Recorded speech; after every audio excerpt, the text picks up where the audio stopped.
Battle Royale Dragon Ball Super is now available in PUBG Mobile. In this mode, players will experience a whole new kind of combat. Players can play as several Dragon Ball characters, compete in intense battles to see who will be the final victor. If you're trying to win, try going to an energy zone and see what random buff you get. If you get a health recovery buff, then it's a good idea to stick around and fight. Even without any recovery items, you'll be able to maintain a decent amount of health.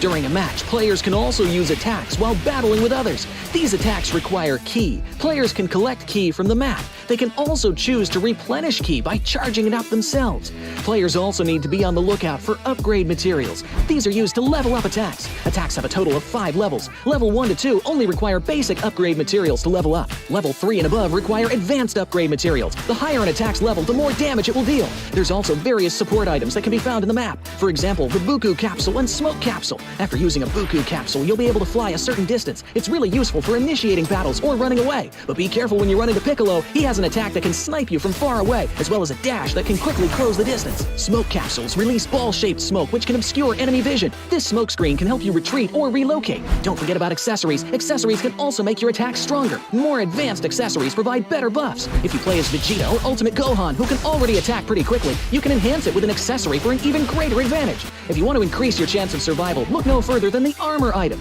Armor provides extra health, which gives you an edge in combat. It has a total of 4 levels, and the higher the level, the more extra health it provides. Be sure to pick it up when you come across it. So, do you understand the gameplay and items a little better now? Let's play Battle Royale Dragon Ball Super together!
Battle Royale Dragon Ball Super is now available in PUBG Mobile. In this new gameplay, you can do battle while playing as Dragon Ball characters. Let's get to know them and their skills.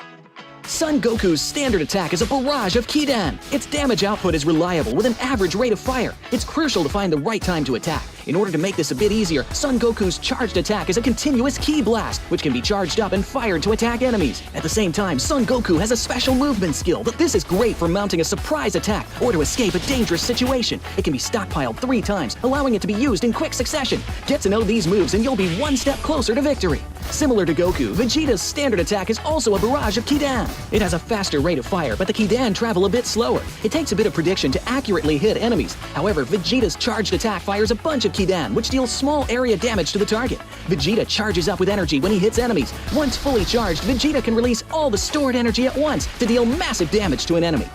If you wish to fight at close range, then you have to try Ultimate Gohan. Ultimate Gohan's standard attack is a rapid flurry of Kidan that can deal a ton of damage while up close in a short period of time. When you're surrounded, Ultimate Gohan can use his charged attack, which is a powerful single Kidan. It needs to be charged up first, but it will deal a lot of damage to anyone caught in the crosshairs. It can decisively end a battle during pivotal moments. At the same time, Ultimate Gohan also has a special skill that generates a protective barrier around himself. The barrier can block 500 damage and protects from all incoming projectiles while in effect. When the barrier takes enough damage or the time runs out, it will dissipate on its own.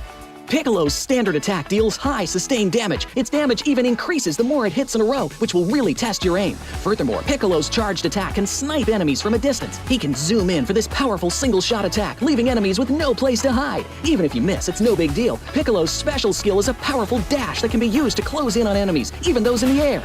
Another close-range fighter that's worth trying out is Frieza. His standard attack is an elongated Kidan that's easy to hit enemies with. Use his charged attack to throw a huge spherical Kidan. Positioning and timing are key. Frieza also has a special skill for controlling the battleground. Select a location and he will leap into the air. Then after a brief pause, smash at the location. It damages anyone that's hit and sends them flying. So that's a quick rundown on all the characters' moves. Come join the intense battle with Dragon Ball characters.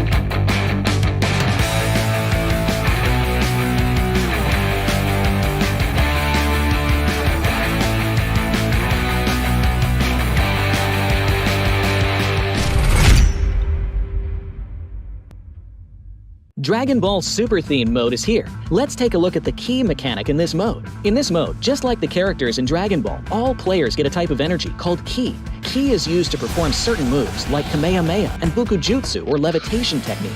Kamehameha is the most popular and powerful technique in Dragon Ball. You can obtain it by picking it up during a match. Kamehameha equips to the pistol slot and has to be charged up in order to use it.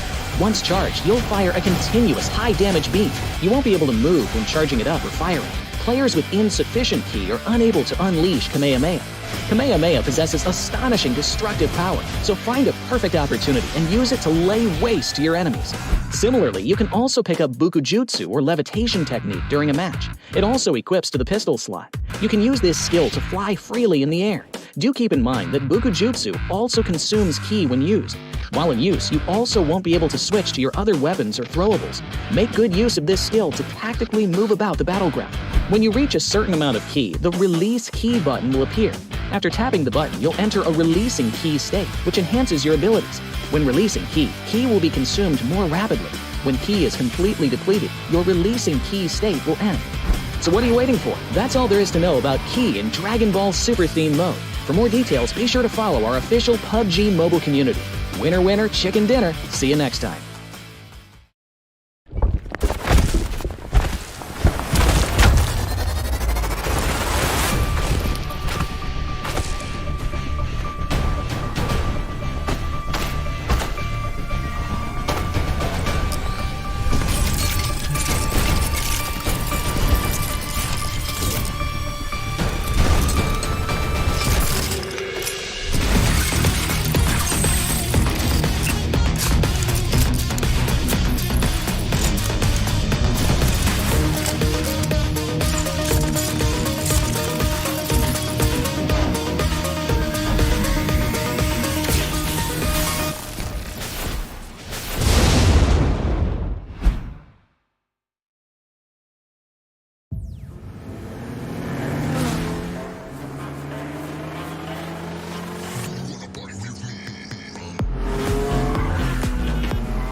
A new 1.6 by 1.6 kilometer map is coming to PUBG Mobile version 2.7. In this map, there are several energy zones where you can receive random attribute boosts, such as increased speed and health recovery. At the same time, lots of supplies spawn in the area. Be sure to grab them while you can. After finding all the supplies in an area, you should keep moving to find more supplies. The fastest way to move about is through portals. Go through one to teleport to the other side somewhere else on the map.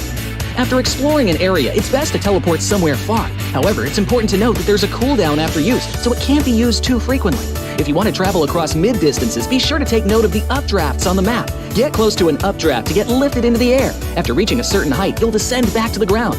During your descent, you can freely adjust your direction to head to your destination. This transportation method is very handy for escaping dangerous situations. Another thing you have to watch out for are the volcanoes on the map. The lava erupting from these volcanoes can cause damage within a certain range. Be sure not to step on the lava, otherwise you'll keep taking damage and lose health. After arriving at a new area, be sure to search for exclusive crates. Approach them to get exclusive themed supplies. Apart from exclusive crates, timed airdrops are also a great way to get supplies, so make sure to keep an eye out for the countdown timer on the minimap. It indicates when an airdrop is about to appear. After the countdown ends, a crate with amazing supplies will rise from the ground. When this happens, there will surely be many enemies vying for the crate, so make sure to lie in wait beforehand and evacuate quickly after grabbing the supplies. If you get injured when going for the supplies, go to the recovery point indicated on the map. You'll be able to heal there. Just run into it to fully restore your health and armor in an instant, just like with teleporting. The recovery point has a cooldown after using it. It can't be used again until the cooldown ends. If the battle gets too intense and you find your teammates eliminated, you can bring them back within a limited time at the towers located on the map. The towers also have cooldown after being used. Each player can only be brought back by a teammate once. Players that have been brought back will directly respawn near the tower that was used without having to jump back to the battleground. Hurry and join your friends in the fight for victory.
Battle Royale Dragon Ball Super is now available in PUBG Mobile. In this mode, players will experience a whole new kind of combat. Players can play as several Dragon Ball characters, compete in intense battles to see who will be the final victor. If you're trying to win, try going to an energy zone and see what random buff you get. If you get a health recovery buff, then it's a good idea to stick around and fight. Even without any recovery items, you'll be able to maintain a decent amount of health. During a match, players can also use attacks while battling with others. These attacks require ki. Players can collect ki from the map. They can also choose to replenish ki by charging it up themselves. Players also need to be on the lookout for upgrade materials. These are used to level up attacks. Attacks have a total of 5 levels. Level 1 to 2 only require basic upgrade materials to level up. Level 3 and above require advanced upgrade materials. The higher an attack's level, the more damage it will deal. There's also various support items that can be found in the map. For example, the Buku Capsule and Smoke Capsule. After using a Buku Capsule, you'll be able to fly a certain distance. It's really useful for initiating battles or running away. But be careful when you run into Piccolo. He has an attack that can snipe you from far away, as well as a dash that can quickly close the distance. Smoke Capsules release ball-shaped smoke which can obscure enemy vision. This smoke screen can help you retreat or relocate. Don't forget about accessories. Accessories can also make your attacks stronger. More advanced accessories provide better buffs. If you play as Vegeta or Ultimate Gohan, who can already attack pretty quickly, you can enhance it with an accessory for an even greater advantage.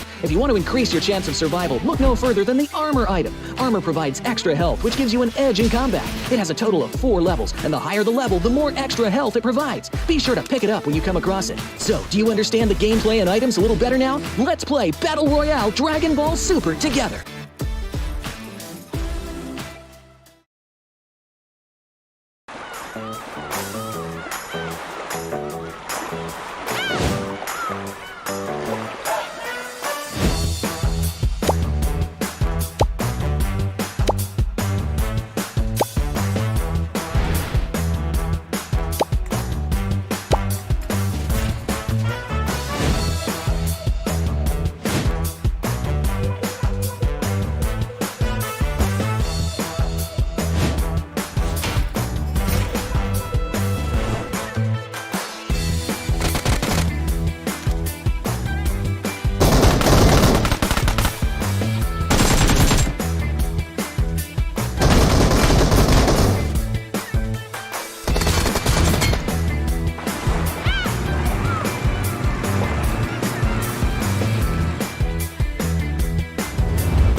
Dragon Ball Super Theme mode is here. Let's take a look at the key mechanic in this mode. In this mode, just like the characters in Dragon Ball, all players get a type of energy called ki. Ki is used to perform certain moves like Kamehameha and Bukujutsu or levitation technique.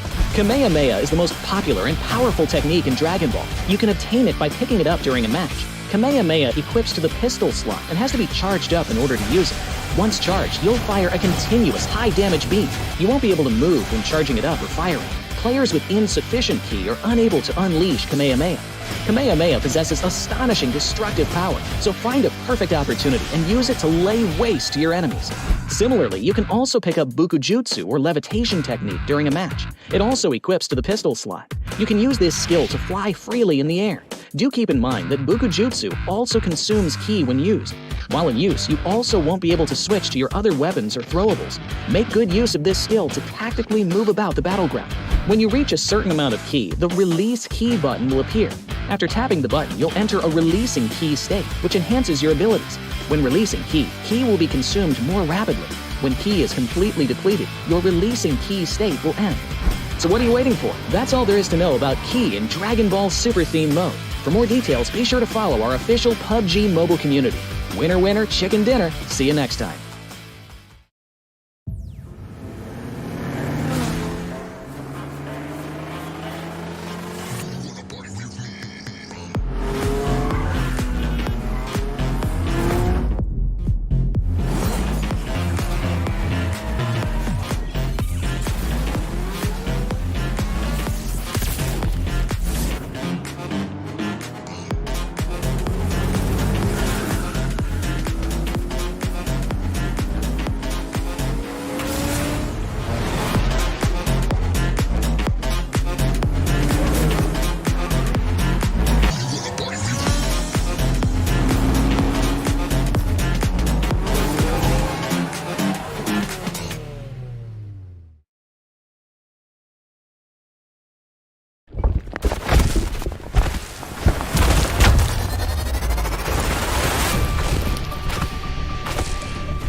The battleground is open once again. It is day 4 of the 2023 PUBG Mobile Super League SEA Fall. And as per usual, I'm Khairul, your host for the day. But a little bit of recap beforehand of what happened yesterday. These two teams standing right beside me managed to snatch away 2 winner-winner chicken dinner yesterday for their respective teams. And without further ado, let's start our interview by having Audrey from GEEK Fam and Boy Chill from BIGETRON Red Villain. So Audrey, first question for you. This is the first time you are playing in the PMSL. How do you feel about it?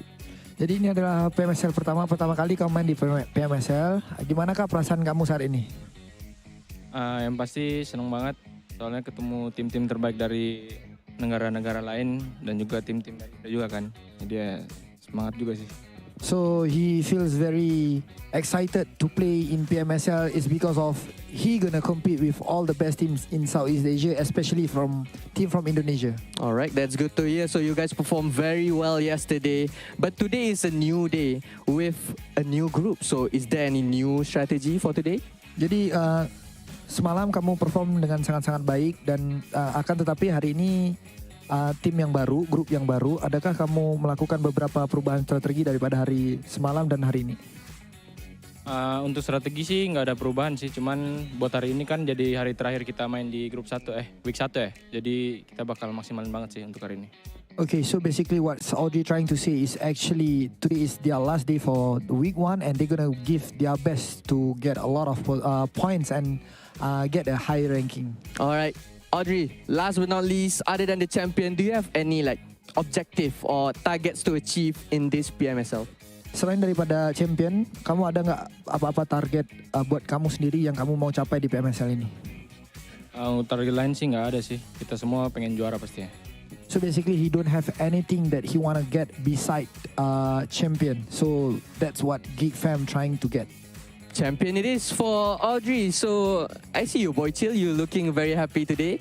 Let's move on with you. So you guys managed to get the top 3 by getting 2 winner-winner chicken dinner yesterday. Can you share with us a little bit, maybe a hint of your strategy for today's game? Oke, jadi semalam kamu perform dengan sangat-sangat bagus dan mendapatkan 2 chicken dinner dan mendapatkan hashtag 3. Jadi apakah strategi yang kamu dan teman-teman kamu lakuin buat hari semalam? Strategi yang saya lakukan di kemarin hari itu strateginya paling rahasia lah, karena itu strategi yang dikasih dari coachnya langsung. Tapi kalau menurutnya strategi biasa aja, sama-sama kayak hari-hari kemarin, normal. So basically the strategy is simple and they just follow whatever they get from their coach. So basically he just playing the normal game that they're gonna play. Okay. So with the top teams not competing today, do you think you can get the top 1 by the end of the day? Are you confident about it? Jadi hari ini rank 1 dan rank 2 nggak main. Apakah kamu ngerasa kamu bisa mendapatkan rank 1 di ujung hari ini? Of course, tentu. Okay, jadi of course they are pretty confident to get number 1 by end of this day. Short and simple. I love the confidence. So you are playing in the PMSL also for the first time. Is there any player that you cannot wait to fight in game? Oke, jadi ini PMSL pertama buat kamu juga. Apakah kamu ada beberapa player yang kamu pengen banget ketemu di in game? Beberapa player tidak ada sih. Saya mau temu di in game. Biasa aja semuanya. So basically he don't have anyone that he gonna meet because he feel like it's easy for him. Oh. He's the best and he knows it. Okay, spicy answer. So your team's performance was very good after GENFORCE came to the venue, and as we heard yesterday from Coach Cap, he said that GENFORCE presence was very important to the team. Do you feel that it is true that your IGL is very important, or do you feel like now we can do it without him? Oke, jadi semalam pas di interview Coach Cap ada bilang GENFORCE ini adalah salah satu sosok penting buat tim. Apakah kamu ngerasa begitu juga? Apakah GENFORCE ini sangat-sangat penting buat pasukan BIGETRON Red Villains? GENFORCE ya salah satu orang penting karena dia termasuk pemimpin di para player kita, karena dia termasuk IGL juga. Jadi pengaruhnya dia, sosok GENFORCE hadir itu sangat menambah semangat untuk kita player-player yang di bawah pemimpinannya. Okay, so basically GEEK is a type of leader guy. So he also a IGL for the BTR. And yes, of course, they as the player need to follow whatever GEEK said. And yes, GEEK is actually giving them a like boost moral. They feel like their moral has been boosted by GEEK. All right, respect to the leader. That is the 101 key to become the champion. And I think that's all for our first interview of the day. Thank you so much and good luck, all the best to both of you guys. And let's head to the casters table.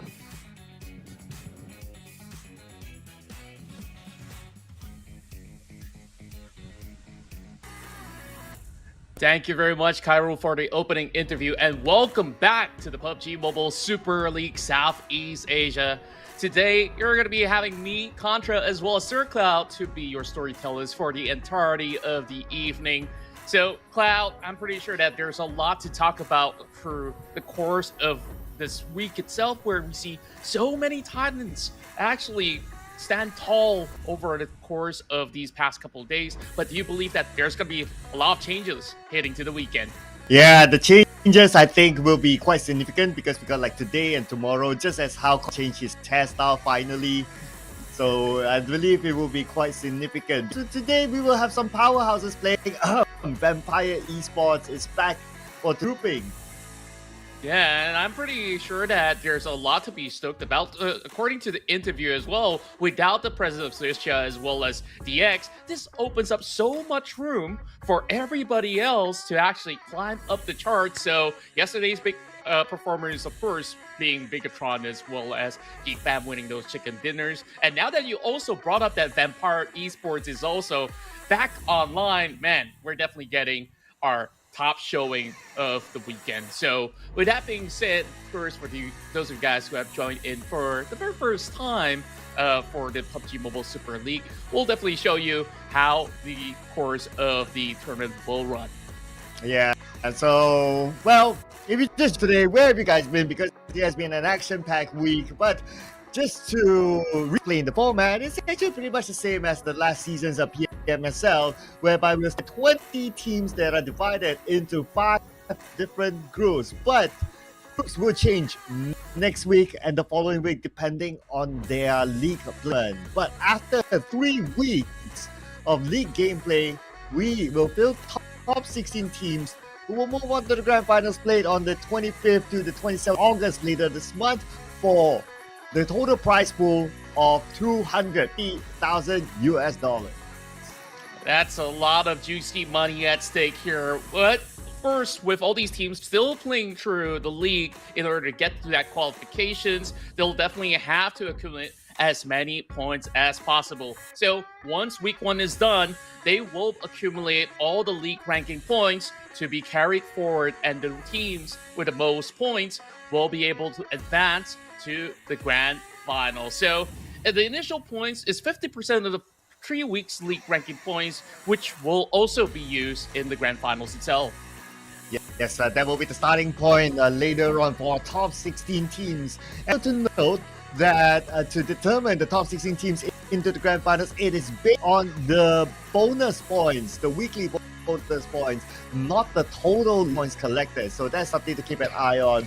But do keep an eye on our participating teams as well. As you can see here on screen will be the groupings. But for today, Group E will be taking a break, so we will not see them today. But we see the inclusion again of Group C.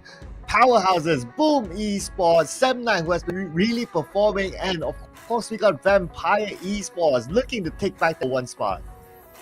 That's right, and we're already having quite the field day for some of these teams such as XERXIA, which will not be playing for today, so we will expect a little bit of shift of dynamics when it comes down to positioning itself. It also does depend on how well BIGETRON, GEEK Fam, and United, PERSIJA, EVOS, and the rest will be able to fare today. And now that Vampire Esports is back, I'm pretty sure that where they're currently seated at on 8th position will definitely change by the course of the run. So let's take a look at our top eliminators of the week so far. Heading into week 4, we're still seeing XERXIA to be the leader of the pack with 92 takedowns throughout the course. Yeah, so without searching today, I guess a lot of teams will be kind of happy that finally we have a team that with such firepower playing. But we still got a couple of players that will be today with high firepower. Namely, based on this chart, Onstons will be playing, Mika from GEEK will be playing, and we of course, we do not have Lamborghini. He'll be taking a break as well. Same goes for Rosemary from Alter Ego. That's right, and just a little bit of recap of what went on yesterday. It started off with Pipeline Colors with BN United really putting up some huge numbers on the block, and they're also within the charts to be able to leapfrog their way into getting their #1 position. But BIGETRON Red Aliens definitely put up that statement with those double chicken dinners that they've reaped throughout the course of Erangel. Yeah, I mean, BTR, they've been having a good run yesterday, and also a lot of amazing gameplays that we can see on the highlight. And then GEEK Fam is the first team to get 2 chicken dinners back to back yesterday, so that shoot them up on the page 1, on the first half of page 1 in fact. So today will be the last day that they'll be playing, as mentioned by Audrey. They'll be looking to get as many as possible to finish as high as possible, since they're not playing tomorrow. That's right, and it definitely is of utmost importance, or else their points will eventually slide down when it comes down to the Sunday run. Whereas, if we take a look at how well BTR performed yesterday, it really have been able to match up to the expectation of all the fans back at home supporting him on. Whereas GEEK Fam, I think this is where they finally got themselves that group as well as rhythm in order to propel far ahead. And not only are they chasing for those points in the league, they're also stacking up those PMGC points. Of course, we'll talk more about that, but today we're going to start off in Sanok once again, and then we'll be moving into 3 rounds of Erangel, and we'll end the night with double Miramar. Oh, you know what? If you caught up with the drama so far in the PMSL, there's a drama happening between Vampire Esports and PERSIJA Esports. For some reason, these two teams are just, I don't know, they have a feud between them that I don't know if they're going to be settled, but we'll find out later on. But before we get into the game, of course, we gotta tell the story to you guys of this PMSL Southeast Asia skin series, that the Dream Chaser that comes together with a suit, mask, gun skin, and an M16 that's currently available in game. And not only that, I've been looking forward to this collaboration for the longest of time, and it's finally available. It's your PUBG Mobile and Dragon Ball Super collab, where you could basically get a whole lot of cool stuff featured in the game, and you could possibly get, some skins along the way as well. Yeah, you can play that mode in game. But speaking about in game, you can also check out this new Audible that is currently available in game as well. And the first draw is only 10 UC. I mean, everyone has 10 UC to spare, right? So do give a try. Your first draw, you might want to see your feng shui, your luck, set your lucky charms around while you do it. And who knows, with that first draw, you will get the item that you want. Yeah, I hope that you guys are lucky enough to look like a rock star with just one spin. If you don't, you could always try again with all these UCs that you have available. So other than that, focusing back on what we are here for, amazing action of PUBG Mobile coming in from all these teams.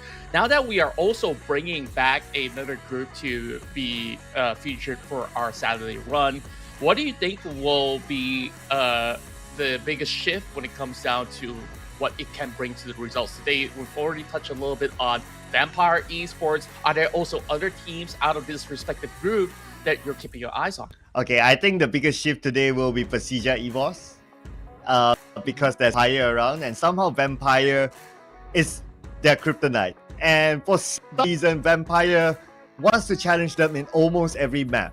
Even that day, we saw them challenging inside of Sanhok, in Hartin, and Vampire. I don't know, they seem to have something. Maybe someone stole the drumstick during dinner. I don't know, but they really have something they have to settle between the two of them.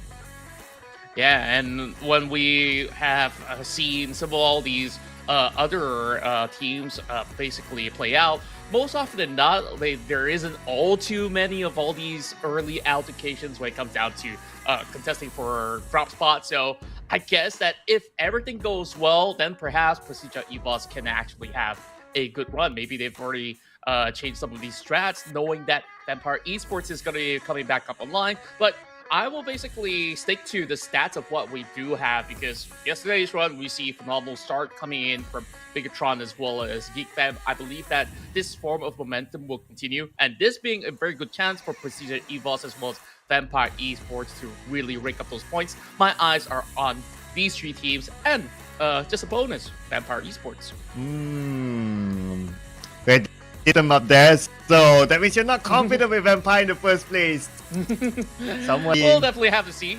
They gotta warm their engines up. You in Malaysia, we call that as lalang.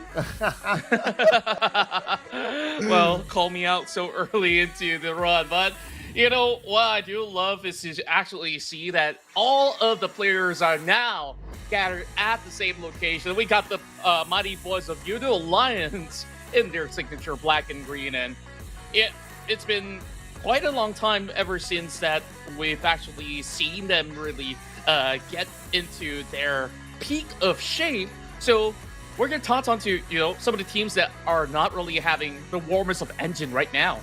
Yeah, just like MORPH GPX not having the warm engine. In fact, they're pretty cool right now at number 19 in the overall charts. Below them is Box Gaming. And if we talk about the gap between MORPH GPX and Gaming, it's not that far, considering that we still have today and tomorrow to play for. Genesis Esports and also at the bottom half, looking to make that comeback. As for FaZe Clan, they still do not have Mela, as he's still recovering from a surgery. We can say that based on their current performance, they kind of do miss Mela.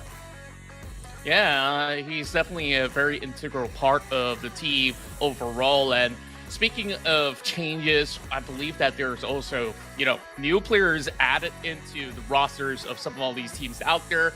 And I'm looking at, Vampire Esports. I believe there's also a 6th member that they did add up with. Have we actually get any games with Trace on board?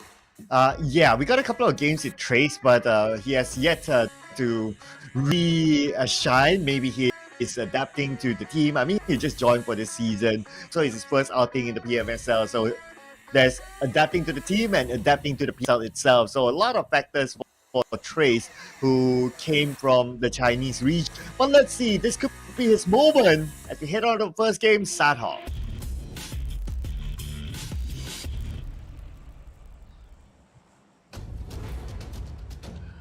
We'll kick things off in the tiny islands of Sanhok, where it will be a huge intensity being weighed upon some of the shoulders of the players out there. And we've been discussing on PERSIJA EVOS as well as Vampire Esports. Are they going to contest again? And is BIGETRON Red Villains going to be continuing on their streak alongside with GEEK fam?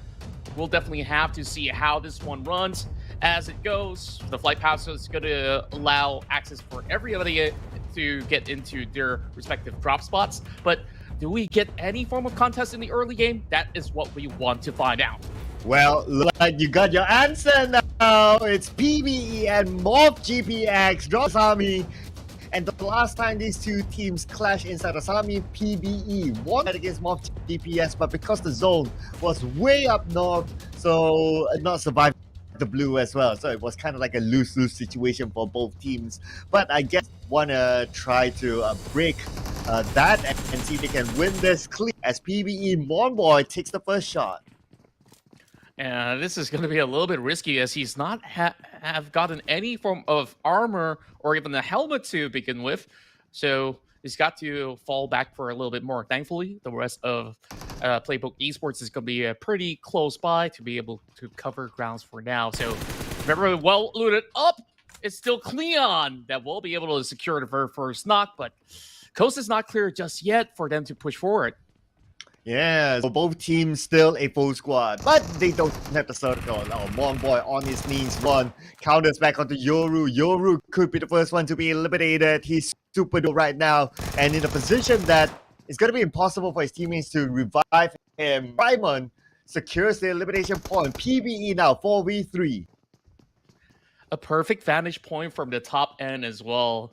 They definitely did not really see that one coming, and it's really hard to even do anything from the side of MORPH GPX, where they're trying to cut the cross and they just got caught out like that. Now they're forced to turtle in. It is definitely a huge chance for PBE. They're looking to push with 2 members out there as they're cooking up a grenade, but got to make sure that every angle is covered up.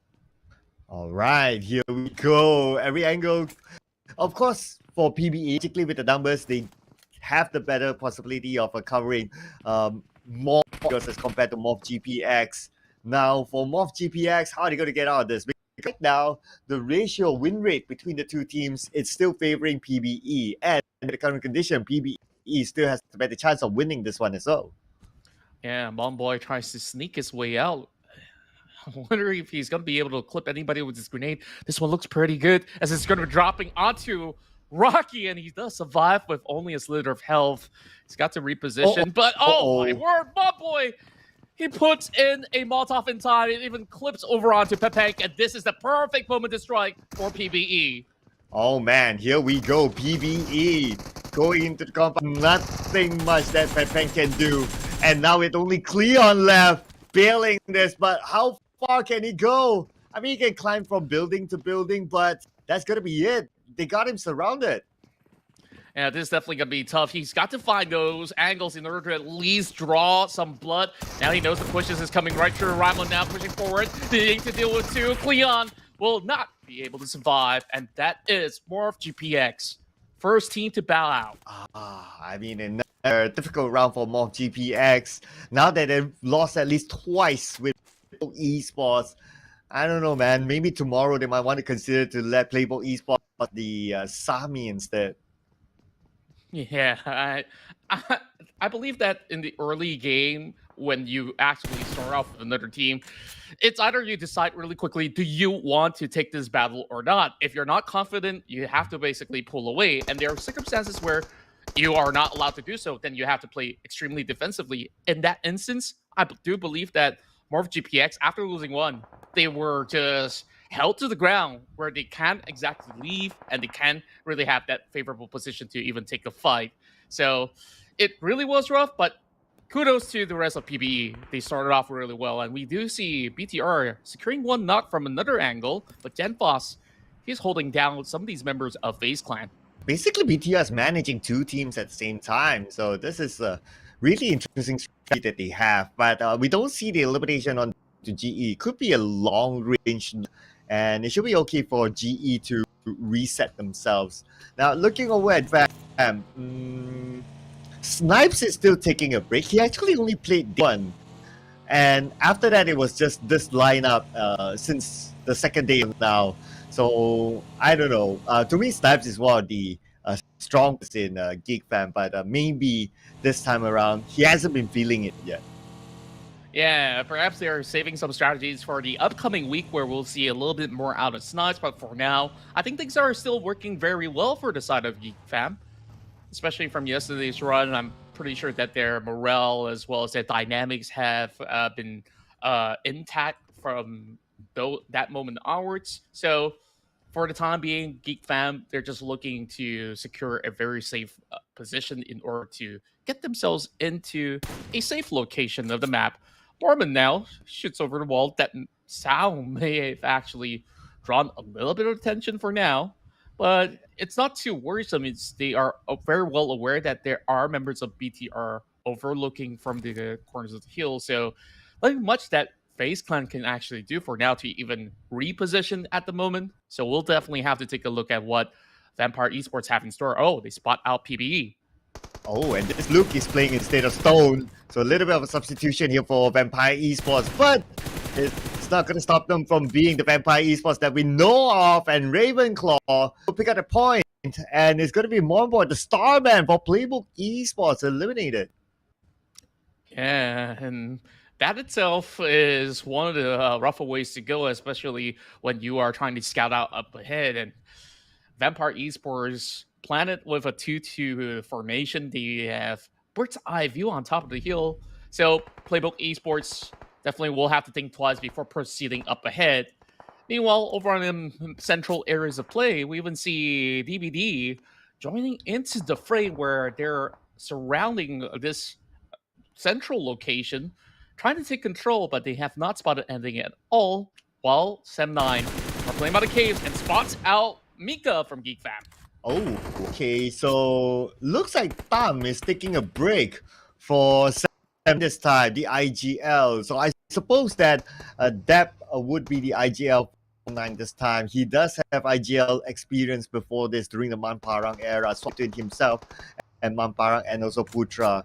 And having the most experience of Southeast Asia, it does warrant him to be the IGL for the team. Now, what will he do as the circle move the way? But behind that thought for a second, GenForce comes in, and looks like we did talk about GenForce. The interview did talk about GenForce. He's showing why he deserves in the lineup.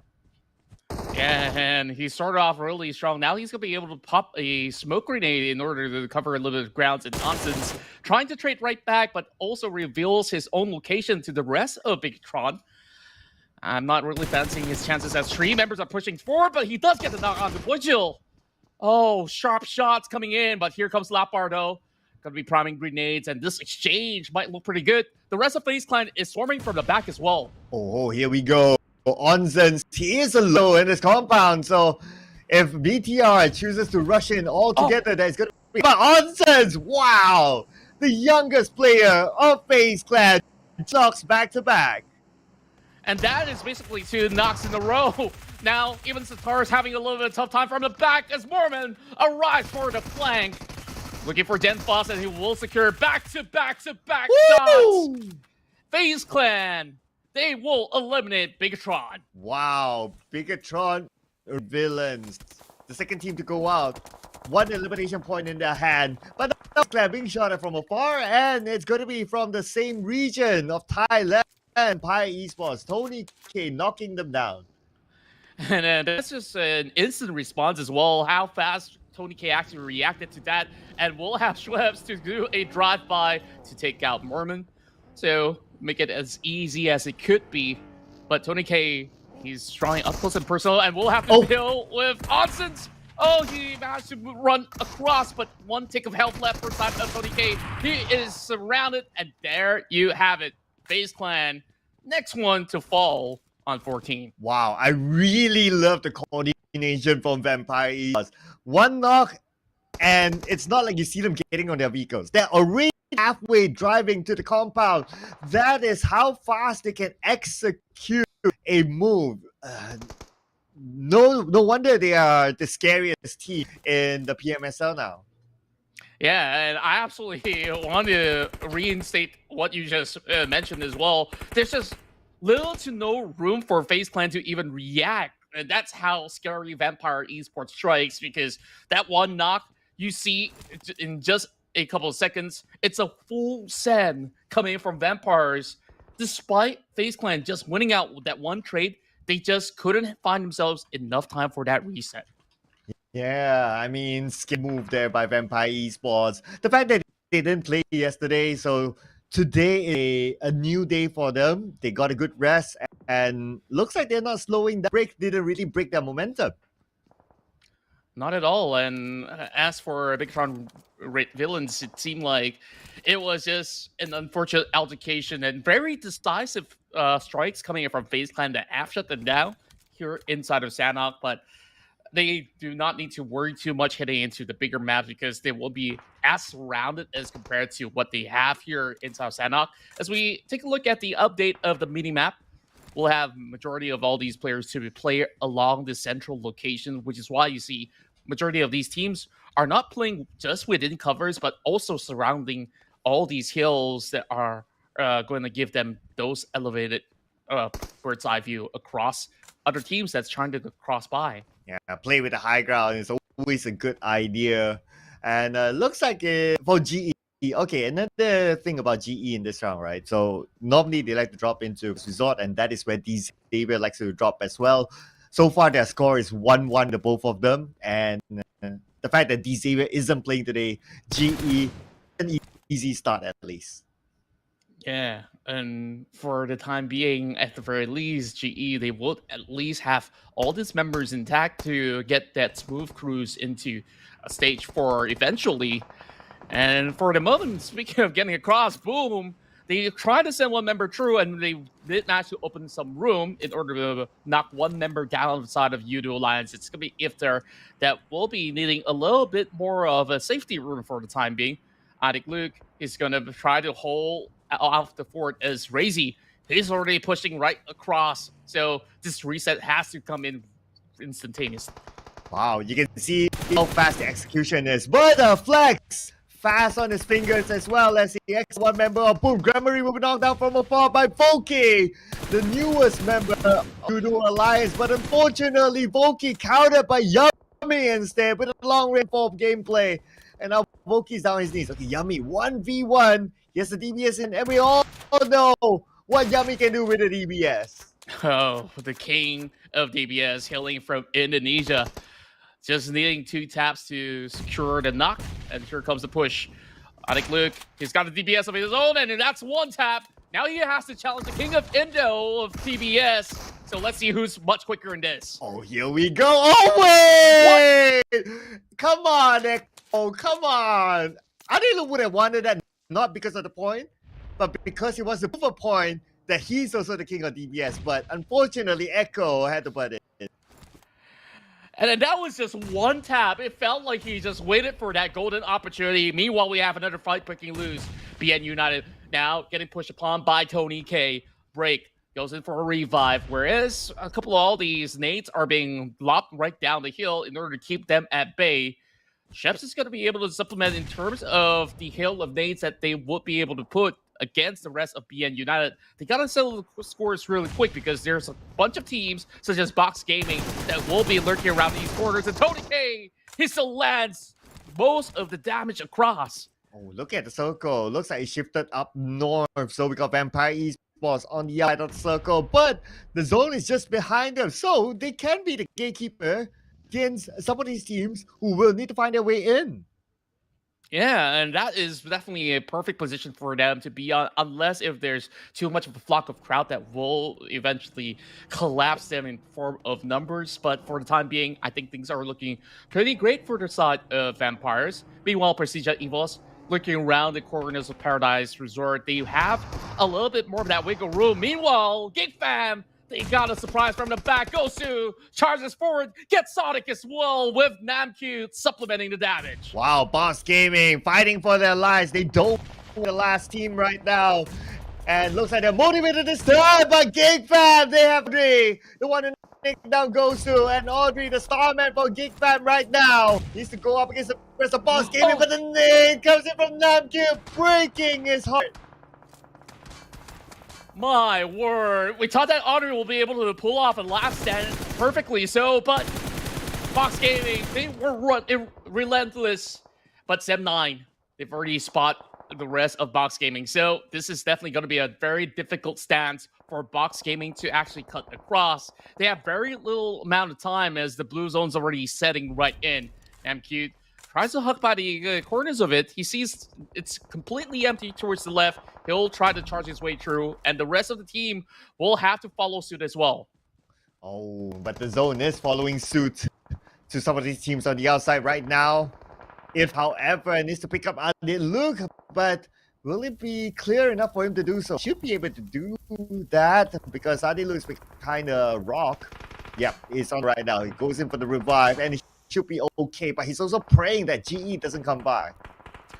And GE, they're definitely under pressure, as well as PERSIJA EVOS is landing some tags upon them. A great vantage point. Meanwhile, BN United, they just want to ensure that they take control of the southern side, and next one to fall has to be Box Gaming. There's just no room for them to actually run forward to.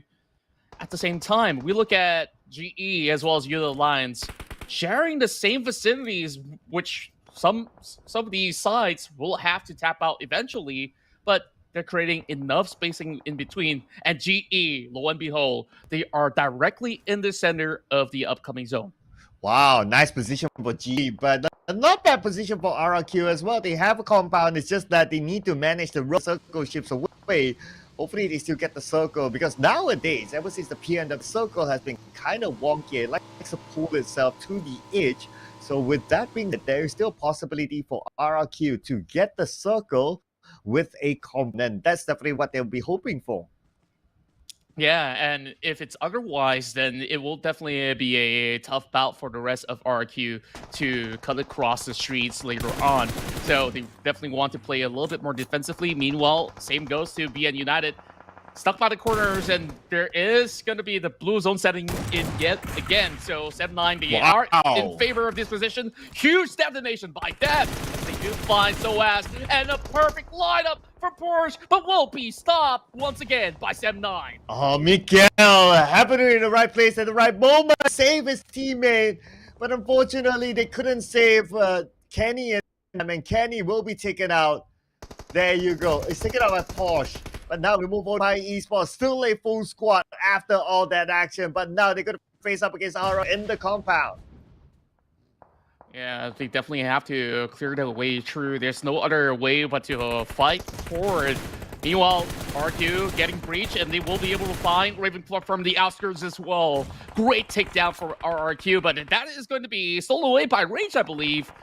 Sharp eyes coming in from the team representing the Philippines, whereas Empire Esports, they try to find themselves into the upcoming zone, but absolutely get stopped by the rest of RRQ.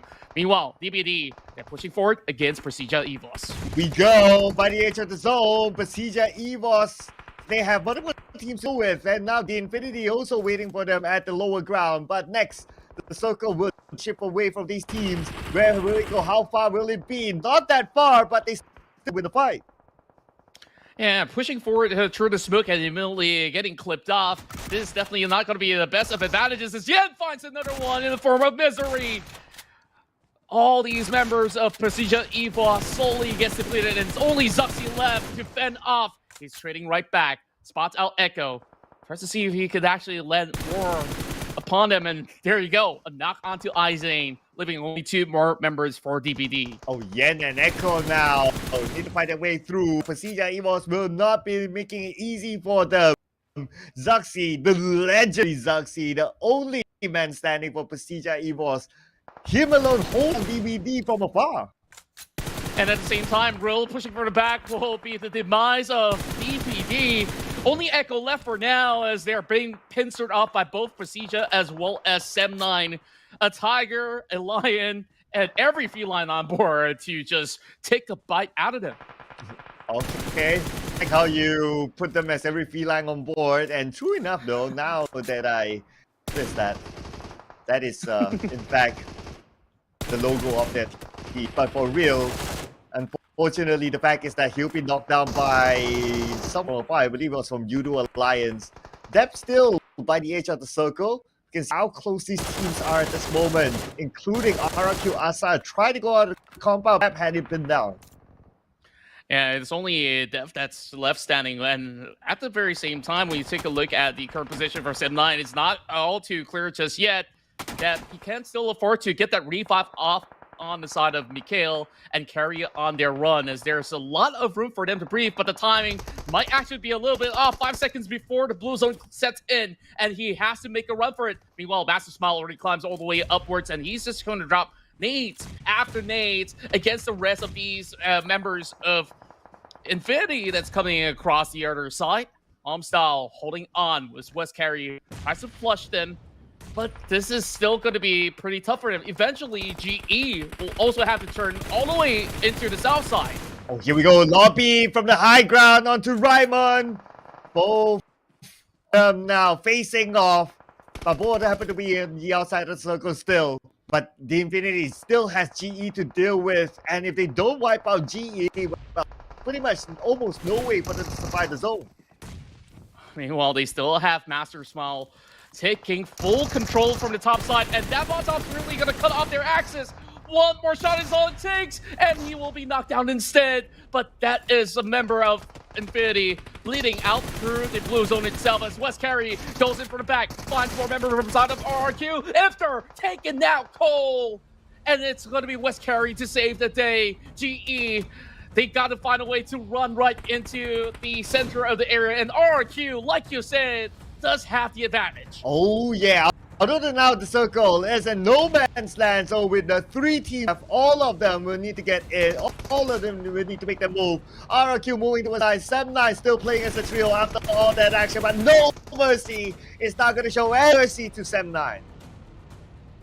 Every single player hugging by the rim of the circle right now. Nepico finds Mikhail. As this is going to be pretty rough for 7-9 as they will have to take 2 battles at once. Once more, for the side of GE, they managed to pin 1 member outside of RRQ at the meantime. 2 versus 2 for the moment. And Real is only down to bandages, and here comes those grenades. Slowly chipping away the health bars out of GE, and they're looking for this push. West now, last stick of health, and it's going to be Sam9 taking it now West. He eliminated at 3rd spot. But Sam9, they seem to have the elevation against RRQ. This could be the moment for Sam9, unless no mercy. The new addition for RRQ can pull off a clutch against 2 from Sam9. And he still has a grenade. This is going to be pretty rough for No Mercy. He's got that is a way to get the chicken dinner with a bang coming from 7-9. Literally bang that Contra. And then the round with the nade against Mercy. It was a great strategic move from Sam9 to move back the position of where GE is at. And with that, they naturally have the high ground against RRQ. The last player, No Mercy, stand no chance against 9. A phenomenal start coming in from the Malaysian squad. 7-9 had so many utilities hitting into the very final zone. And keep in mind, they started off from the caves from the south side. It wasn't exactly the easiest of route for them to actually cut through, but they pulled it off in spectacular fashion. Going against so many of all these teams across these fields was no easy task, where we see Deb taking so many takedowns throughout the course of the run. I would say the best is yet to come, but this is a great start for 7-9. I do agree, like they were really busy at their side. It's not like they circle all the time, or it's not like they have a clear entry to the circle. No, they had a lot of teams around them to deal with, and Real come in as the MVP this time. 5 eliminations, 561 damage.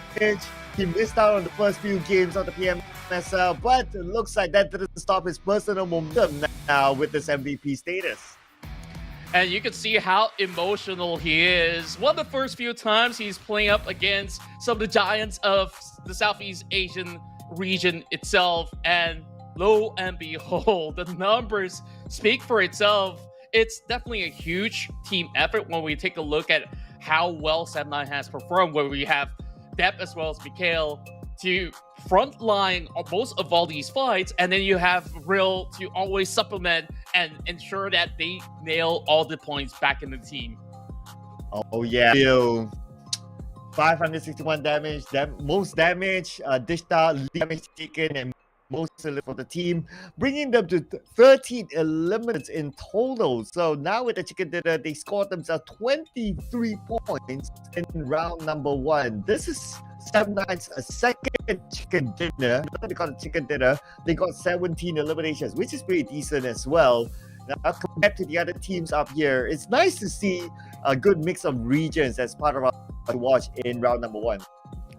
Yeah, I absolutely agree, especially now that with the inclusion of Genesis as well as Esports in the top 4 as well. They didn't really have the easiest of. I would say that Genesis Esports, they were definitely in the poised position initially, but we saw, hey, they have the center of the zone, and they do have that high ground advantage that Master Smile was holding up to, but the pressure of the blue definitely eventually came up to devour some of these players, making it harder for them to actually move forward, even for PLAYBOOK Esports.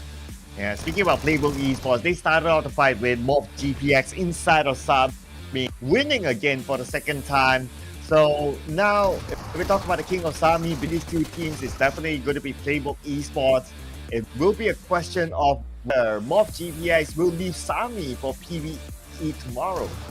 Yeah, and then we had this whole drama across the bootcamp where FaZe Clan managed to deplete the BTR very early on, And just a few seconds after that, Vampire Esports struck them down like lightning, not giving a single hope for FaZe Clan to climb forward. It was a tough circle, Vampire Esports, not gonna lie. At some point when they wanted to enter the circle, they had to go against the compound that has the entire RRQ squad, and we all know they would be, right? Like, if you are a gold squad like RRQ with a compound, it's always been difficult for them to try to take over that area. Plus, inside the side hall, you normally don't have vehicles to try to crash into the compound. You have to go on foot, and that exposing yourself. So RRQ defended that compound against Vampire Esports really well. That's right, and when we take a look at standings for Game 1, Sem9 have reaped in maximum points of 23 by the end of the run, with a lot of battles that they have been able to win entirely so, whereas RQ trailing closely, but with a 10-point deficit from Sem9 with 13 points. I would say a lot of all these teams have managed to get plenty full of points, other than GEEK Fam as well as MORPH, which went in with 0 points. But coming in with Erangel up next, I'm pretty sure that they will be able to bounce back and recover. But for now, let's take a look at the updated weekly rankings. Vampire Esports, only team on page 1 without a chicken dinner. No chicken, no problem for them to remain on one, but it's not the page 1 that they want. It's the number 1 spot that they want to take home. And the fact that XERXIA Esports as well as Xavier isn't playing today, they stand good chance. Considering as well that BTR and GEEK Fam did not do as well as they would have hoped for in round number 1. On the other end, we have MORPH GPS at a second place, but Box Gaming did okay. So now they have the gap between them and MORPH GPX with a 9-point gap. Yeah, and we could see a steady climb coming in for a majority of all the teams out there. It was incredibly important, even for RRQ, in order to secure that top 3 finish itself. Now they find themselves into 11. With just another round of double digits, they will be able to emerge at the top 10. But we definitely have to take a look at the stores of Sanhok, where other than Real that have been able to seal the chicken dinner for Sem9, we have Rage that has an impeccable run, with him being in charge of many of all these fights. And in fact, he was also one of the last few survivors for PBE. Oh yeah, the new transfer from Harame Bros to join PLAYBOOK Esports, the PMSL campaign. He is showing that he is a very valuable player to PLAYBOOK Esports. Even during the off-season tournament, the Ruthless Esports tournament, he did really well as well. So I look forward to seeing him continue campaign here in the PMSL. And also, I'll be waiting for Mix from West Point Mamba to debut in the PMSL, probably later on. But as we move on to our Iranga match, so here are our top Iranga performers. Xavier currently at number 1, but they are not playing today. Yeah, and this definitely opens up a lot more room for GEEK Fam, PERSIJA, EVOS, as well as B and United to also claw their way up. And based on those stats that I've just witnessed, you can see that they have a very consistent ratio in order to secure a top 4 finish. So, match 2, this is something you all do not want to miss. Oh yeah, 3 Irangos back to back. Definitely something that you don't want to miss out on. And we will still see whether Boom Esports and Esports will clash for Ross Hall as they always do again. But anyway, before we head on to another reminder to all of you, we're going to do this the entire season. So make sure you check out the game for the PMSL Southeast Asia limited skin that is currently available that features the Dream Chaser suit. That's right, and not only you could land your hands on the Dream Chaser suit, you could also go ahead and have a blast by the beach, as we have the new beach and pool party team Royal Pass, which offers you so many variants of cosmetics just by the affordable price of the UC. And of course, we have the Aston Martin collaboration with PUBG Mobile. And another fun fact about Aston Martin, the top speed for most Aston Martins are beyond 200 miles per hour. So they can go up to like 220, 240 miles per hour. So you can imagine how fast an Aston Martin is maybe you can get that top spin in as well if you purchase the skin. Yeah, and I absolutely do love this collaboration because I'm a big fan of F1, and this Aston Martin brand has been there for quite some time. And you just can't miss that signature lime green color when it does a drive-by, and you can basically land your hands on an Aston Martin in game. Go ahead and secure it while it is still around the store. So make sure you have enough UCs for that. Yeah, so make sure you have enough popcorn because we're going to jump into our next game really soon. And here are predictions. My predictions going to be a bit unique today. I am putting a poll for the teams at page number 2. So we got Box Gaming down there, we got E down there, we got DBD as well, who are all looking to their first chicken dinner in the PMSL, and not only that too, most importantly, get at page 2. Yeah, and I think that you've already got it spot on, right? GE, they managed to secure quite a substantial amount of points, and DBD, they were also making it to top 5, top 6 on that previous round of Sanhok. So we're hoping to also see Box Gaming continuing to fight even harder, which they did very well back in Sanhok. But now, going to Angle, I'm pretty sure there's a lot of things that they really have to polish up in order to keep the momentum up. Oh yeah, because Sanhok for GE in Sanhok, no challenge for because in Paradise Resort there's no Xavier. But next, the regular drop spot is in Sanhok, and Boom Esports also drop in Sanhok. And so far, the win rate between favors to Boom Esports. Not the stat that GE wants, but looking at GE trend, they don't seem to be faced by any of those challenges in every map. As long as based on the group rotation, there's that particular team, they would still go for it. I would expect the first clash in Erangel to be in Sanhok. Rozhok, sorry. Well, you can't fight into the previous map, can you? But anyways, like, I do believe that if there's going to be any form of a battle with what we have seen early on in South Sanhok, Fox Gaming, they were like dealing with 2 other teams prior to bowing out, and eventually they were only pressured by the zone, and that really forces them out of the game. But if they were to be having, a lot of ample space as well as time, I think like this time around, Fox Gaming, they can definitely put on quite the showing. So I'm excited for this as we eventually will move our way into match number 2. So any other potential battles in any other cities in particular that we should look out for? Vampire Esports PERSIJA again. In Sanhok, I did notice that Vampire, they let PERSIJA to allow them to play in Heartin, so that's fine. Maybe that's just one round. But for the next one, because we got 3 maps inside of Erangel, who knows? Vampire Esports will continue their vengeance against PERSIJA EVOS, because and it also makes sense, right? PERSIJA EVOS, they are on top of Vampire. So if they want to go and challenge PERSIJA, it kind of makes sense because they want to try to push the division down. And on top of that, like they're also trying to add more numbers into their streak as well. When we take a look at these 2 teams, they are always battle ready, and sometimes when it comes down to a certain challenge, like what part is ego where you really want to fend up and defend your own territory, and not only that, to create a presence of respect coming from the rest of the teams as well. So I guess like these 2 Titans, they will have to settle the scores yet again.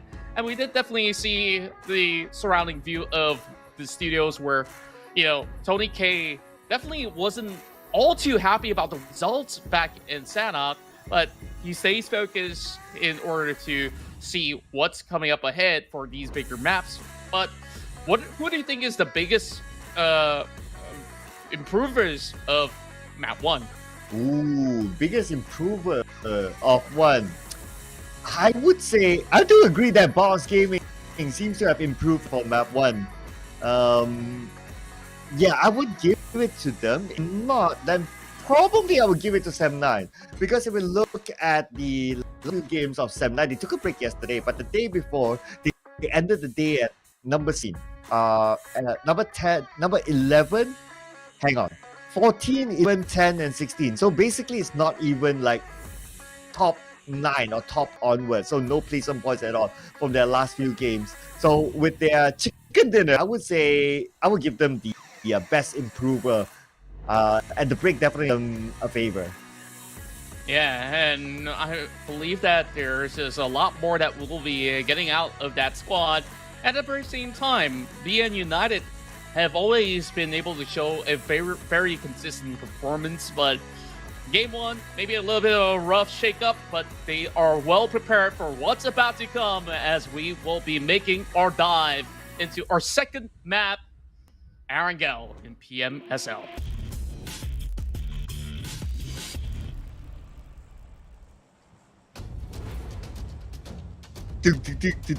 Yeah, okay. Same theme that we've heard for a couple seasons now. So, flight path is going to be a nice one from mid to the mid. His shooting range, he's going to cut across the map. It's somewhat in the middle. So, that means that majority of the teams are able to get into their regular drop spot without needing to stop by like in somewhere in the middle to grab vehicles or so forth. But that also means that the flight path is just right on top of Rozal, and this the spot that I will be looking forward to see who will win this time, PE versus Boom Esports. It definitely is a very tough battle for them to actually have a very consistent result, because Rozak is a town that's divided by two, whether if you're going to play from the water tanks or if you're going to play within the central area of the city. And then there's also some pressure coming in from school if any other teams were to actually drop nearby. So we'll definitely have to take a very close look into that surrounding area. Meanwhile, into the south side of Sonoska, we've got the staple Infinity as well as BN United to eventually journey their way across. It's always going to be a tough task because most often than not, most of these circles that we are seeing from these Erangel rounds have been around the main peninsula instead. So the Infinity, they got to decide whether if they want to move in fast or a little tad later into the picture. Yeah, let's see what will they do since we got a left side guard cast circle. I guess it's a pretty balanced circle for most of the teams since the main peninsula. So plenty of entry points for teams to come in where they drop into. Speaking about drops, I noticed that with the absence of Xavier, means Pachinki is empty. Boom Esports decided to let GE have fun in Rozal, and instead they took a bigger town with more loot as Pachinki for themselves. I would say it's a huge upgrade for the side of Boom because first, you don't really have to deal with that early game pressure. Second, it's still in the center of the whole map itself where you just have very free access to just cut across into the Gatco region. Once again, just to remind all of you players out there that you can drive the power with the Aston Martin that's currently available in-game exclusively through PUBG Mobile. Yeah, fun fact about Aston Martin. Yeah, I've been looking at fun facts now since we're going to talk about Aston Martin the entire season. Aston Martin, all Aston Martin cars are actually made by hand. So they don't rely on production lines. Yeah, fun fact. Well, this is what I read up. I mean, unless the writer, scams us, then I don't know. But it's based on what I read. Handmade. I do believe it because you can see that it's crafted to perfection, and usually to produce a car like that, it takes a very long time, and hence, if you want quality, sure, you just have to have some of the best engineers behind them. So, of course, hats off to the people behind the perfect craftsmanship. Whereas we're looking at the craft of all these players out there who's also trying to refine their craft. Sure, it was a rough start for some of all these players of MORPH, but do you feel like it's more of the pressure of playing offline that these players are currently dealing with, or is it otherwise? I think for GPX, some of the players first time playing in Southeast Asia. So I guess it's also like the experience of playing with some of the best teams in Southeast Asia, and at the same time, they kind of transferred a few players like Boo and all that into MORPH GPX. So they're kind of like, how should I put it? A stitch up team if that's the best way for me to describe. Okay, one player from this team, one player from the other team, and so on and so forth. Yes, they dealt in PMPL Indonesia, and that's why they are here. But when we talk about PMSL, it's an all-new animal altogether. Yeah, especially when you mentioned about the experience that majority of all these other teams that have been around for multiple seasons already have already had ways to counter specific teams from other regions and know what exactly that they're dealing with. As for teams with lesser experience, they will have to learn every step of the way. But we could definitely see some healthy signs of improvements along the way for a team like MORPH GPX, as we're having a very early transition here coming in from the Infinity, who have just left the military base to get the deep dive into Gatka. I wonder how well will that actually fare for the Infinity. They just bypassed GEEK fam without any form of casualty, so that is already a good sign. As the Infinity, of course, had major roster overhaul from a couple of seasons back, where majority of the players ended up in Vampire Esports. Yeah, but I guess answer as well what kind of rotation style that the Infinity will play. So it's going to be a rotation for them into the middle of Gatka. And I kind of do miss like Infinity. I mean, I'm not going to lie. I am a big fan of the old Infinity. One with Mela, Nuzi, Logan, got Tony in it. That was, to me, the best era of the Infinity. And they were insane at that time. They even won against Nova in PMRC at some points. That is insane the lineup was. Yeah, I cannot forget about that moment because they even have the audacity to hot drop Nova on the very final game in order to secure that championship during that PMRC. And then speaking of PMGC, they definitely have a very difficult ways to deal with their own respective group, and unfortunately did not qualify through. And that's where you see the dynamic started to shift. And now a lot of all these ex-players of Infinity has ended up in Vampire Esports, where they still continue on raking up trophies, even in the recent championship itself. Oh yeah, Nuzi with Vampire Esports, with the success that he Vampire Esports as of now, I'm sure he'll be like, oh, okay, I don't really miss the Infinity out of the fans, but at least it's good for him as a career, as a player. Like he grew him coming in with a new team. There are other players as well, like God Tuni is currently with Nova, and obviously Nova is like multiple world champion. And then you have Mela with FaZe Clan, who has been a very important player for them. Unfortunately, surgery Clan as of now. We do hope that he gets well real soon, because there's plenty more upcoming tournaments for him to participate in. So have a good rest for the time being. Meanwhile, we have BN United that takes a slower passage, cutting across from the Eastern Bridge. So this is definitely going to take a lot of time before they get into Gatka. Now, the PMPL Vietnamese region have always been very interesting to me, because a team like Box Gaming have seen roster shifts almost every single season, and their current roster feels majority of all these players hailing from Shine Like Diamond. And BN United, they now bring in veterans such as Porsche into the team. SOAS used to play in Box Gaming as well, and you could see that in terms of their recipe of success, it hasn't shifted all too much. But Yoodo Alliance, they are well prepared to take them on. Max shot mid-air, and that is Voki on the dot. Wow, from your boy Voki. Yeah, still your boy. Yeah, I'm sure you missed it, but I do. You definitely do. And looking at how he's currently in the PMSL, I mean, definitely he's still showing his value as a veteran player. Flat secure that elimination point, taking out SOAS, and not only SOAS, another from BN United, unfortunately, will be taken out. Now it's going to be Porsche all alone. And as you talked about BN United, this is what we call the casters, girls, ladies and gentlemen.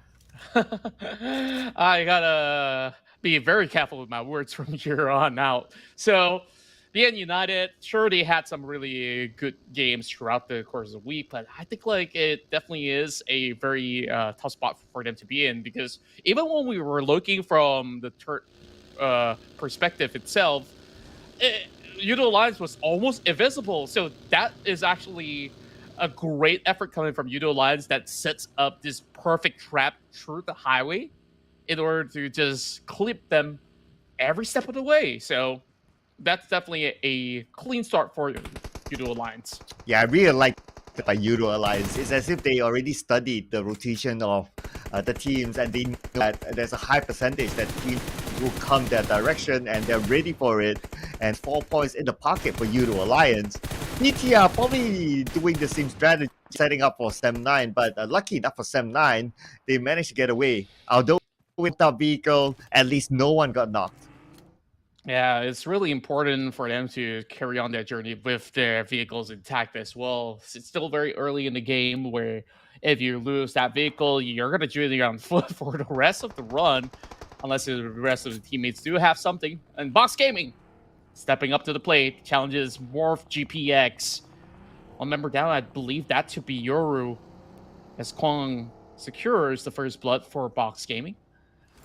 Still having quite a number of players within the region. Meanwhile, Adik Luke, he's going to be able to run down Satar with his vehicle, and they will journey on with a fight across Pachinki.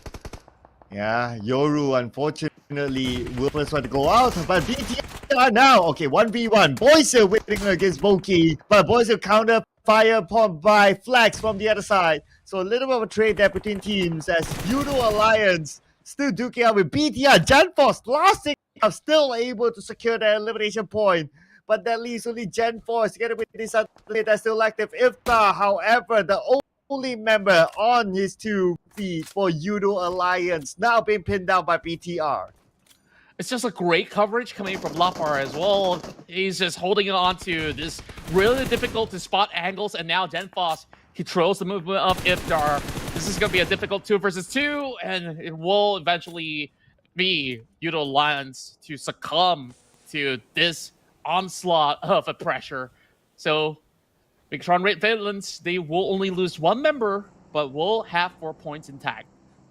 Start 5 points, but unfortunately no placement points for Yoodo Alliance. That will be the end for their journey in round number 2. But if you know what, if you think about Yoodo Alliance's trend in like even in previous seasons, they are a team that likes to show up last minute. Like last day, they will all of us like pump in multiple chicken dinners, and then they will go like all the way up. So Yoodo Alliance can pull off a surprise again this time. Yeah, perhaps so, but every step of the way, it's just a little bit of a adaptation that they will have to go through by the book. As Redface is the next victim on the block as the rest of BIGETRON Red Villains. They've been guarding this entry point into Pachinki all too well. And there's just not a single spot that PERSIJA EVOS could even bypass for the time being. That makes it 5 for BTR and PERSIJA EVOS. They're just going to give way, and can Genforce get more? Oh man, the El Clasico between these 2 teams. As always a banter between the fans of BTR as well as PERSIJA EVOS, since half of PERSIJA EVOS did come from BTR, so naturally there would just be this banter between like, oh, who's the better team right now in this current modern era. But the current condition, it is of course BTR on top of PERSIJA EVOS, but the points are not too far. But speaking about PERSIJA EVOS from BTR now, it's going to be signed. 2 Tigers over the hill, battling for the prime spot. Kenny getting shot, immediately met by Zuxi on the DBS. He's going to pop some tires coming in from Depth's Buggy, and some significant damage to also suppress the rest of SEM 9. And the rest of SEM 9 are giving a lot of spacing against PJEV. Oh, now they have the high ground advantage against SEM 9. So Sign, you got to be careful on their rotation. They can't rotate onto their open area. If not, he could shoot them down. Speaking about shooting down, the 2 teams from the wildcard region, GE and PLAYBOOK Esports, having a trade range between the 2 of them, and GE will pick up their first point. They're going to have a long haul exchange that will definitely will require them to save some of all these utilities. is there's going to be a lot more teams that's going to be joining them later on, but it's also a great notion that these teams coming here from the wildcard region will be able to at least hold out for the time being.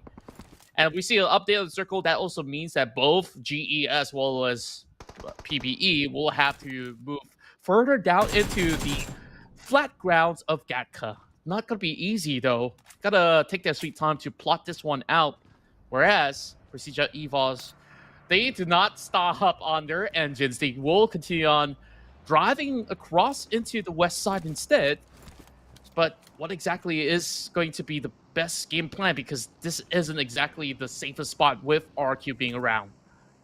You might notice that like the move, majority of these teams, like they're really swift and fast. It's like Circle Pop already driving. It's not like, okay, Circle Pop, they're still waiting, they're still deciding. No, they're already on the move. And this is the pace of the teams inside of PMSL, showing that why these are some of the best teams, not only in Southeast Asia, but the world. Yeah, definitely some of the best in the world at the moment. Trongsin, though, he's going to be able to get that huge pickoff onto PBE. And back towards your point as well, like, you got to always be ahead of the competition by making the first move. So long as you do that, you will be able to get significant advantages against those that are slow moving, because once you're going into the circle real late, you don't receive as much intel as compared to many other teams out there. And despite it being a little bit of a challenge, it's something that they are willing to take. Wow, Mikhail finds it or not. Speaking about challenge, Mikhail knocks down Fluke, but I think it's a long range, so it should be okay. Fluke to be recovered. Napiko, on the other hand, eliminates Raimon. PB out without a single point this time. Interesting, considering that they have decent run in sign-off.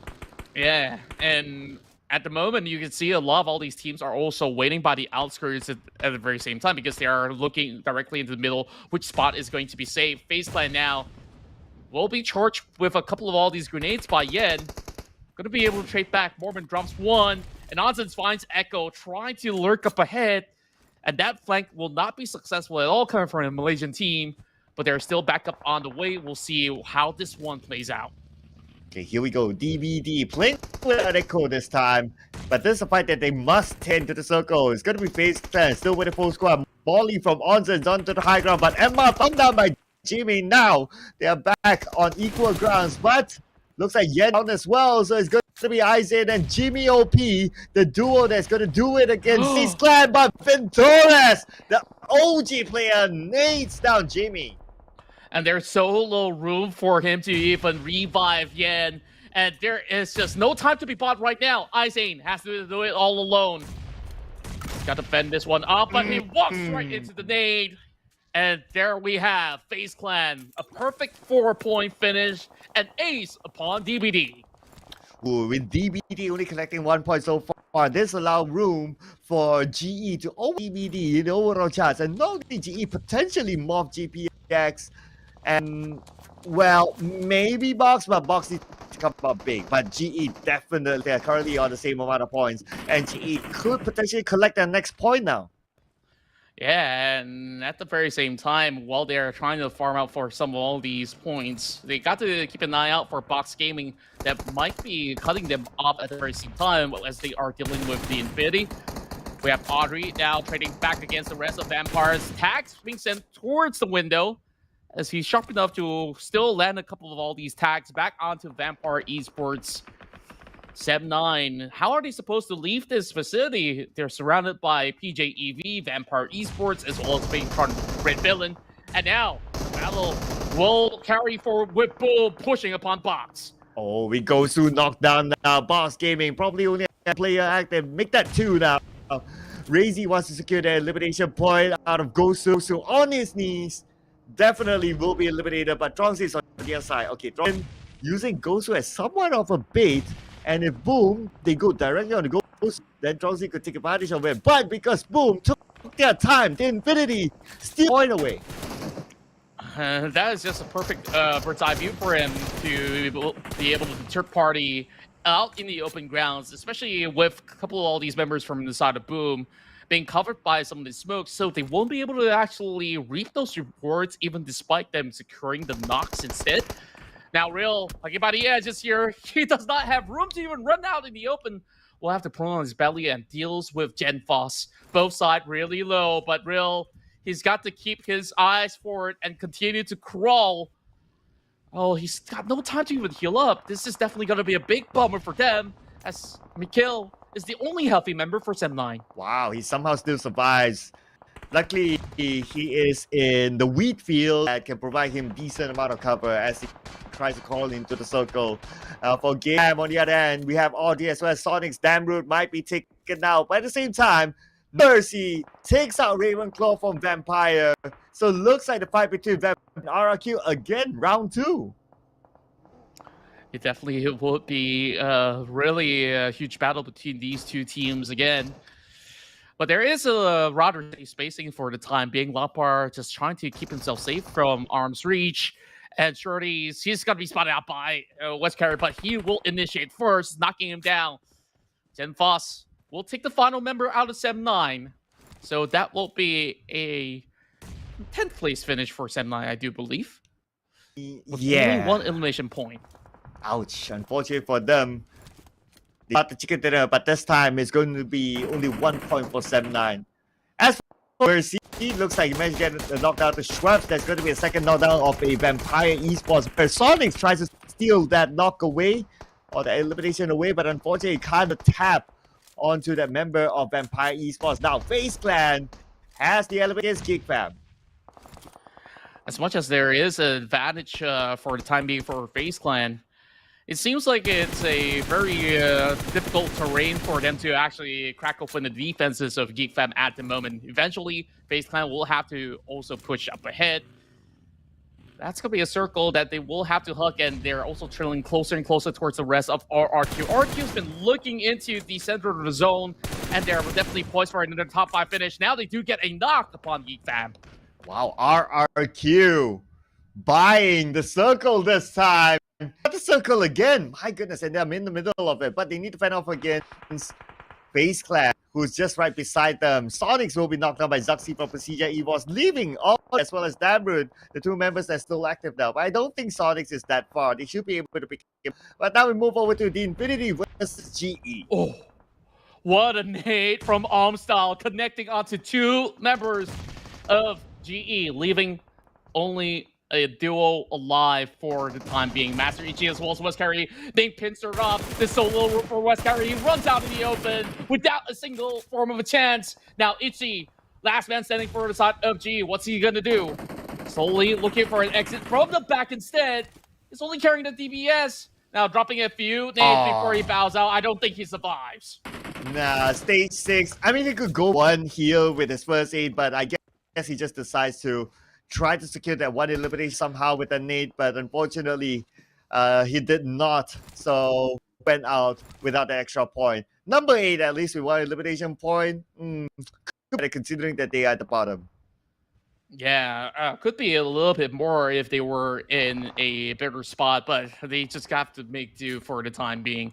PERSIJA EVOS, though, as they were having a rough run in from start all the way to finish, they've only got that 1 point and currently needing to find ways to slowly creep up from the south side is not going to be all too easy. So long as they do have utilities as they have in the back with smokes, then perhaps there is a slight chance that they can cut across.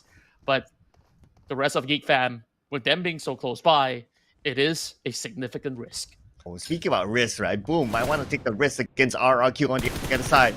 Oh, PERSIJA, as usual, we have the legendary Zuxi. Always somehow the last man to survive. Now, here we go. Nade from Zuxi. On to GEEK. Zuxi managed to evade that nade. His save will be cooked up. Sonics will be knocked out by Momo. Got a little bit of help there. It's going to be Momo security. Zuxi not able to connect the nades, but Zuxi is now going in. Final, Damroot will be taken out. 1 more to go. Oh, he even dodges the Molotov at the very same time. BIGETRON Red Villains, they did secure a total of 9 takedowns throughout the course of Erangel, but did not have any form of room of a breather. Now, needing to deal with Neprico, Misery, keeps them at bay. As long as he buys a lot of space for XERXIA, they should be able to hold out. Here we go. RRQ still in the middle of the circle, but teams approaching them. Okay, we got him here. Has arrived behind RRQ. Now they need to somewhat put a little bit more focus on the Boom boards. It's just that Boom Esports, they don't have a full squad. RRQ still has the numbers.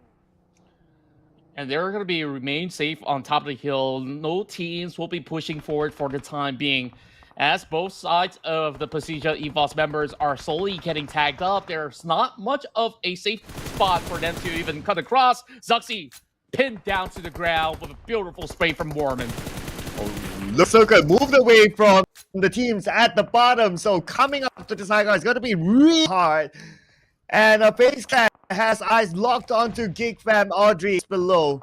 And FaZe Clan has the circle behind them, so they can exit to the circle whenever they want. But for that, I believe they want to secure the point. But speaking about securing points, Shirley will secure it on Zuri.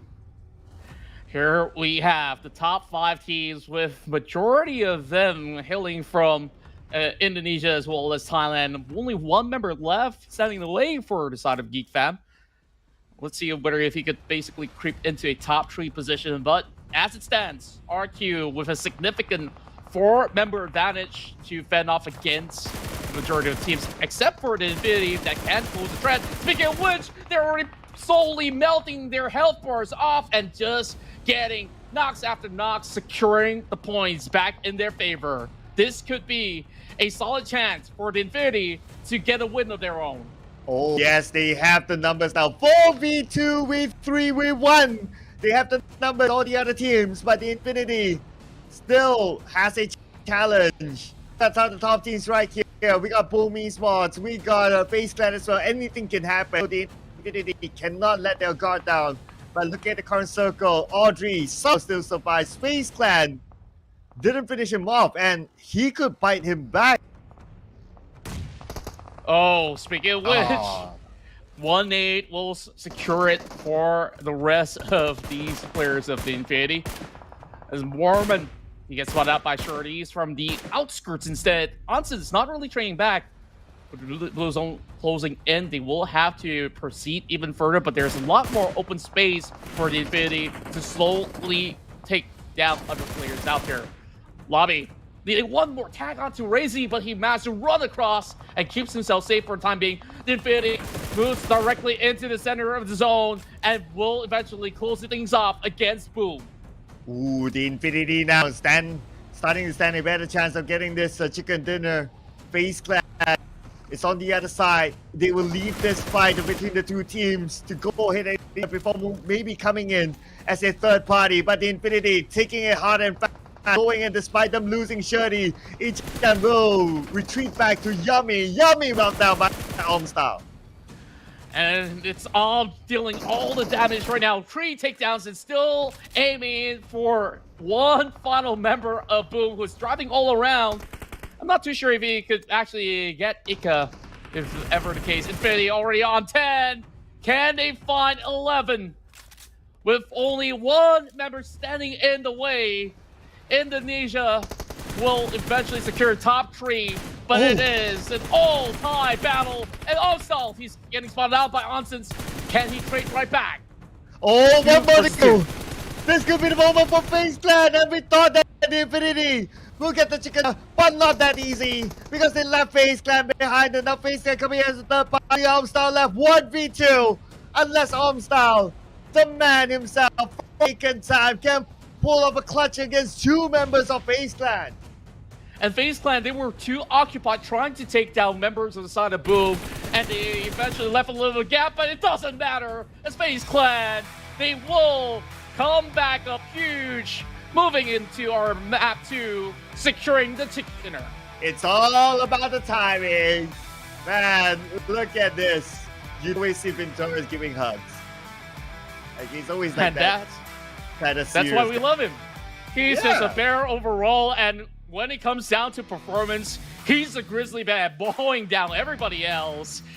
FaZe Clan, a team that is well revered across the globe.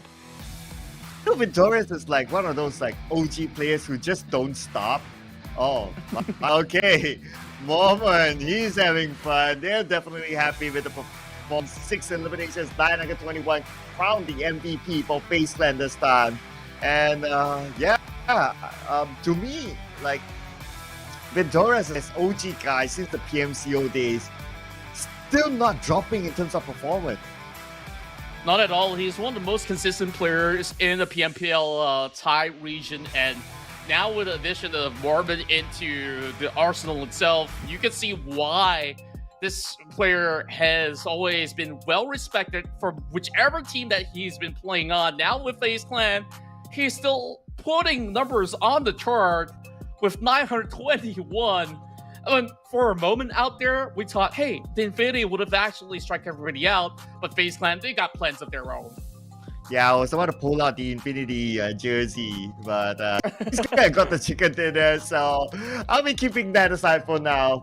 But let the eliminations collected. So it looks like they got themselves 11 eliminations this time.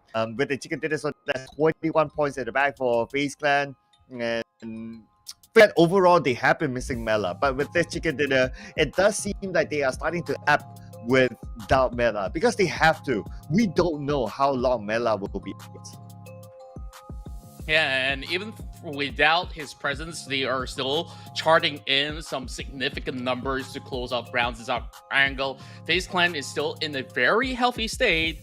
As a matter of fact, they should be able to garner just about more than enough to actually qualify into the final runs for the grand finals. But this is still early into the week, but we're already seeing them giving it all out against all these superstar of squads that are playing here in the PMSL. Aside from FaZe Clan, though, I would say it's a huge step up for the Infinity from what Game 1 was all about. And then you have the Indonesian squads, majority of them making their waves here in Arango.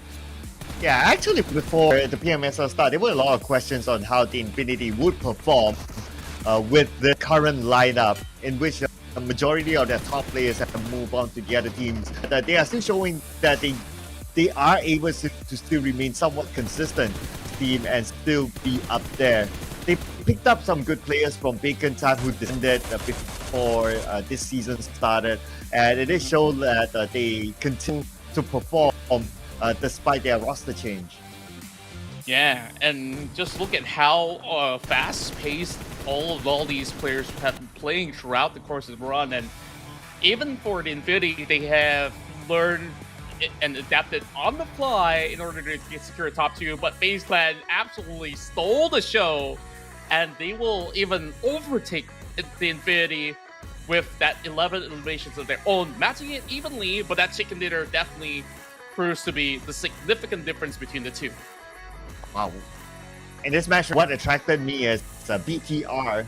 They went out fairly early, but they managed to get 9 eliminations, bringing them up to 10 points in total, and that is where it all matters. It's the point that matters at the end of the day. So BTR did fairly well this time. But on the other end, BN United got the contrast curse, and fortunately, they went out without a single point. Yeah, they ran into Yoodo Alliance, and then Yoodo Alliance ran into BTR, but BTR, they just kept going for more and more.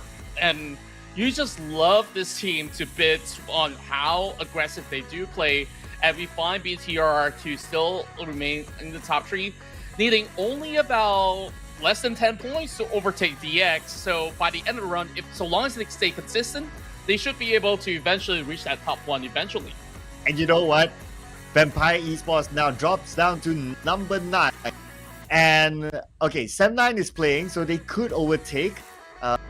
And we have Alter Ego not playing today, but next we have RRQ, who is doing okay today because they're having the luck of the circle as well. Let's see what the coaches have to say with this interview. So we're sending out to Kyril, our host, take it away.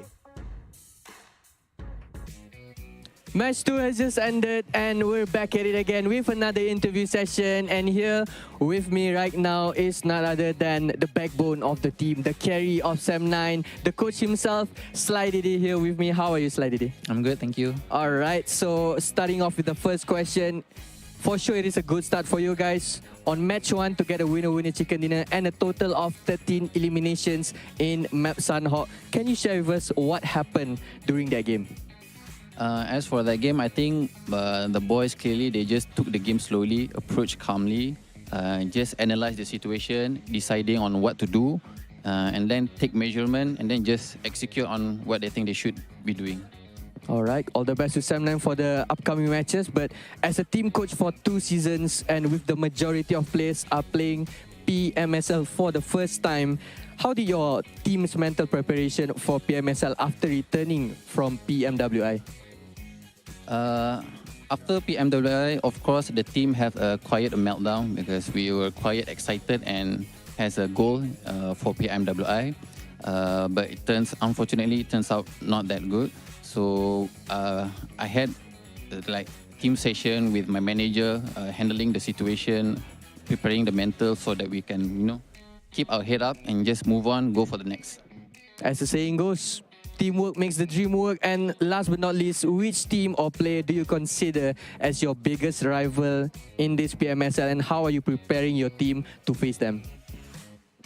As for rival, I think it's more of an admiration of a team because I don't think we have any biggest rival or anything, but if we want to be a good team, we would prefer that if we can be as good as Vampire Esports, because I think that is the goal, to become the best of the best, and that has been shown by Vampire.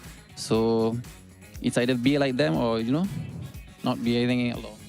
All right, confident answer, love it. Okay, I think it's all wrap up for this time interview session. Back at you at the casters table. Bye-bye.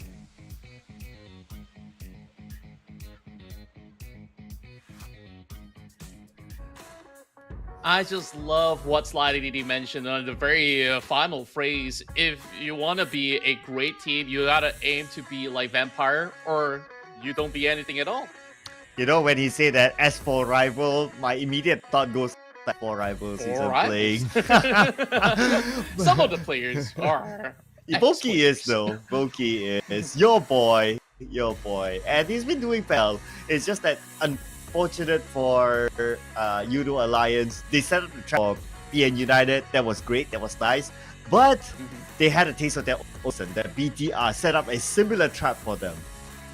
Yeah, and overall, it's just a game of catch so in certain scenarios. Whereas for Sam9, I think they've definitely learned a lot from their experience in PMWI, and even from a lot of all these local experience that they have back in their own region. Despite huge roster shifts on the side of Sam9, a lot of doubts coming in from the fans, can they eventually match up against the best in the world? And here they are, proving the doubters wrong and staying consistent to the fans that have been loyal to them as well. Oh yeah, it's really nice because Sam9 has had a lot of flack since the PMWI, and it's nice to see them proving the critics wrong, basically. As for our top performers, some of them proving critics wrong. So FaZe Clan without Mela doing well this time, and we got a BTR as well with a star-studded lineup, and we got Omstar who transferred from Bacon Time to the Infinity after Bacon Time disbanded, still continuing on this nice performance, and we'll always know Omstar for his very interesting hairstyle. I absolutely love his style, and I want to get a lot more of him on camera if we do have that opportunity to do so, because he has been the carry for the Infinity for even the final game. He was one of the last few members remaining for the Infinity before we kick off our match here in Erangel for Game 3. May I remind you that you can land your hands on this limited edition Dream Chaser skin that's only available throughout the course of PMSL. So make sure you land this one in your account. Yes, and this is limited as well. It's the Dragon Ball Super in-game at the moment. Play as your favorite Dragon Ball Super characters. On screen here, you can see this. Anyone play without purchasing the skin. And if you purchase the skin, of course, you get more of the entire event. But for Contra, who has been going to concerts recently, you can relate to this. Oh, this is definitely one of my favorites out of the Ultimate set, where the Dandy Roosters will be able to get you some riffs going when you play your matches and secure those chicken dinners. So, that actually looks very much like a guitar. I didn't actually expect some of all these skins to be able to be so similar to what you can offer in concerts. Yeah, you had a lot of concert experience recently, and be more in Jakarta soon. I don't know. Hopefully. Yeah. I see a lot of people going for concert craze right now. Like, even that's going to happen at the end of the year. But what else is going to happen at the end of the year is going to be the MGC top 6 from the PMSL move directly on the PMGC. So there's a lot at stake on the line this time.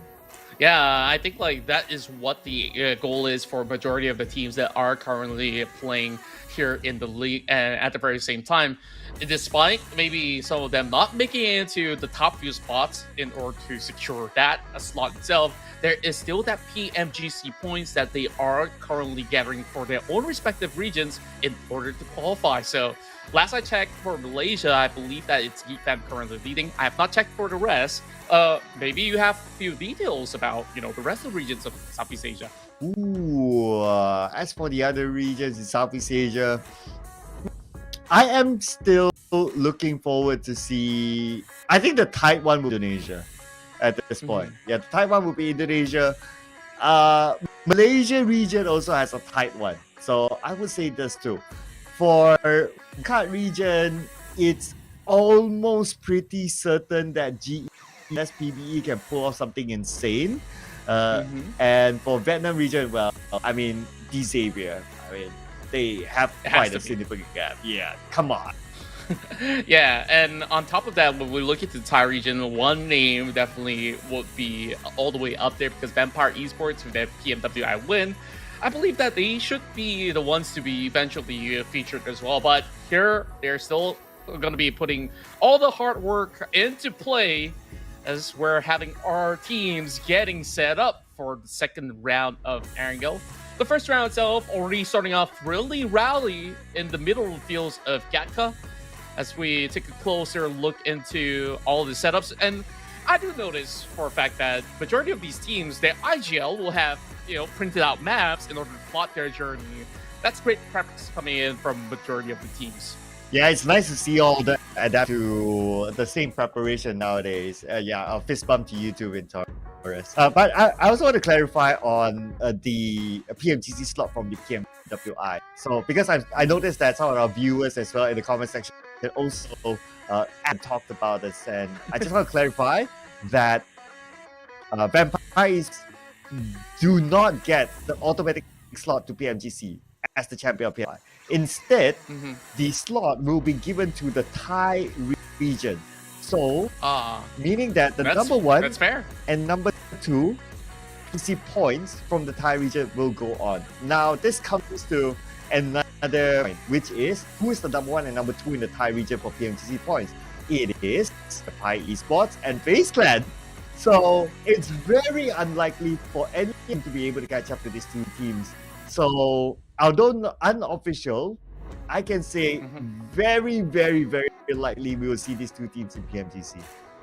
Yeah, especially now with them gathering even more points by playing inside of the PMSL. I guess FaZe Clan has got to thank their brothers from Vampire Esports, like, hey, thanks for winning the other day. So we will not have to worry too much, but we just gotta consistently put in that performance. But at the same time, you see newer names even challenging those form of a score when you have previously Hill that was climbing up, and now XERXIA at number 1. Perhaps that will be that major difference maker in that PMPL Thai region to see who actually makes it through the cut. Wow, speaking about difference maker, we finally Snipes back in the lineup after a couple of days break. So he will be replacing Sonics, who has been playing in Snipes' absence since number 2. So glad to see Snipes back. Daddy, Papa Moas will be proud to see his son playing right now. He's actually watching, and he watches every single game. So up to parents actually supporting your kids in this tournament. Yeah, and that is definitely the fifth player of every single squad out there, because without their support, there won't be huge successes for all these teams out there. And once more, we dive into Erangel for PUBG Mobile Super League.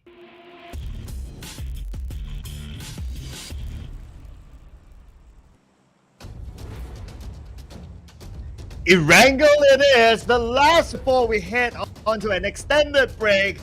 This is going to be the flight path, as it's going to be a slightly different flight path. Before this, it was from military base to Sydney, but this time it's going to be military power to the left side of Kuwari. So teams would like to drop onto the areas of Severny or northern Johor will need to travel for quite a bit, and namely RRQ as Vampire Esports. So with that being said, it's either they get a vehicle in between or they will consider to change their drop spot. Yeah, and I will definitely keep my eyes on the outskirts of Yasna Polyana, because that's also one region where you see a lot of car spawns where teams would like to actually contest from. So with all these form of teams getting similar drop patterns, it should be all too difficult for them to get to the spot that they desire. But RQ definitely is that outlier where we'll see whether if they do manage to get across safely, but it will definitely affect their looting time in order to get those rotation points much quicker than usual, if ever the case. So FaZe Clan, do you have their way towards the far western side, aiming for South George as well as Hospital, it seems. And I think it's still going to be a pretty straightforward way for, you know, a team like RRQ to get all the way back up, because shooting range is absolutely empty, with majority of all these players still starting off in the Central Plains. Still hovering around, so let's see if any team really goes up north. Considering the goal is there, I guess it does make sense for, like, okay, for teams like RRQ who normally up north to just grab a quick vehicle somewhere in between and just shoot straight up Bernie and continue looting up there. Since there is a possibility that the circle will be inside of Silverny as of now. Although there is a certain percentage that circle is in the main peninsula, but I personally would like to see a challenging circle. So if it goes off, I'll be happy. Yeah, I definitely want to see a little bit of a change of a pace as well as scenery overall. As we talk about sceneries, we're going into the ports of Novo Ripnoye and United. 2 games in a row. The first game, they did manage to get a significant amount of points from positioning itself, but not really a high amount of takedowns. Whereas game 2, absolutely stopped by the rest of Yoodo Alliance. We want to see them perform a lot better this time around. The Infinity, on the other hand, almost got themselves that chicken dinner in the past round. Oh yeah, the Infinity. Must be quite a heartbreaking moment for them. They thought they had it in the bag when they had it fought towards the end, but it had to be FaZe Clan. It takes a tie to take down an entire team, they say, right? Yeah, it has been the case for a lot of all these major tournaments as well across Southeast Asia. And I think the closest competitors to Thailand has always been Indonesia. And now Malaysia as well as Vietnam is also trailing very, very closely in those records when it comes down to, you know, 4 versus 4 battles. But there's just something about Thai squads that they all have great firepower. Speaking of which, it's going to be MORPH GPX that will trample them up ahead. That's first blood, baby, against Vampire Esports, and Petbank will be able to get one for the team. You know what? It's no longer the casters. It's really the contrast curse. Every time you talk about, like, oh, this region, bad team, something like this happened.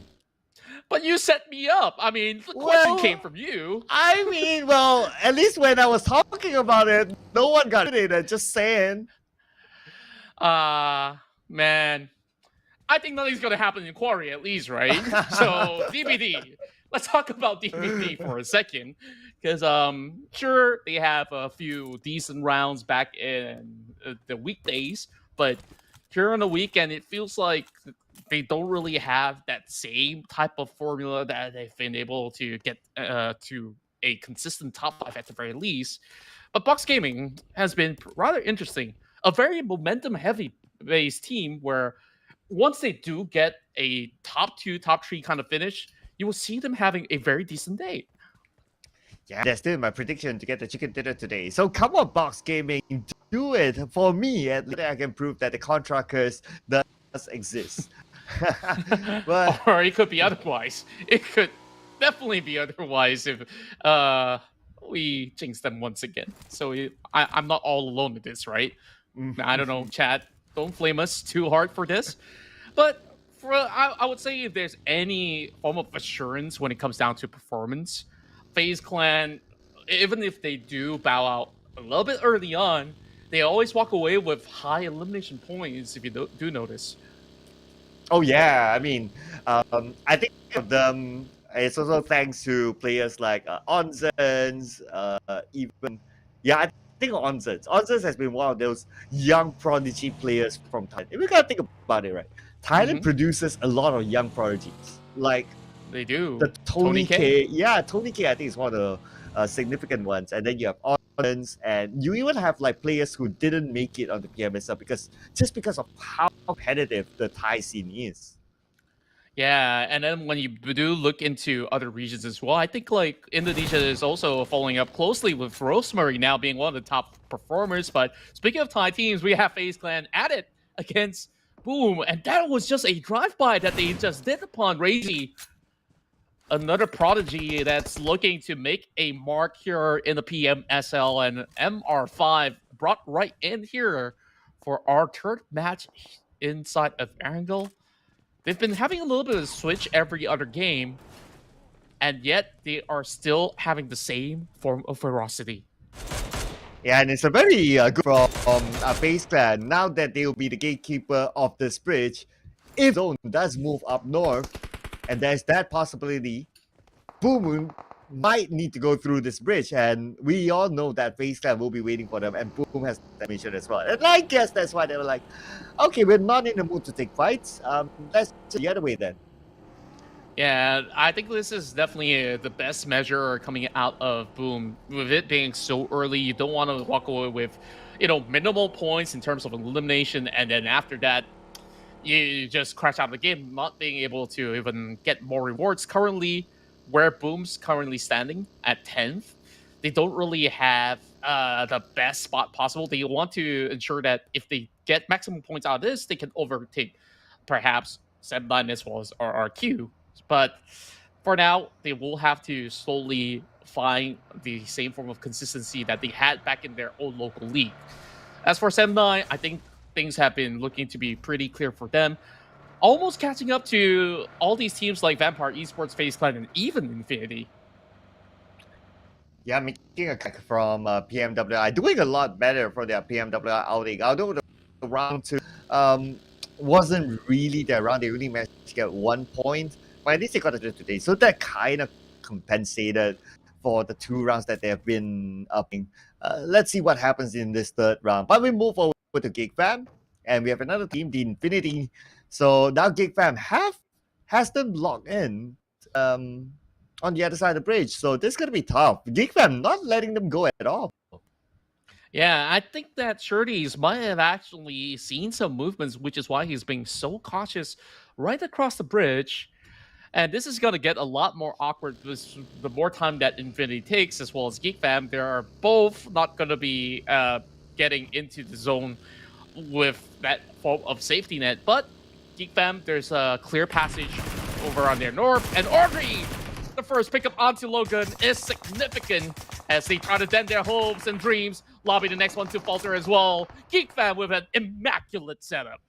I think, okay, Infinity, they should have known that GEEK Fam is there, but looking at their utilities, looking at their first aids, they only have like an average of 2 first aids each. So I guess for them to rotate the other bridge is just too far for them, and it's not going to be worth it. So that's why they tried to YOLO this. By YOLOing, that allowed GEEK Fam to obviously get the knock on to the Infinity. It's quite a difficult stance that they had to decide on. But regardless to that, it's still a lose-lose situation, no matter the case. So might as well take that early choice to cut across the other side of the bridge, which they will eventually do so now with Omstal's Shirties being the only 2 members surviving. Oh man, it's gonna be hard. I'm not sure if they can withstand this zone, considering that the zone went up north. So they'll be able to do so. I think the other bridge, they should have a clear entry and didn't notice that any team bridge camping on the other side. But that also means that it's not only about the first aid, it's not only about the zone management, but it's also about, do they have enough gas to reach up north? Yeah, that's really important because it's quite the long journey all the way up into the shooting areas. Shooting range areas overall. M249 in the hands of Echo this time around, keeping his tabs onto Mormon. Quite a segregation between Mormon as well as the rest of FaZe Clan, but there should be enough covered grounds for FaZe Clan to also counter in response. Now, back towards that conversation, I guess the only thing that the Infinity had to worry about was BN United being around Nova Ripnoe when they do start off, which is why they did not choose to rotate over the other corner much early on. But coast should be clear, like you said. Yeah, I noticed that BN United, they took it over blue. Now they're taking it again. So I'm not sure if BN United is having that strategy, trying to block the potential of the Infinity coming by them, or are they spending some time looting up in the zone. I did notice that Thai Esports also spending some time in the blue. So this time it's going to be a slow for Vampire Esports. Maybe it's affected by the fact that they only have 3 players now. Yeah, you can see how careful these squads are currently playing for the moment. This is going to be very significant for them to close off this weekend run with the most points possible. Qualifying into the grand finals guarantees them a lot more of that PNGC points, and at the very least, Vampire Esports is coming in from the far western area where shooting range just allows them a little bit more of that spacing against all the other teams that are looking to camp out inside of Severny as well as the south entry point. So I would expect a lot of fights to break loose from the entry points of Yasnaya over the south, where PERSIJA EVOS is also looking to make a huge U-turn. Oh, this is definitely a very peculiar strat coming in from PERSIJA EVOS. Okay, but speaking of peculiar strats, DBD, not so strat, taking high ground, and below them is going to be FaZe Clan, the team that just got off a chicken dinner. DBD tries to get something out of this, but I don't think it will be a big push unless he sees a clear chance by knocking out maybe 1 or 2 members of FaZe, since they're all in the circle now. Yeah, with this current position, it may actually look to be a little difficult, but what Jimmy OP can do is to deplete the buggy at the very least. Starless sees Yoodo Alliance passing by, and Lapar does deal with Boki, and he has the upper hand. And it's still a 1-to-1 exchange with Satar, giving a little bit more cover to Lapar at the same time. But the rest of Yoodo Alliance, with another huge setup here by the bridge, is going to see them being a little bit segregated from the rest. Wow, beat Yoodo Alliance round 2. Let's go. Boysil with a DBS in hand. Sees are they look. Not even reacting to it. It was because he was super low anyway, so he tried his luck, but unfortunately luck wasn't on his side. Now it's going to be Flax against Satar. Boysil going to come in with the nade as well. The nade should be able to be connected onto his opponent, but Satar knocked down by the zone. Spent too much time on the outside, but he took a couple of shots before he went down. But it's going to be Boysil at the forefront. Boysil loses the fight. Volky gets a knock. And there is an exchange coming from Denfos. A couple more clips. He has to go for a reload. And he was cut out by Flags. He saves the day for Yoodo Alliance. Volky's still alive, but how much longer can they hold on to? PERSIJA EVOS overlooking that corner. And it's going to be Infinity from the back. Oh! The late bloomers finds a reward from the outskirts.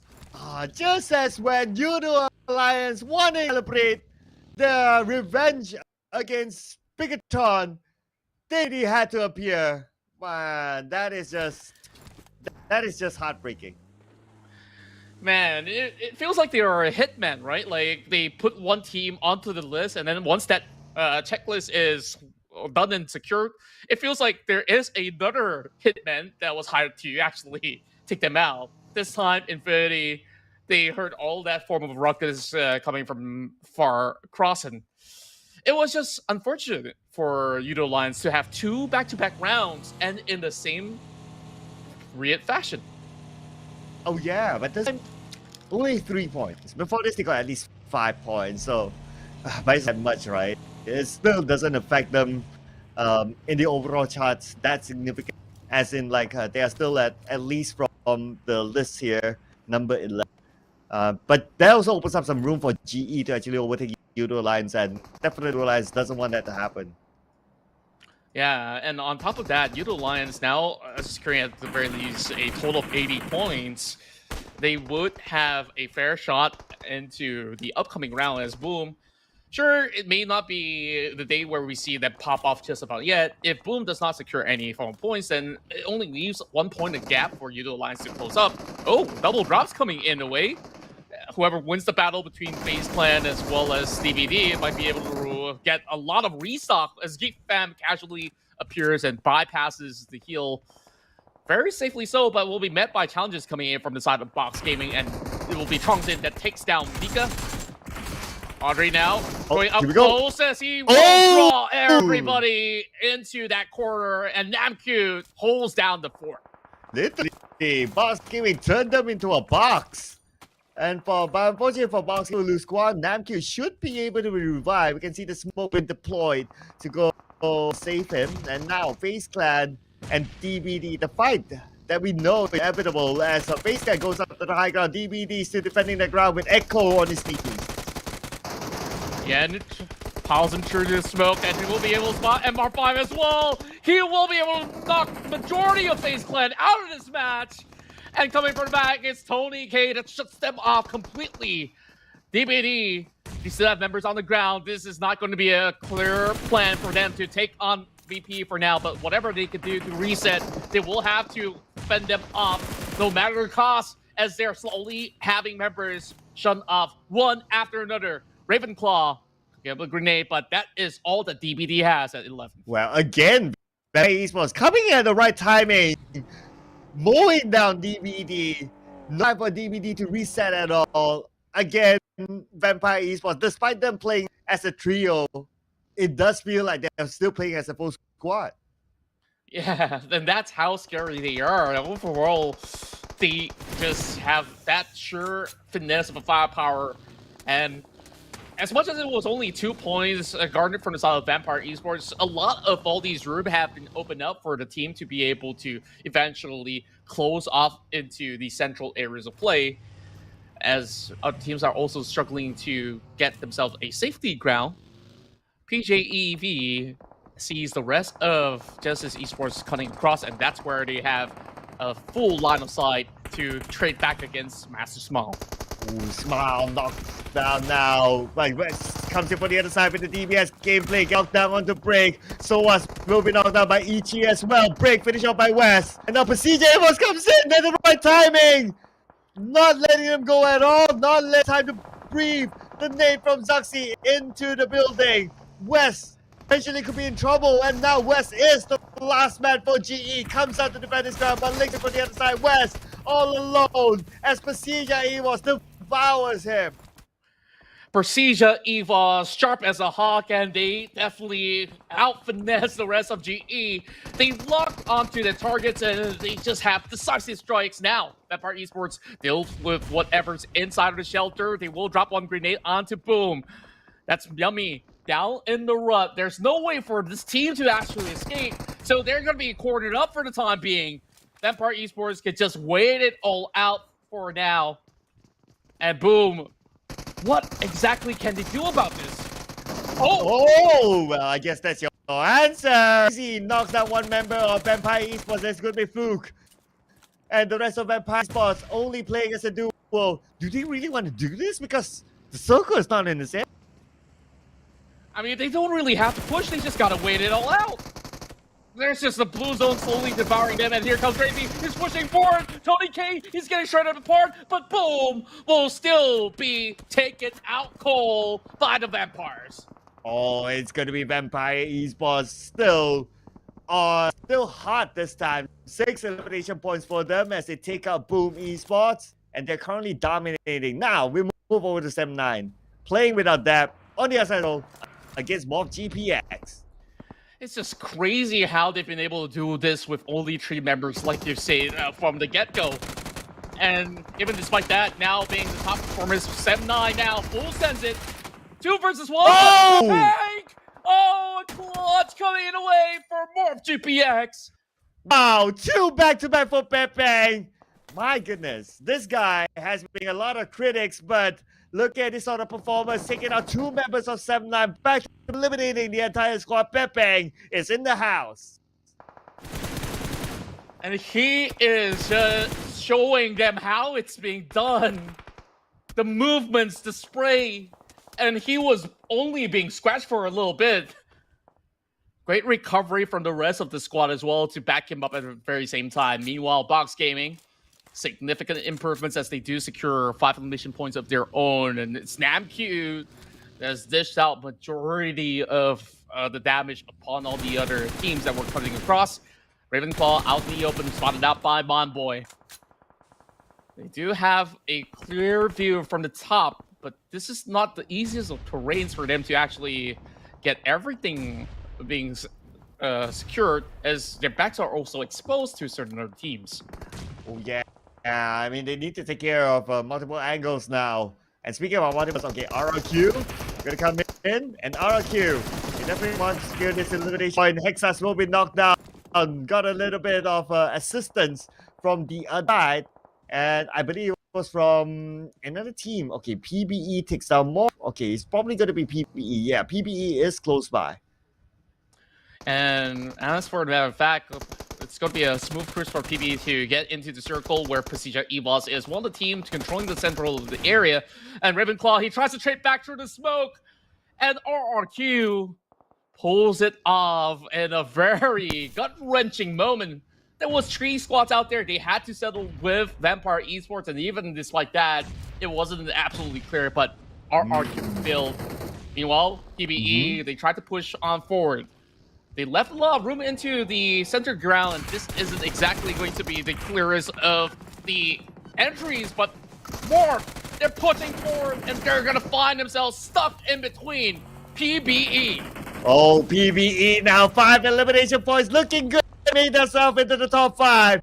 PBE, however, does have the circle, but they have an entry point. Now we move over to Box Gaming, also in the top 5. Go against another team just right below them. PBE spawns out Hexas, but they can't secure point just yet because they're being shot at from the other side. Raman gotta be careful. No Mercy having such a sharp eye onto Momboy.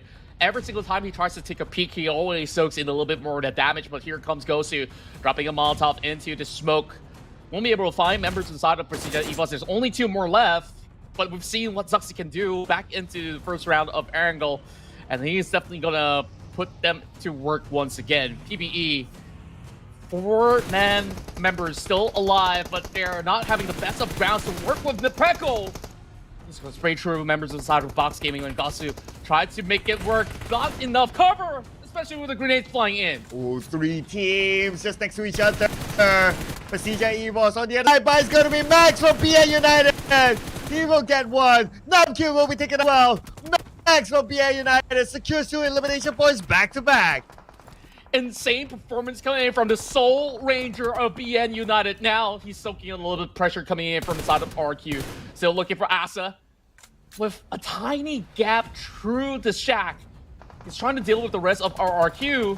Thankfully, he has enough smokes here to work with, but PBE sends 3 members back to back. Oh! And Momboy, he's bowing out. He's not letting any shots with the DBS.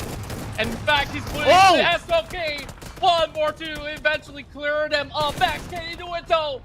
He gets a little bit bird's eye vision. There is a grenade being cooked up, and it says Max. He almost gets cleared up completely. 1 more tag is all it takes. Raimon tries to prime his nade, and he's pushing out. Max! Oh! He got it from afar. RRQ had to butt in. Pick out Max. My goodness. RRQ being the 3rd party at the right timing, and now, come on, RRQ can wrap things up finally. That was insane coming out of Max. it was just unfortunate that they won't be able to secure that final point because there is still Cool remaining alive all the way from the back. Especially we thought PBE with the numbers advantage, they won't be able to secure the round. There is still RRQ that they will have to take out, and they have this area fully surrounding the only player that can contest from the Philippines. Oh man, if Cool can pull off a clutch and no vehicle, 50% health, hardly a vehicle, no other teammates, will be the greatest of all time, I can tell you that. But he's going to start it off with the new member of RRQ, Nomi. Let's see if we can get a knockdown. He's still got 4 other frag grenades, no mercy. Ooh, just missing that shot. Cool getting it finally. And Cool trading it back and forth. There is still Hexus that he will have to deal with, securing 1 more point in the way. PBE's best performance so far, but the nade out of nowhere gets it back for RRQ. Man, look at how cool they are. They're like, oh, we got a chicken dinner. Okay, just another day's work. RRQ, their first in the PMSL. Finally, after near just, they got the chicken dinner. A steady climb every step away of this Indonesian squad that has been revered from the very first season of PUBG Mobile competitive play. They have once again shown us how well they can dominate the competition. And now, with this chicken dinner in the back end, what we saw back in Santa was just a little bit of an appetizer to the fans out there. And the Peko is your main man on the mission to get things done for the King of Kings. Former PMPL Southeast Asia top eliminator Neko is still the man for RRQ. 3 eliminations for 88 damage. And with this lineup of their new team member, No Mercy, transfer from Aura, finally they get the chicken dinner. And with this chicken dinner, they'll get more than 100 points, breaking the 100-point mark. This round is something else, I gotta say, Sir Cloud. Like, we had that challenge coming from PBE that went so disastrous as they were hoping to eliminate Max from Baonam United. And Max just cleared those 3 members up like it was nothing. And suddenly, the tides really turned upon them. If should be the case that PBE stayed put, maybe it could have been an even standoff between PBE as well as RRQ, but RRQ take what they got, and look at that. Box Gaming, as you predict them to be one of the bigger winners of today, they are clawing their way into a top 3 finish. But you know what I noticed? That today, RRQ has been quite the circle magnet. Like, look at their distance travel, right? As compared to the other teams, not as much. And it's only this round, even like in rounds like when they had a compound inside the Sandhawk, even in like the Erangel round, they always have the circle. So that did favor them. It's charge to get the top 3, top 4 spots, and now finally Yeah, I absolutely agree with you that their predictions was very spot on. And even despite the circle being a little bit further away from them, they always ensure that they make quick measurements to drive their way into the poise position and then take those later fights heading into later stages of the game. And RRQ makes it pretty straightforward. There's nothing too flashy about RRQ's play, but by sticking to their disciplines, they reap a total of 18 points in the bag. Yeah, but on the other end, it's going to be Boom Esports suffering this time with a single point at all. And if you can't think about it, actually Boom Esports has been sliding down. They haven't really been performing for not the past few games or the past few days. So now they are actually, the last time we saw them, they're actually on page 2. It's not a position that we're used to seeing Boom be in. Yeah, it definitely is something that is very uncomfortable, even for the squad themselves. I wonder what the struggle is, because I do see the team surviving into a top 10, but this time not even securing a single elimination point. And this actually leaves a lot of gap for other teams to chase upon on. So they definitely need to amp up their firepower in order to make amends for some of all these lost rounds. And you see, Boom, they're not really having significant changes at all at the spot. Meanwhile, big improvements coming from BN United now moving into the top 5. Yeah, and time without Team Secret playing, unfortunately they can't add to their point tally. So allow Box Gaming to finally come out with their number 20 spot to overtake Team Secret as the number 19 team. And because they're still playing today, and Box Gaming pretty okay today, if they can continue on their performance after this break even, who knows, they would be just edge of page 2, and that would be good enough to get end the day with that position.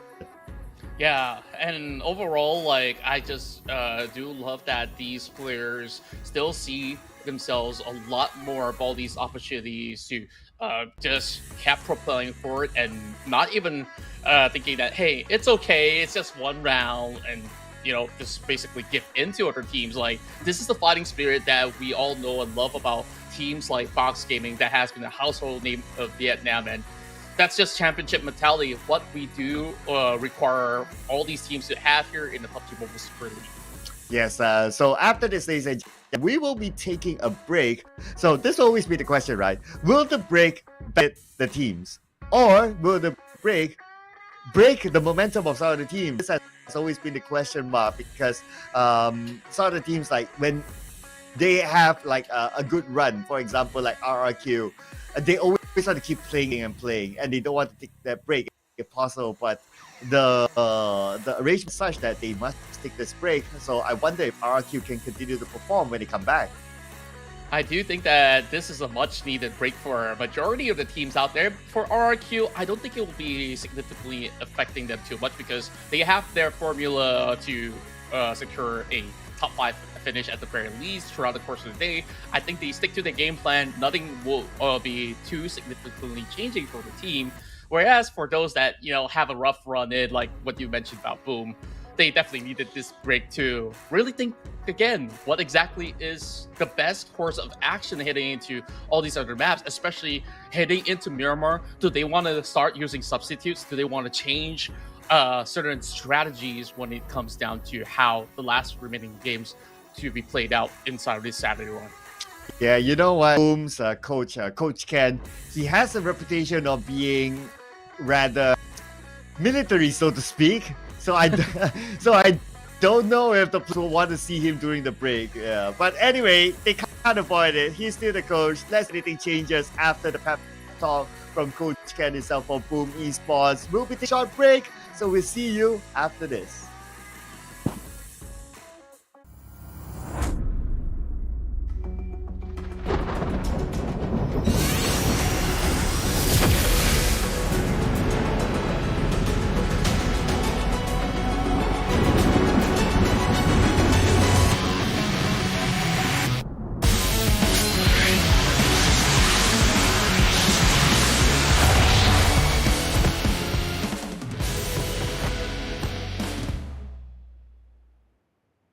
Battle Royale Dragon Ball Super is now available in PUBG Mobile. In this mode, players will experience a whole new kind of combat. Players can play as several Dragon Ball characters, compete in intense battles to see who will be the final victor. If you're trying to win, try going to an energy zone and see what random buff you get. If you get a health recovery buff, then it's a good idea to stick around and fight. Even without any recovery items, you'll be able to maintain a decent amount of health.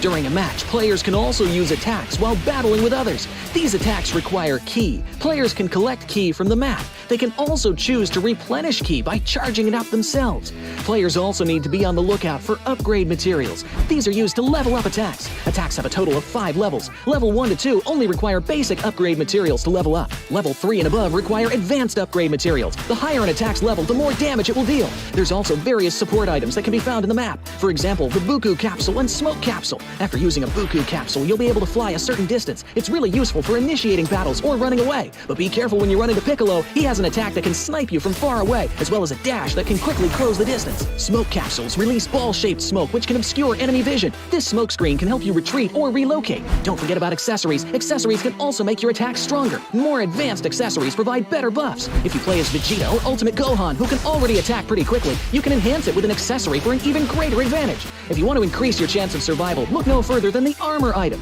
Armor provides extra health, which gives you an edge in combat. It has a total of 4 levels, and the higher the level, the more extra health it provides. Be sure to pick it up when you come across it. So, do you understand the gameplay and items a little better now? Let's play Battle Royale Dragon Ball Super together.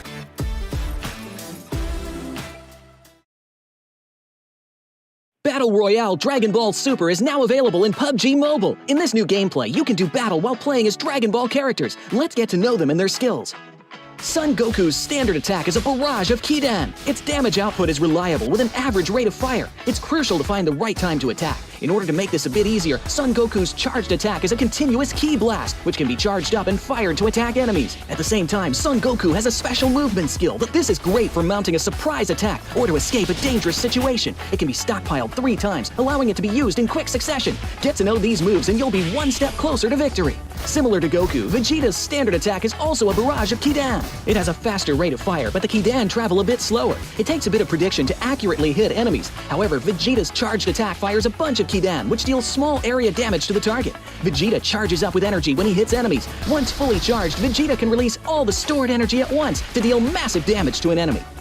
If you wish to fight at close range, then you have to try Ultimate Gohan. Ultimate Gohan's standard attack is a rapid flurry of Kidan that can deal a ton of damage while up close in a short period of time. When you're surrounded, Ultimate Gohan can use his charged attack, which is a powerful single Kidan. It needs to be charged up first, but it will deal a lot of damage to anyone caught in the crosshairs. It can decisively end a battle during pivotal moments. At the same time, Ultimate Gohan also has a special skill that generates a protective barrier around himself. The barrier can block 500 damage and protects from all incoming projectiles while in effect. When the barrier takes enough damage or the time runs out, it will dissipate on its own.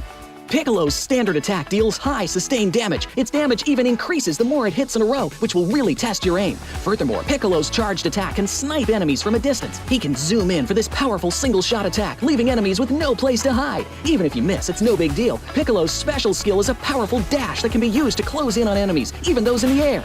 Another close-range fighter that's worth trying out is Frieza. His standard attack is an elongated Kidan that's easy to hit enemies with. Use his charged attack to throw a huge spherical Kidan. Positioning and timing are key. Frieza also has a special skill for controlling the battleground. Select a location and he will leap into the air. Then after a brief pause, smash at the location. It damages anyone that's hit and sends them flying. So that's a quick rundown on all the characters' moves. Come join the intense battle with Dragon Ball characters.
A new 1.6 by 1.6 kilometer map is coming to PUBG Mobile version 2.7. In this map, there are several energy zones where you can receive random attribute boosts, such as increased speed and health recovery. At the same time, lots of supplies spawn in the area. Be sure to grab them while you can. After finding all the supplies in an area, you should keep moving to find more supplies. The fastest way to move about is through portals. Go through one to teleport to the other side somewhere else on the map.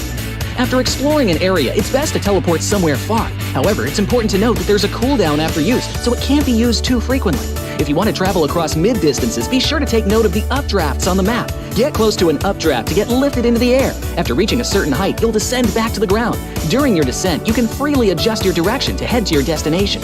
This transportation method is very handy for escaping dangerous situations. Another thing you have to watch out for are the volcanoes on the map. The lava erupting from these volcanoes can cause damage within a certain range. Be sure not to step on the lava, otherwise you'll keep taking damage and lose health. After arriving at a new area, be sure to search for exclusive crates. Approach them to get exclusive themed supplies. Apart from exclusive crates, timed airdrops are also a great way to get supplies, so make sure to keep an eye out for the countdown timer on the minimap. It indicates when an airdrop is about to appear.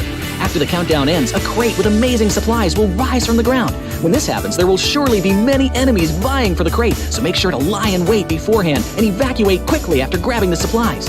If you get injured when going for the supplies, go to the recovery point indicated on the map. You'll be able to heal there. Just run into it to fully restore your health and armor in an instant, just like with teleporting. The recovery point has a cooldown after using it. It can't be used again until the cooldown ends. If the battle gets too intense and you find your teammates eliminated, you can bring them back within a limited time at the towers located on the map. The towers also have cooldown after being used. Each player can only be brought back by a teammate once. Players that have been brought back will directly respawn near the tower that was used without having to jump back to the battleground. Hurry and join your friends in the fight for victory.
This is the 2023 PUBG Mobile Super League SEA Fall, and we are left with just 3 matches for the day. But before we start the game, here with me we have a player from RRQ, which is Nerpeko. Hello. Alright, so congratulations on getting a winner chicken dinner in match 3 just now. Can you share with us what were the difficulties or challenges that you guys faced during the past few days matches? Oke, jadi selamat untuk WWCD-nya di game ketiga tadi. Bisakah kamu share dikit lah apa permasalahan kamu di hari-hari kemarin? Mungkin kalau di hari-hari sebelumnya kita lagi permasalahan tuh rotasi ya, belum maksimal lah. Dan di hari ini kita udah belajar dari yang kemarin, ada kesalahan-kesalahan yang kita perbaiki di hari ini. Okay, so basically on the past few days they having a difficulties on a rotation, but then they already fix it and they already learn how to rotate on these days. So basically that's what they did. They changed about their rotation timing and everything. Yeah, they're looking very good today with their rotation, especially on Sunho and Erangel just now where they get the winner chicken dinner. So your performance over the past 2 days was not that good. And have you implemented any adjustments for today's game to improve your team performance and scores? Oke, jadi performa kalian di 2 hari kemarin tidaklah begitu bagus. Adakah apa-apa strategi baru yang kamu udah pakai buat hari ini supaya kamu bisa mendapatkan skor yang lebih baik? Kalau strategi sih nggak ada ya, lebih ke memperbaiki kesalahan yang 2 hari sebelumnya dan dimaksimalin lagi di hari ini. So basically they haven't do any new strategy. They just focus on what they has done before and try to fix it and try to give a good result lah for these days. Alright, hoping that they will do better on the upcoming matches, which is 3 games left. And which team is your biggest opponent in your opinion and why? Jadi tim mana yang kamu ngerasa itu rival terbesar buat RRQ lah? Rival sih nggak ada ya, semuanya musuh lah kita anggap. Tapi yang paling nyusahin mungkin yang dekat-dekat kita, kisaran kita. Kayak contohnya Boom, yang sering ketemu. So they according to our Nerpeko, they actually think that everyone is the same, but they only focus on the teams that drop nearby them, which is one of them is a Boom. So they always meet each other in their rotation. Yesterday we got Coach Cap saying something about Boom, and today we got Nerpeko here mentioning Boom. Looks like Boom. Everyone is eyeing on you. Careful, Ken. Alright, I think that's all of our interview session and the game about to start. So let's get back to the casters table. Bye-bye.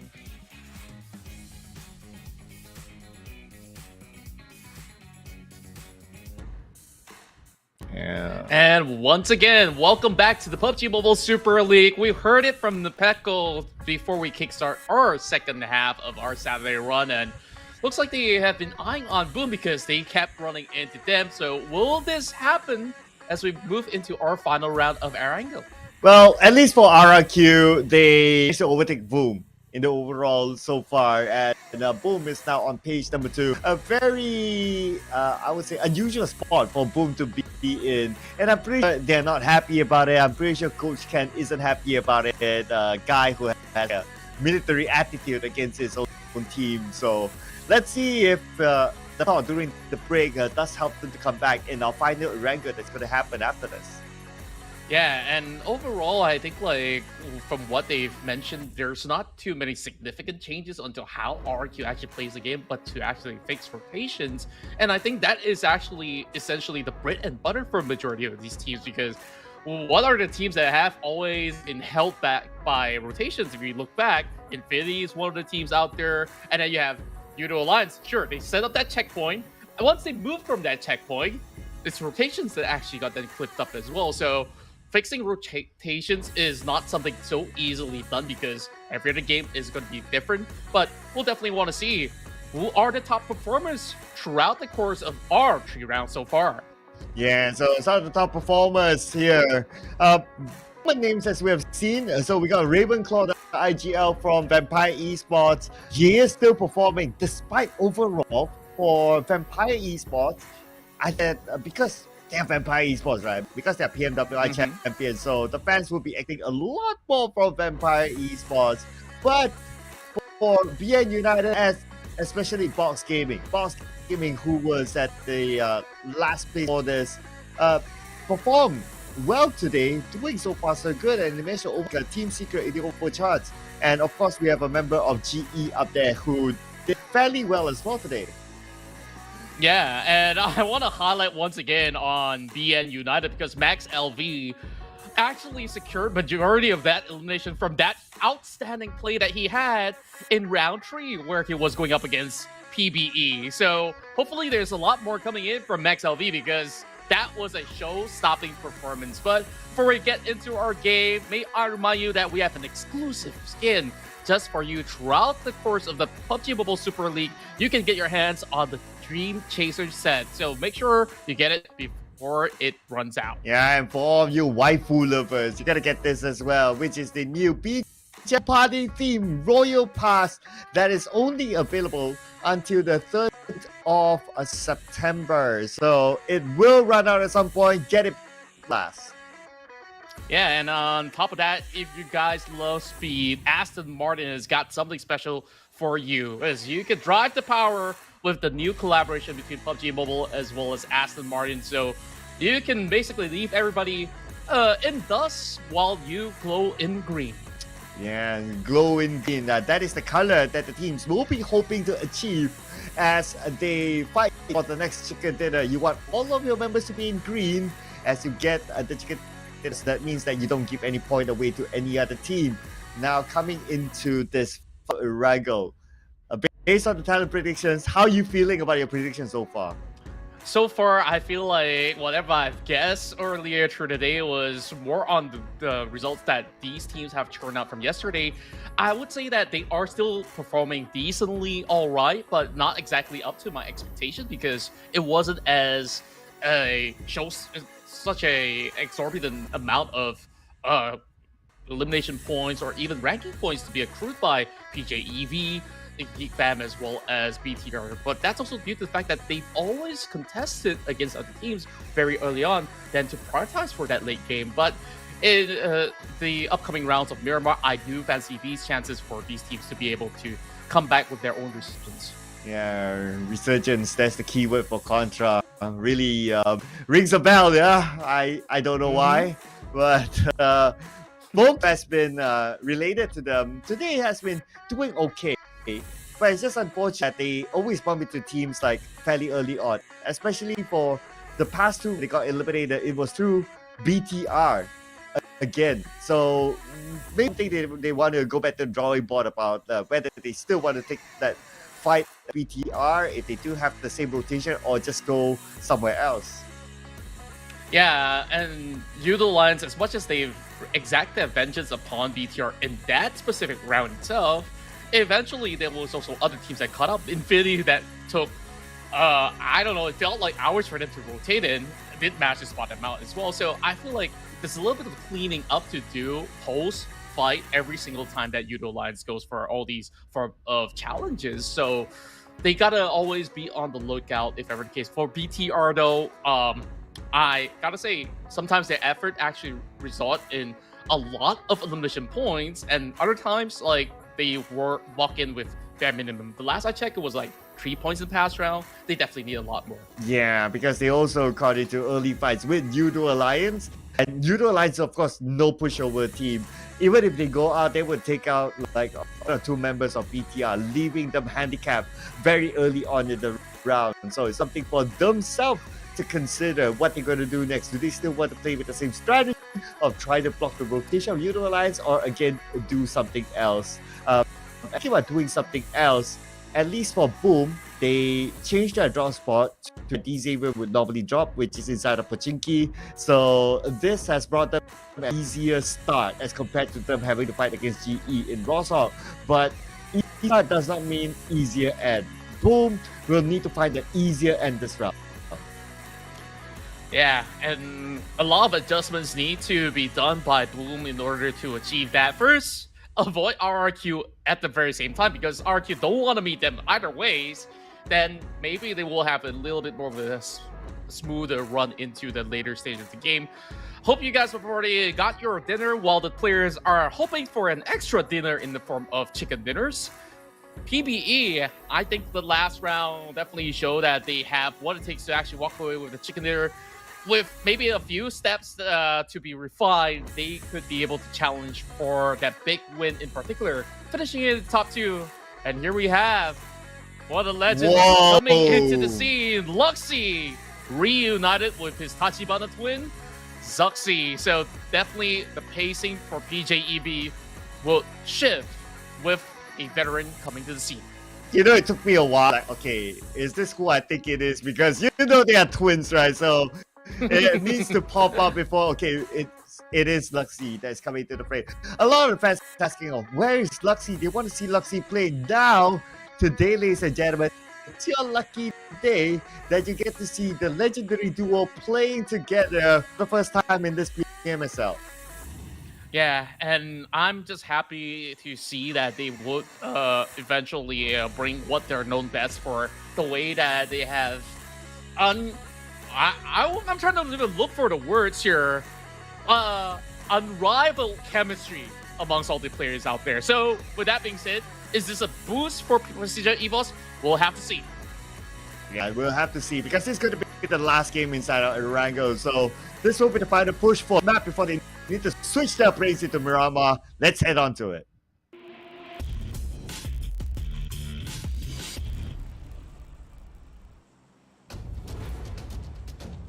Starting out from the southern plains of Sonoska military base, this is going to be a little bit more lopsided as compared to the other past two Arangold maps, which was a lot more central.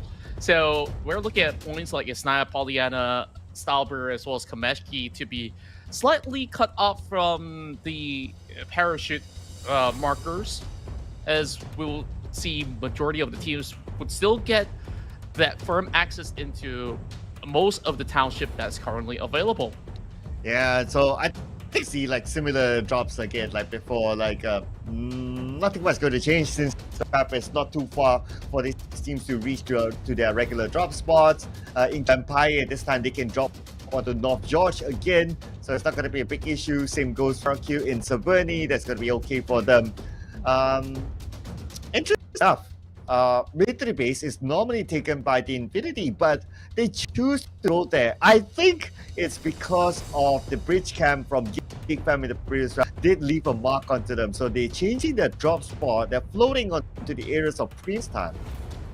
Oh, I was about to highlight that as well. I was wondering if the Infinity is looking for Zarki instead, but they drop a little bit closer. But this time around, the circle is in between the mainland as well as the island. So perhaps if they actually start off in military base, it would have actually rewarded them with a little bit more room. That also entails that GEEK fam as well as the Infinity, they're about to lock horns again in order to survive in this battle. Oh, but on top of that, it's going to be 7-9 and Box Gaming. 7-9, majority of their squad members are here. So they have the numbers, but do they have the right weapons at start? We can see that Mikhail has a micro Uzi together with an M16. And Gosu has a Bison. So pretty decent as well, but they don't have the numbers. That's the only... So it's going to be 4v2 going this compound. Gosu, he is the star man for gaming. He played really well the other day. So now it's going to be him and Trongzin. While Kwang be on his way, but unfortunately for Trongzin, he will be the first one to go down. A full stack of Tigers sent his way. Gosu still managed to get enough, but before bowing down as well. Depth 1 HP surviving to tell the tale. 7-9's going to be able to recuperate. Meanwhile, not so much for the side of Box Gaming. Satar picked off by the gas station. Not that he has a car to begin with, as that will go in the end of one of the players of Yoodo Alliance as they make a quick drive into the island. Could this be, with this first blood onto BTR, could this be the resurgence of Foki and Alliance? But the next challenge is going to be BN United, and they normally drop in no, so they're prepared for this. So early on, it comes in from Soas. He gets a double as well. Yoodo Alliance, once again, after taking one fight, they will crumble on the next one, and this time, even earlier on, Yoodo Alliance, they weren't prepared for what's about to come, and BN United, so many steps ahead of all these teams, and they just deplete Yoodo Alliance so early on. And they'll say thank you to the vehicle. Thanks for delivering them. But speaking of delivery, the Infinity delivering themselves to GEEK. These two teams have been going ahead with each other from the previous round, and now GEEK fam again having the upper hand against the Infinity. And this is going from bad to worse, but for Lee's Logan survives much longer this time around, picks off the main marksman of Geek Fam, Audrey, out. There's still 3 more members to deal with from the side of Geek Fam, though. He's the only one left standing in the way. Needing to pick up Lobby. Should be safe enough for him to get this pickup from the corner of the staircase, was the rest of Geek Fam is marching up ahead.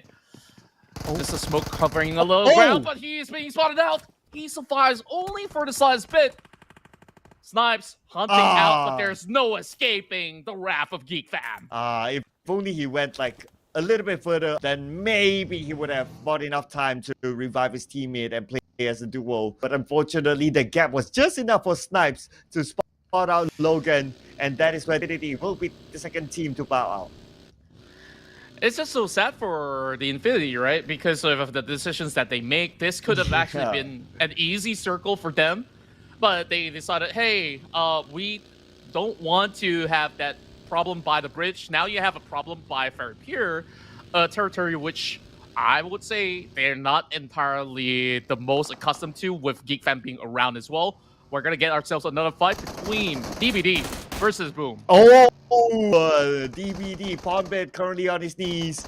The rest of Boom is going to come in. Looks like it's going to be abandoned ship for Boom, as DVD has the number, so they're not continue on. And I believe, since Boom starts off in Pachinki and they're currently in mid to the base, there is a possibility that Boom is not hooked up yet. Probably their plan was to loot up in this compound, but unfortunately, they just started to loot. DVD happened to come by. Yeah, it's just the happenstances happening across the map. Like, this is one of the fastest stage 1 with only 50 players remaining. That's, what, 14 players already out. Like, you see across your right-hand side of every player standing away, there's about 1 member being picked off from even some of the top teams out there. And, of course, with the Infinity as well as Yoodo Alliance being the first few to be taken off, it was just insanely rough on how this circle is going to play out, because teams, they know they cannot afford to be late into the island. You know what? It'll be hilarious if it actually ends up in the main peninsula after all this drama. It could be possible, honestly, because there's still some of the areas right below Pachinki that's still heavily covered as well. So that could actually be the case. Well, for MORPH GPX, who dropped in Severny this time, there's going to be quite a distance for them, and they'll be hoping that that happens. But for Boom, losing another member, what is happening to Boom now? Yeah, it doesn't seem like they have a clear idea of what's waiting for them inside the island, as much as they've already passed into these sectors. Box Gaming just lying in wait, just hoping for another catch coming in from these off angles. And that's the dangerous thing about driving into the island, where your next move, once you pass that bridge, is going to dictate whether you survive longer or your game could just end right there and then. I don't know, man. I mean, Boom, what's going to happen next? Okay, we got Razy here with Guang. Okay, Guang. Oh, no. I mean, this is just going from bad to for Boom. Unless Razy can win this 1v1 fight. And luckily he does. So at least some form of redemption for Boom. Razy, one of the quickest hands here from Indonesia, was daring enough to actually go in for a close quarter exchange, and now locking onto NamQ. Gonna have a safe distance to drive out, and this will definitely be hard to hit with the Scar L, especially with that red dot side. This will allow Box Gaming to survive with only 1 member, and I think it was the right move coming in from Boom as well. If you're gonna be having so little left on the tank, you might as well just put some risk into it, where Box now have to play it super passively through the islands. Yeah, it's better than like circling around, not taking the risk, and still end up getting eliminated, because you're still a free target when you circle around another team. So I gave them the benefit of winning the fight and that 1 point in the back at least. But with 2 left on Boom at this stage of the tournament, I mean, it's going to be hard for them to get that chicken dinner this time. Now, we're heading on to stage number 2. I can't wait where the circle pop. Is it still in mid-base island? It could be majority of it still around the island. We gotta have a look onto the updates later on in about maybe 15, 20 seconds from now. But I would say those teams that are traveling from the north, they can still have a lot of free spacing to work with until they are really, really forced into the island, right? They don't need to overcommit just yet. And I think that is another way of playing it safe. As we're also look at Sem9 driving the opposite way. This looks like Stalbert to me, or around the corners of Pachinki. So Kenny, he's making sure that the coast is clear. DBD is the one climbing up these bridges, hoping for a catch, and they spot a member out of Boom. Well, okay, they see. Oh, wait a second. Oh, Yummy. He's getting a boat? Are they going to the boat because the circle actually went up to the main peninsula? Maybe. It might be. Yeah. It might just be. Like, look at this. GE is driving past Gatka. The circle is still around Gatka. So this might just be the case. Oh, scammy circle. My goodness. Oh. Oh, man. Okay, this could Very, be bad. very iffy.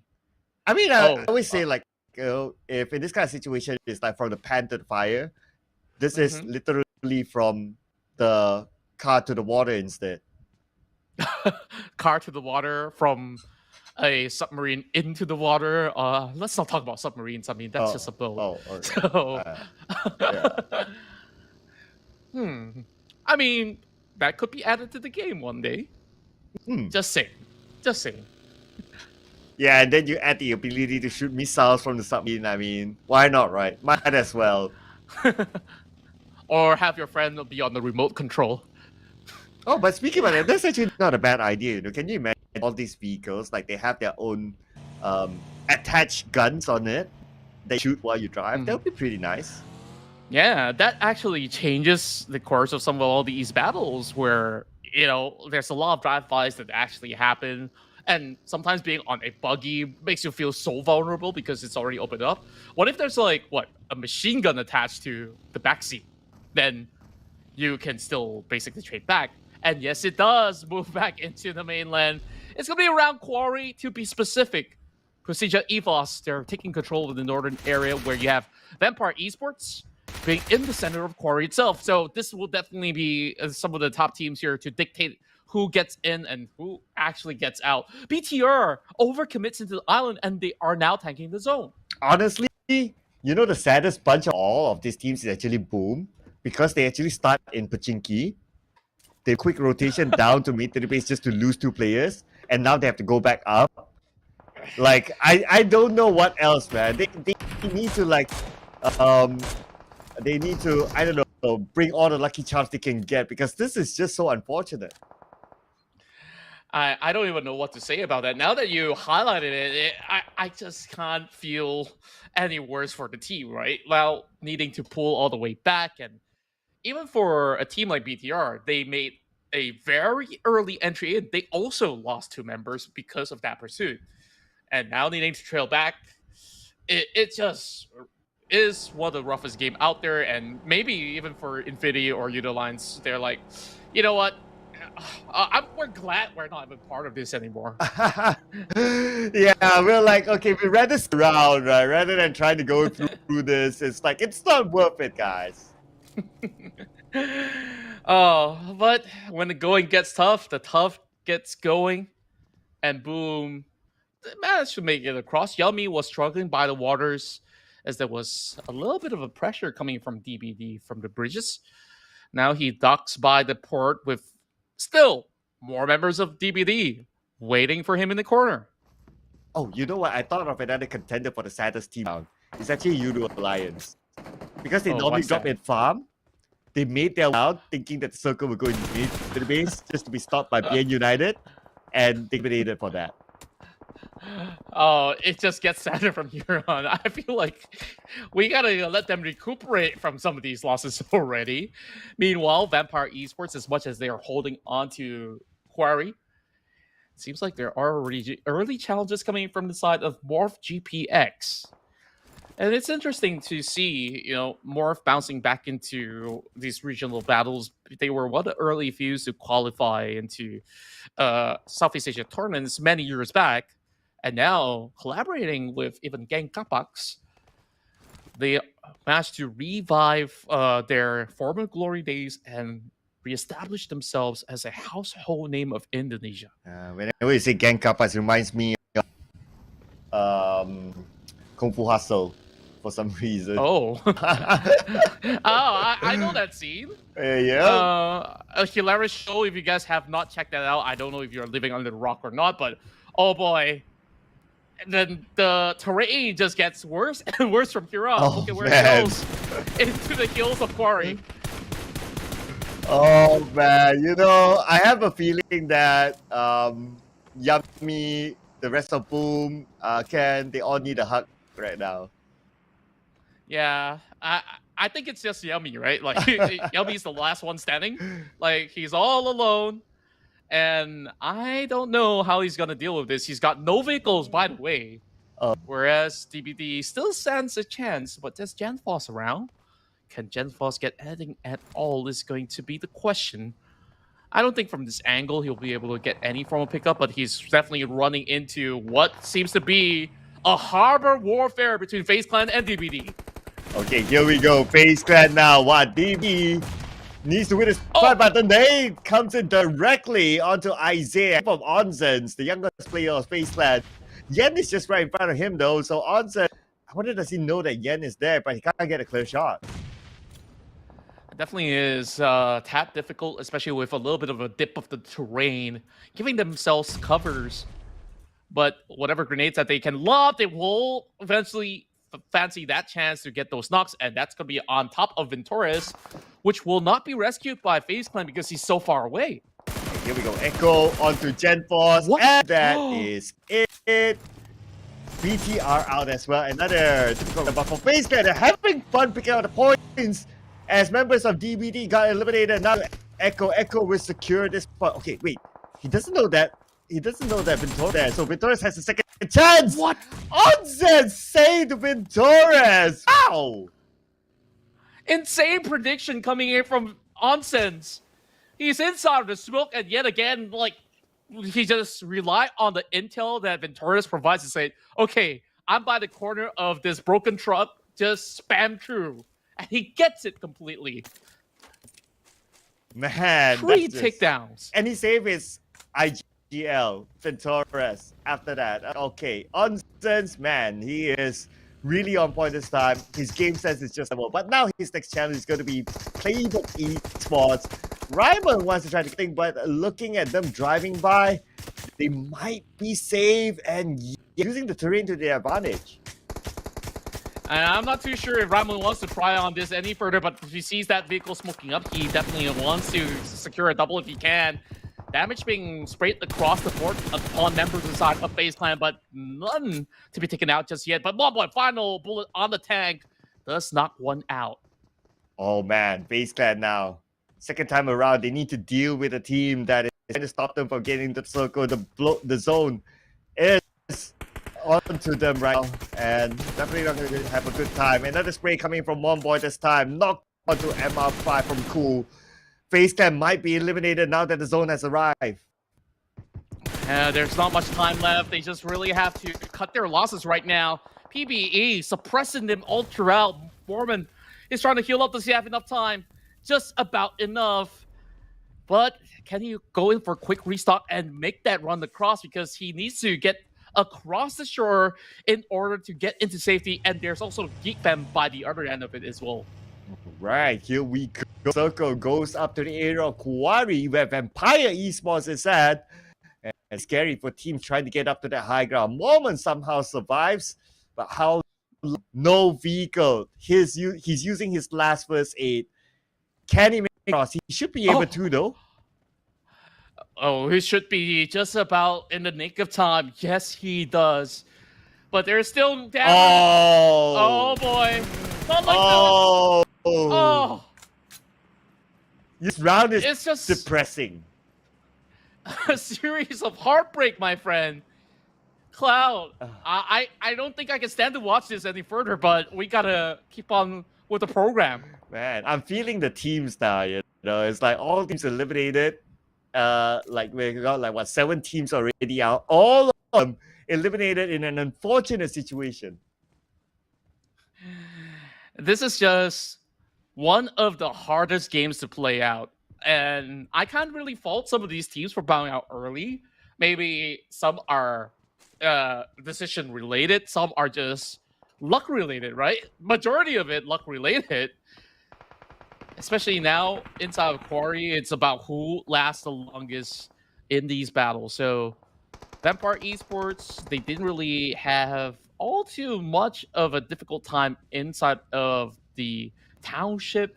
Or do I want to really call it a town because it's a lot more of an open ground to loot from. But they managed to stand tall at the very least. As PPE, they're loitering around the corners, trying to battle it out against GEEK Fam. Okay, knockdown, and Cool will knock down Mika from afar. Now it's going to be needing to save his teammate. The smoke will be popped out. Snipes is closest guy though, so he will be the one to go and kick in the revive. But Mika needs time for himself. Thanks to the smoke as well. Time bought, and he should be okay. Yeah, just a small little safe space for the time being. Dammer tries to go in for another exchange by flushing Cool out of this area of play. There's still MORPH GPX at the back as they see Boboho just running around and Pepank. They're picking up any form of vehicles that they still left in the tank to drive directly into Quarry. And this whole forest terrain isn't exactly the easiest for them to look for those pickoffs, but the good news is GEEK Fam is going to be safe, and Sam9, they're going to lock onto a new target, which is PBE. Here we go. Not only PBE, but it's going to be 7-9. RRQ has 2 teams to deal with. But elevation, they were started off by taking out Big Cal.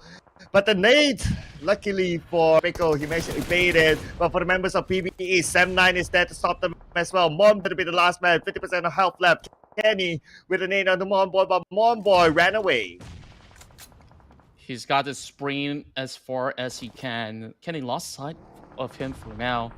But he knows where Cool is currently located, so it won't be too far that he's going to be running across, as that will be a drive-by, leaving only one member behind. And I believe it's only Range that's going to be holding out. And Kenny makes it swiftly, and Range trades back for those shots coming away, and he does tap Kenny out. Oh, Range from Harame, bro. He is performing well for PBE now, and again, he's proving it by taking the last member of 7-9 and possibly saving his IGL Mon Boy. He has about 18 more seconds, so it should be enough time for him to do so. Then, speaking of time, only 10 seconds before the zone shrinks yet again. Vampire Esports now dealing with the rest of PERSIJA EVOS. Couple nades being sent right in. Tony K tries to lead the way alongside with Fluke. And it seems like that won't be a significant amount of damage. Luxy now prepared with EVS. One shot is all it takes, but there's 2 more right from the bomb side. It needs a little bit more help coming from the side of Red Face, as they will have to give a little bit of that angle away. Ravenclaw claws his way upwards and walks directly into the fires, bringing down some of the health bars onto the side of Fukas. And here comes Ravenclaw. He will shut off PJEV. Wow, and after all that, Esports will still maintain it as a full squad. This is what you will get if you give Vampire Esports the circle. They will mow you down. 3 points in the pocket of Vampire Esports. As we move over to the other side, we got BNU and GE. And they're definitely wrapping things around against the rest of GE. Have to play this one carefully, especially now that they only have 3 members left. Dammer now running into open space. Rocky needing the final few touches to actually eliminate him, and we'll be able to find the bar. GEEK Fam, the next team to bow out. Only 6 more remain, and majority of them actually suffer some deficits. BN United as well as Vampire are one of the ones that are very healthy in the fight, and not forgetting more of that's been hiding around pretty much for the longest of time. Wow, MORPH GPX, 5 points in the battle. Looking good so far for MORPH GPX, and if they can get a good run, they could probably overtake DB. But now MORPH GPX needs to deal with RRQ within the circle. RRQ Only 2 members left, so MORPH GPS at the advantage, but the Bego going to surprise Yoru from the side. Yoru, he would have wished that he can pull off a dimensional rift, but fortunately not in his arsenal. Couldn't teleport his way out of this one, where he's holding on to that grenade, where Nebeko is holding down the site as well against him. A huge nade drop onto his side of Bubble Ho, but he won't be able to steer clear away from danger for the time being. The rest of RRQ quickly repositions. They did lose 2 members in the process. Now cutting off any form of exit point, and this is the perfect angle for Nebeko. He needs to ensure that he is not within the sight of other teams. So as what a transition! He gets 2 in a row. Absolutely prepared for that to take out PLAYBOOK Esports. Stage 6 and my teams left. Now Vampire Esports spots up. MORPH GPS on the other side, but we got GE Myrna from Yangon Galacticos. Takes out one, takes out the second one. One more. Genesis Esports, they prevail to tell the tale. And now Max LV, last member remaining from the side of BN United, has his leg sticking out and is slowly being picked up by the side of Schweppes. He's got to keep himself healthy and alive. And not that the rest of GE have noticed, where GE getting tagged from both angles, from the far ends. Even RRQ wants a piece of the pie. Vampire, nicely done. The second nade could land on the GE as well. The nade Max. It will connect, but not knocking out anyone else just yet. He has a third nade that will be thrown, but MORPH GPX Rocky eliminating RRQ by driving past them. I did not expect that to happen to RRQ. And just like that, they clawed their way into a top 4. Max LV understands the risk, moves back into the quarry. He still has very slim region to play out from, as that is going to be covered by the blue inside of the shack. Whereas the rest of Vampire Esports, they devour and control 50% of the map at the moment from the top side of quarry. GE, potentially the ones to challenge Vampire Esports eventually, but Max is hiding right down below. He ain't gonna go quick like Verstappen, but he's just gonna have to wait out. Wow. I get that the reference. Looks like someone's showing that he's an F1 fan. But anyway, MORPH GPX, they're pretty much the only team on the other side. It's going to be the toughest rotation for them. But before that, knockdown onto West would help that rotation. Rocky getting one more in the back. Just as Esports, the last 2 more left from the tank, and Tony K make sure that none of these players from GE will prevail. Top 3 finish, and best chance possible for Vampire Esports to close out the round, unless MORPH GPX secures their first ever chicken dinner here in the PMSL. Okay, here we go. MORPH GPX with Pepping at the forefront. Rocky climbing up the hill. Now, he'll pull out his Tiger as he gets an elimination point onto Myrna, taking out GE, but he needs a revive.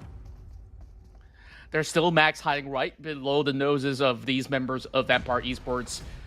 Bobo Ho now getting clipped by a grenade sent his way from the side of Vampire Esports. They're just leveraging on the edge of these hills. I'm not even certain if they will be able to hold on for much longer, but Max, he's just gonna play it cool. I think Schweppes has already got him locked right in, so there's no way to go. Okay, Max now on the outside of the circle to move at some point. Vampire Esports, okay, they know he's there. Oh no, not look for Max. Where is he gonna go right now? He might want to consider to deny to the blue, but before that, GPX might do me a favor. Let's see what they can do against Vampire. 9 points in for the side of MORPH GPX. What best performance that we're getting from the Indonesian squad so far. Preparing a smoke grenade right down onto the floor if they ever need it later on. Ravenclaw is coming in with a very proactive move, trying to go in for a flank. Max finally gets tagged out by Schweppes. And now, 4 versus 3, Vampire on the driver's seat. Okay, so it's either one of the bottom teams or one of the top teams to chicken dinner now. MORPH GPX 3v4 as Ravenclaw now pinned down the lower ground. But like what you mentioned before, Vampire Esports, they have good control of the circle of GPX. We need to get a knockdown to Vampire Esports, but it's going to be Fluke from the other side, getting a knockdown instead. Lucas coming in with huge numbers, back on track. Now it's really down to Rocky, Tony K, low health. Bubble Hole still prevails though, but Fluke, he's going for the upfront challenge along the side with Schweppes. He does get the one knock. Bobo, can he get more? And Schweppes closes the deal here for Vampire Esports. Has there been any doubt? If it's 4v3 sort of situation, Vampire Esports can definitely close up the game. It's been a while since we last saw them having a chicken dinner. That is since PMWI, ladies and gentlemen, mind you. And this is their first chicken dinner in the PMSL. You won't believe it, but it did take them that long. And despite them not getting chicken dinners on the prior days, you still see them around the top 5 ratio throughout the course of the standings. And it's Tony K that has done the significant numbers in terms of damage.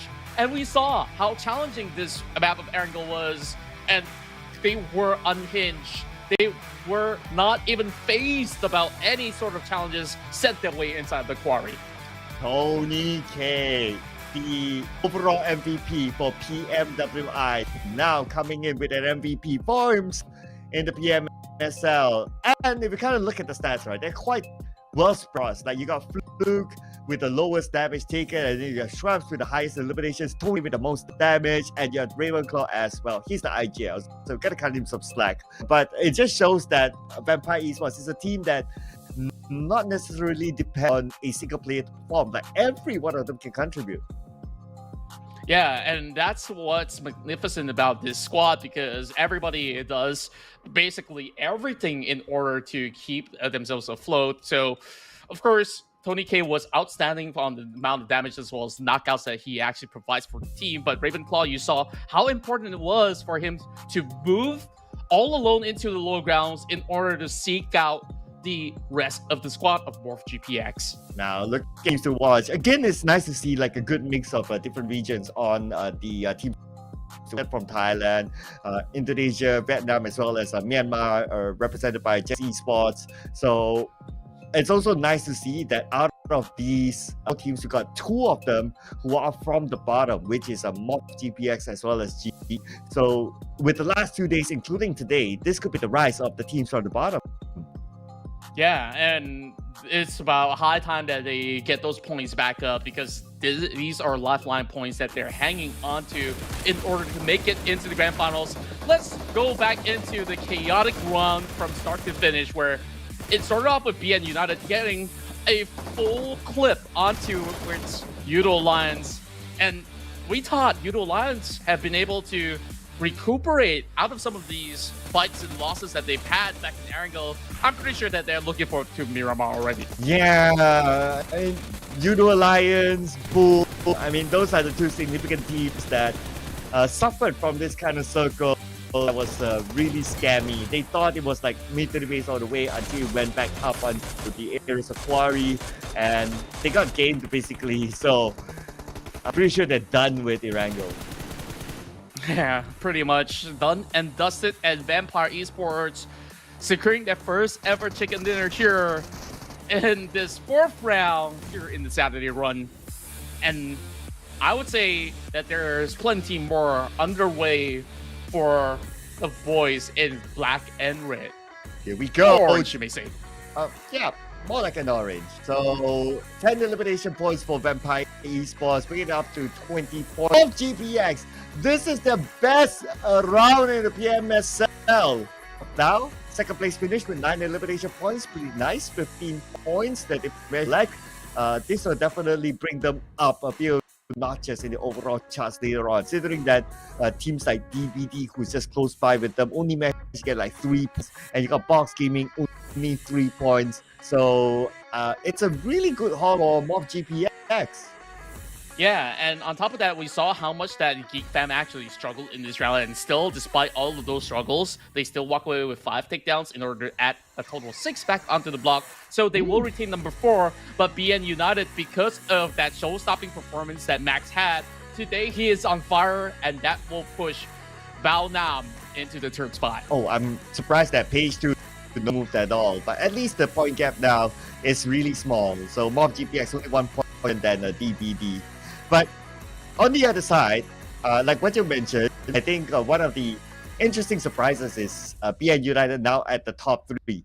Before the PMSL started, nobody would have predicted that, okay, PN United will be there. Maybe they think that, okay, somewhere in the middle, that's fine. But now PN United is only 1 points different than XERXIA at number 1. Yeah, and well, this just takes one round to do so, where this could basically send Vietnam to the top of the charts by the end of the day. We will compare head-to-head records between Tony K as well as Rocky, where Rocky have secured even more damage, even more takedowns, and even more team contribution against some of these members of Empire Esports. The only unfortunate thing was Rocky didn't survive to tell the tale when it comes down to that 3 versus 4. Yeah, the total throws used, frankly speaking, is not the most significant of that. It's just fun to know that Tony K tossed out a little bit more throwables as compared to Rocky, but he has been carrying the team. I mean, out of the 9 eliminations that they got, he got 5 of them, which is more than 50% of the eliminations for the team. And now we wrap up Erangel, and some of the teams will be clear to not see in Erangel anymore. We're moving on to Miramar. XERXIA, the top of all, Miramar is not playing today. Same goes for Xavier. But we have BT and GEEK fan playing. And even despite BIGETRON, Red Villains, as well as GEEK fan playing, today hasn't been the smoothest of days for either side of the party. We saw last round, BIGETRON was one of the early teams to be taken out without any 4 points. And we saw the rotations. It was treacherous. It was also not on the team's fault because it was so difficult to play out. But Miramar, hopefully no shenanigans as what we saw early on. So it should be a lot safer for the teams to rotate around. Yeah, but okay. But for Miramar, there will be a chance side of San Martin. We'll talk about that a little bit later, as we need to remind you that this current promotion is happening inside the game, which is the PMSL Southeast Asia Limited skin. That is the Dream Chaser that comes together with a suit, mask, and an M64 gun skin. Currently in the game, do check it out. And not only do we have the Dream Chaser set, we also do have a lot of offerings coming in from this collaboration with Dragon Ball Super. Well, you want to turn Super Saiyan, you could definitely go in and have a whole lot of fun with this brand new game mode for a limited time only. Yeah, and this is especially for you guys who really love concerts, just like a friend here, who watch a concert halfway just for the concert to end. You guys can continue the concert inside the game by using only 10 UC of first draw to be part of the Dandy Grooves the set. That is going to be part of the promotion, so don't miss out on that.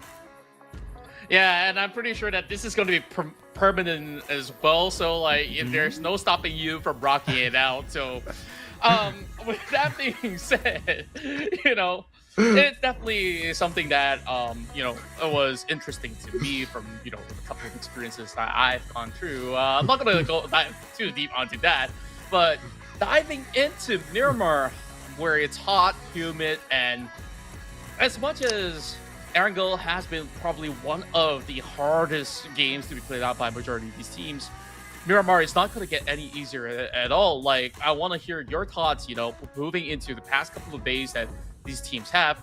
Who do you feel have the best of chances to be at least top 3 for these upcoming 2 maps? Oh, I feel that right now, if I look at my watch, it is night. So it's time for Vampire Esports to come out of their fin or castle or whatever and start to find people for them to flirt with. Oh, I think that's a really fair point. And, you know, like, they actually arrived very early on, right after dinner, to get their own chicken dinner. So 2 more to go. Can they actually get a bite on chicken? I'm not too sure if that is a vampire's usual diet, because these chickens and hens, they're hiding inside a farm, and we don't really see too many vampires in the farm. If there's anybody out there, I think it's about time Baonam United gets one. Wow! Okay, yeah. Baonam United, if they are able to get it, then they might be the team that will surprise us to be at number 1 by the other day. But competition is tight up there, not gonna lie, right? But if PN United can do it, I mean, that would be a great story. They do have a good amount of supporters in the stream as well, and they'll be hoping that they can do a fan service for the supporter. Yeah, I think like what is required by Balianam United in order to secure a chicken dinner is to keep everybody else alive heading into that late game, because I only see Max by the end of the run most of the time to secure a top 3, top 2 finish, and that has definitely boosted the chance of BN United to be the top 1 team of the leaderboards. But if only they had more players to play out from, then they would be able to actually speed up that process and actually challenge for that chicken dinner. Yeah, so look out for BN United, ladies and gentlemen. I know we talk about like D-Xavier, we talk about teams like Vampire Esports, but yeah, BN United. And look who's here! Repo Boy making his debut for Yoodo Alliance. And it's definitely a change that they need, because Yoodo Alliance, they have been sliding down for the past couple of days. And I think like Repo Boy is definitely a staple player to have, where he's always putting in very consistent numbers in the form of damage as well as those supportive measures for the team. Maybe that's something that Yoodo Alliance need right now, a little bit more of that composure. As for Vampires, you say it is about time they turn this Miramar City into Gotham. This should be the time. This should be the time. Looking at how they perform here. But I don't know. Okay, to be realistic, right? In the Erangel game, they didn't have to move that much, because wherever they drop, that's where the circle was. And they did not decide to go into mid to the base. So they were pretty much for the circle. If they can get a chicken dinner inside of Miramar without the circle on their side, like from the start at least, then yeah, they are definitely back. Yeah, and another team that I'll keep my eyes on is GEEK Fam. This is one of the maps that they have known to be a powerhouse in. So with that being said, can they still deliver like how they did yesterday, where they managed to secure 2 chicken dinners in that day itself? So it's about time we all find out all together here in the PUBG Mobile Super League as we dive into Miramar.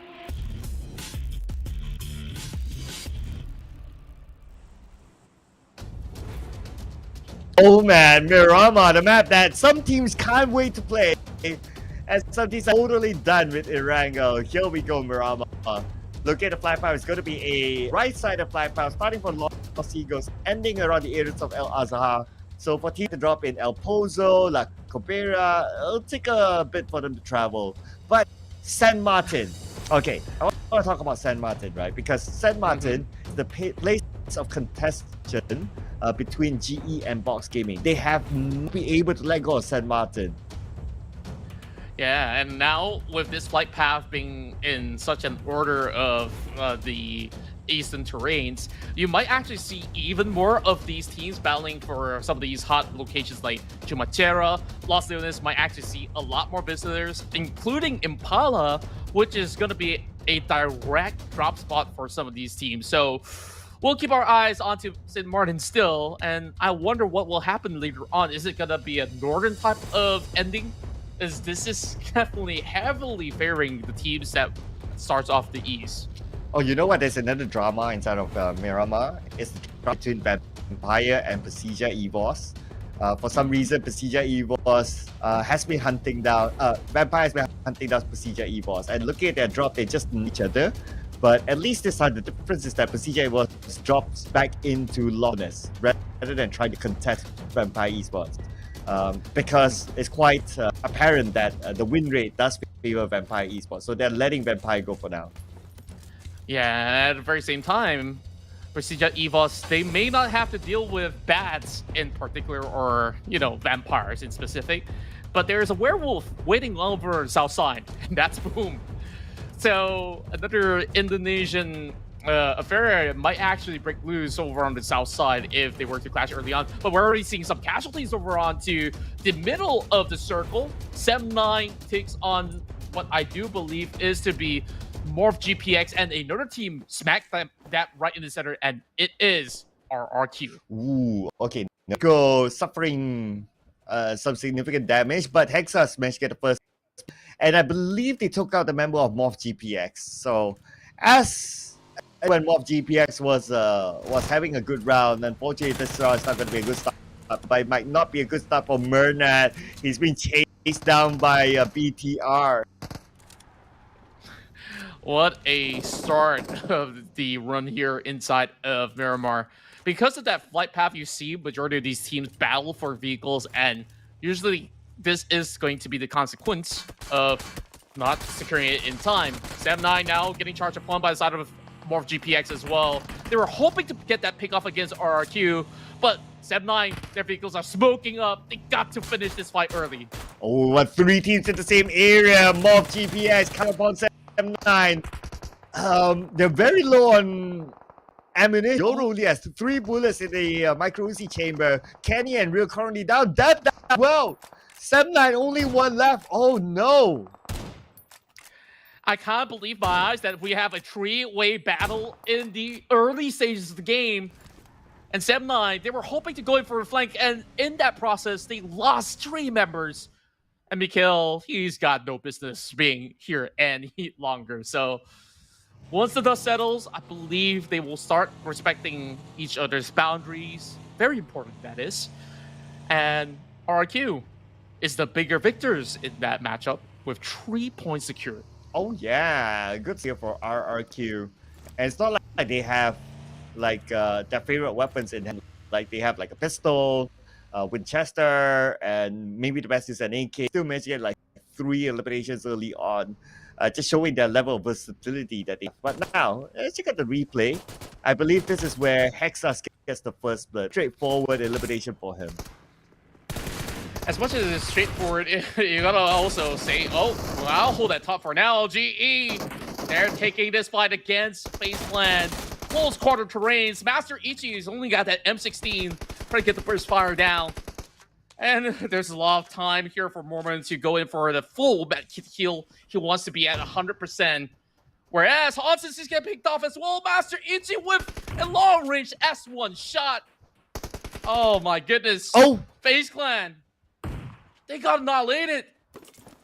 Oh, Unbelievable. Unbelievable. I thought they had a good start with their first knockdown, but then again, GE with their coordination eliminated FaZe Clan, and they didn't even lose anyone fight.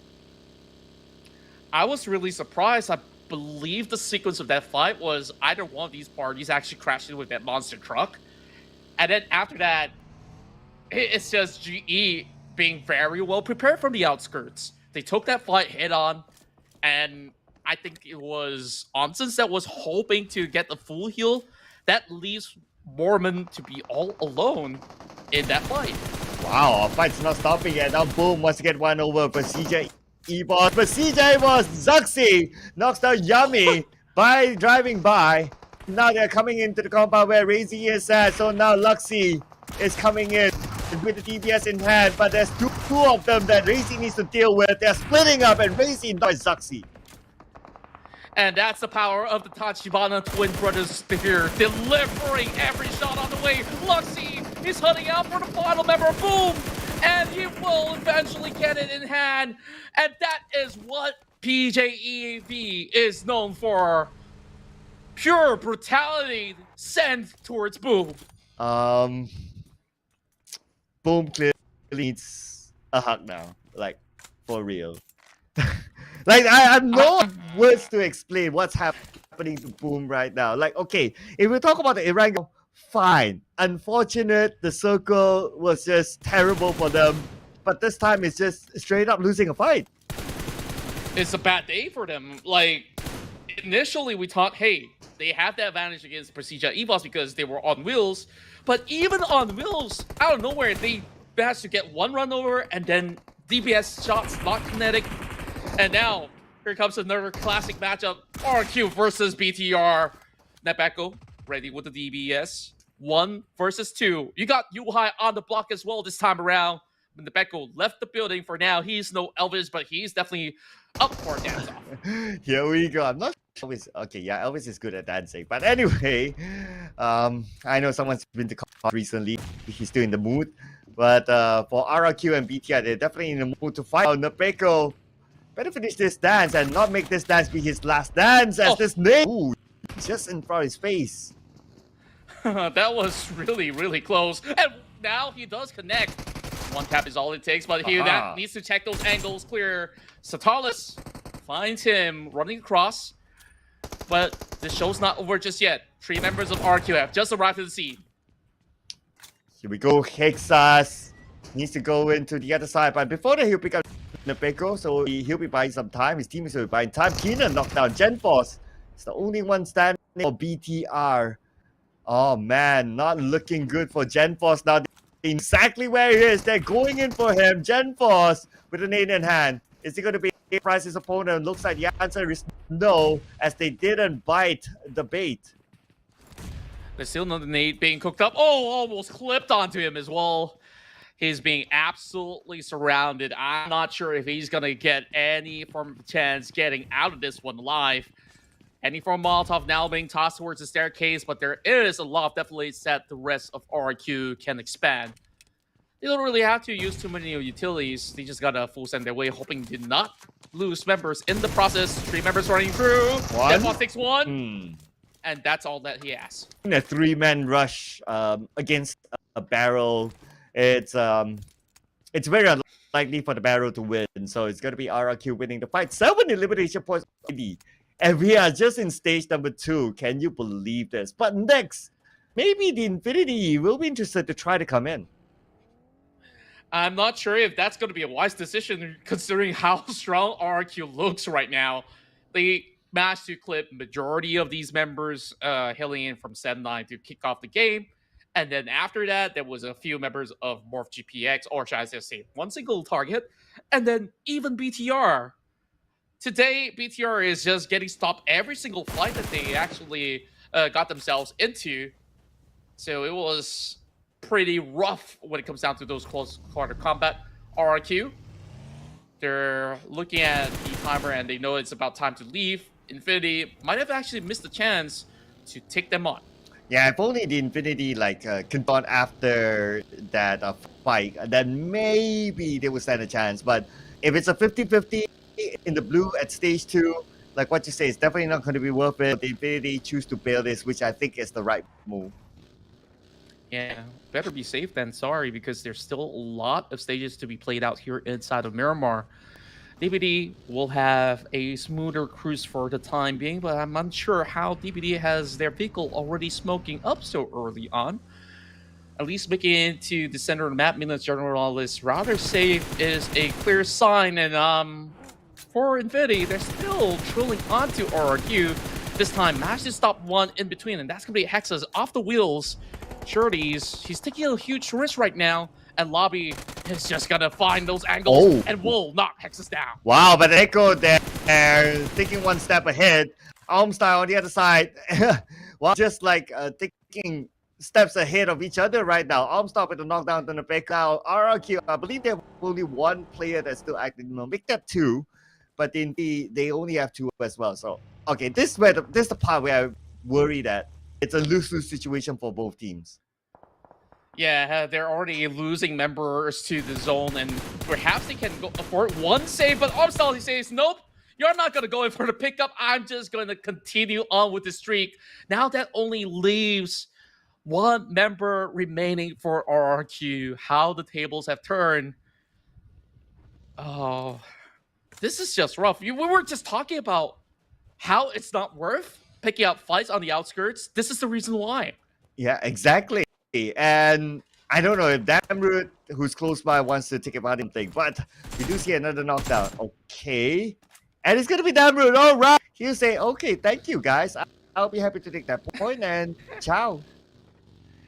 And I'm just surprised he's so far away from his team members as well, but patience definitely did pay in the matter of 1 point. So that's not too shabby after all. Asa, he knows there's not much to do but to fight on, trying to look for Logan. That's not gonna cut it though. Too fast, too furious. Lobby, he's only down to bandages. He's definitely not gonna make it. Yeah. Same goes for as well. He doesn't have any first aid. Probably a couple of bandages. Okay, hoping that he gets it. But okay, first aid. No, not going to be enough. Look at the timer. The zone is closing again. So Asa might not make it out. And plus, Lobby is still there. I think he's having the same idea, like, oh, whatever first ace that I can find, I'm just gonna go and pick it up. But Lobby, he's also slowly running out of resources himself. So with that final clip, he just have to continue on his journey because there's no more first aids. Bandages, I'm not even certain as well. Okay, he's making a pit stop. Man, both hands. Definitely on that lose-lose situation, but I saw he managed to find more first aids. So RRQ is winning this one. Wow, counting his lucky stars and also counting the first aids that he has, that might be enough. 3 first aids in hand. For Lobby, only dependent on bandages, definitely not going to survive this. Let's also have a look at how far he has to journey in as well, because for Asa, it is definitely guaranteed with those 3 packs in hand. While we wait for what the verdict is, we will move over to another team currently in a little bit of a contest. But there is a little bit of a hill segregating these 2 teams. Box Gaming, as well as what we do believe to be Geek Fam, to be traversing the way through the hills. Oh, we move back to the struggles of the Infinity. Okay, we are talking about 30 more seconds to stage 4. So, unlikely.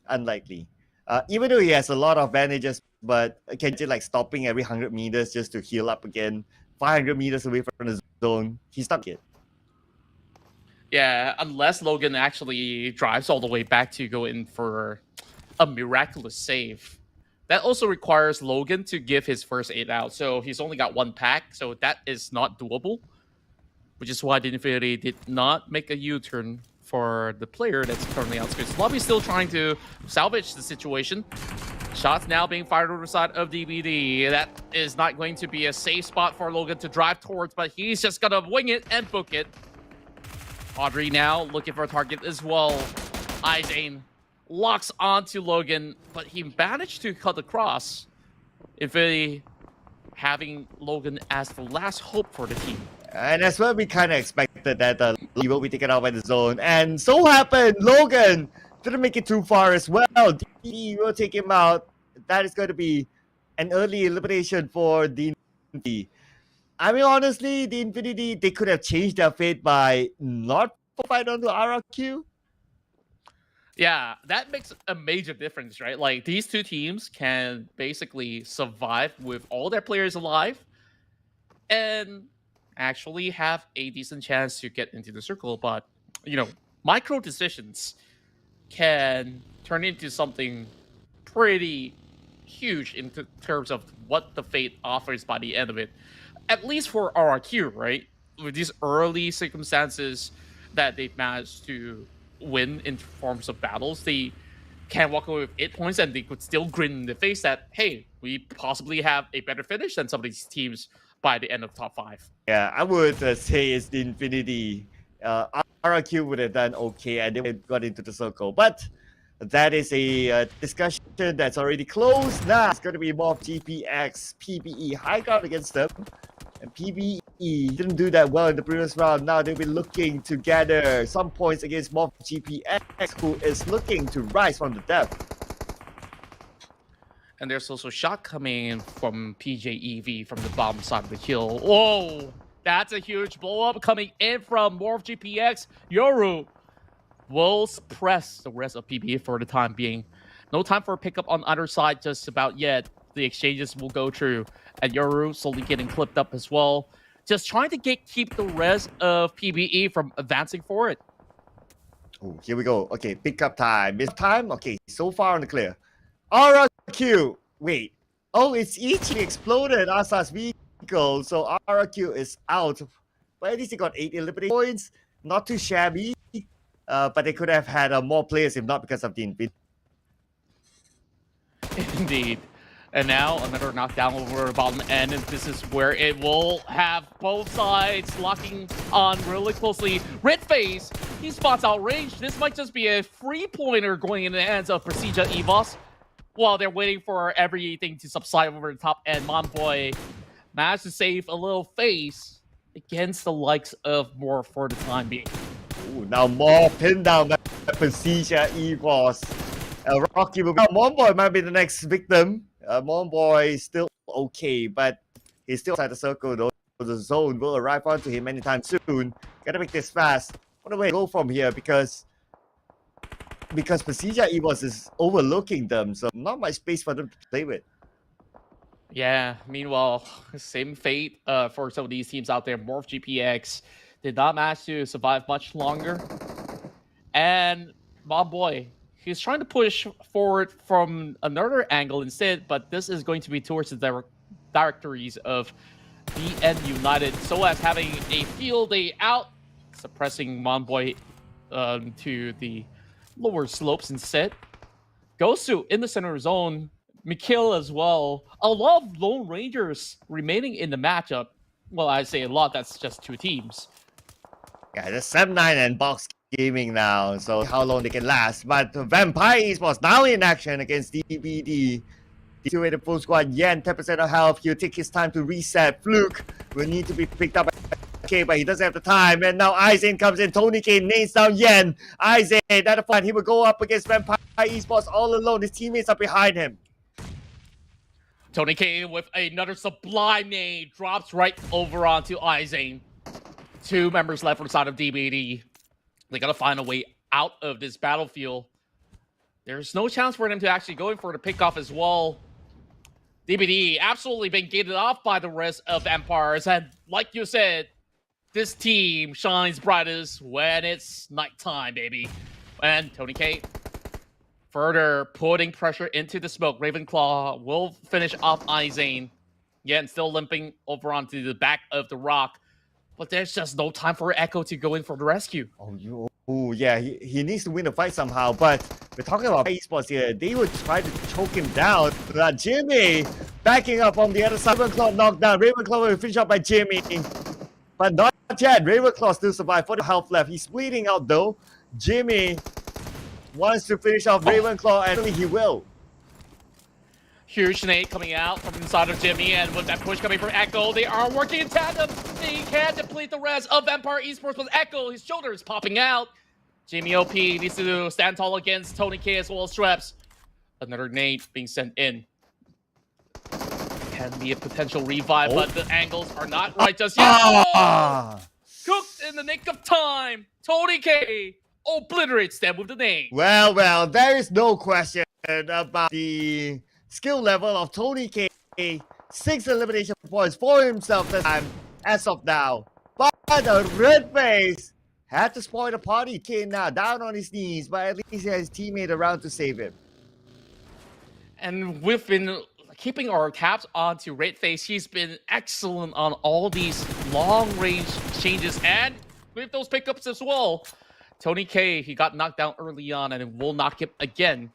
Schweppes will have to go in for a second revive, but that actually pins down the rest of Vampire Esports. There's still Yoodo Alliance waiting on the other corner of the map as well. XERXIA is going to find a little bit more of that leverage of room in hopes to pick off the rest of Vampires. All right, we're going to see the next video circle soon. But Tony K finished off by Ripple Boy. Yoodo Alliance is still in this with a full squad. Okay, it's a significant improvement for Yoodo Alliance. Managed to break into the top 5. Probably it's the Ripple Boy effect. The IGL, the main, the OG IGL of Yoodo Alliance, who has been with them since the Farang Legend days. Now, bringing them up to the top 5. And in the span of Stage 5, we have only got 16 players left on the block.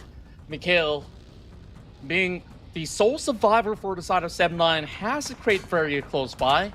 His chances of surviving is still pretty significant at the time being, as majority of the teams are still by the outskirts before they swarm directly into the middle. But Yoodo Alliance is about to move right through, so hopefully Mikhail doesn't get spotted out just yet. Yoodo Alliance, okay, despite them surviving for now, but only 2 elimination points. Need more, they want to get out of the second page. Mikhail counting his lucky start at the circle though, so he'll definitely stay put here for now, hoping and praying that team drive into his shack. BN United currently on the eastern corners of the map. have already seen some movements coming in from Genesis Esports. It's a 2-2 split for Genesis Esports, so it will definitely be difficult for West Carry or even Master Ichi to be moving out of their side. And doesn't seem like they have much options on the table, unless if they were to maneuver elsewhere. PERSIJA EVOS moving from the northern side, and that is Max finding a perfect pickoff point on Bernat Boy. Okay, we still got a good number of players for teams like Yoodo Alliance, being United, and PERSIJA EVOS. Speaking of PERSIJA EVOS, United, Porsche will be knocked out by Zuxi from this high ground, and they should have an easy entry circle, but not easy for Genesis Esports as they have BN United in the compound. BN United having break here, being knocked out. So West tries to lead the way, but will be stopped there by the rest of GE. So this form of a push into the compound isn't exactly the best idea going up against Genesis Esports, whereas PJEV, look at how excellent they've been coming into third party, multiple teams onto 7 points already. For this nade, can Ichi get it? Not yet. Closes the door, hoping to hide away from his opponent. But you can't think about it. GE the one on the outside of the circle, so pressure will be onto them. BN United just need to buy time, let the zone do his work. Yeah, BN United, they already spot him cutting across, but the trades are perfect coming out of Master Ichi. He's the one holding the rest of them back. GE still have 2 more members from the top side of the hill as West Carry drops in a couple more nades. BN United, I think they kind of overcommitted onto this fight. Like, this isn't going to be the best form of scenario for them by the end of the round, especially now Zuxi spots out Max. Oh, and not only spotting it out, but also knocked out, but it's going to be Ichi stealing the point away, taking out Max. We got Yoodo Alliance on the other side now, putting pressure onto GE as well as BN United. They are not going to get out this easy because the team's looking at them. Perfect angle coming from Break. He does have them locked onto target. Oh! Will make it, but West Carry, he survives, and he will crush the rest of BN United.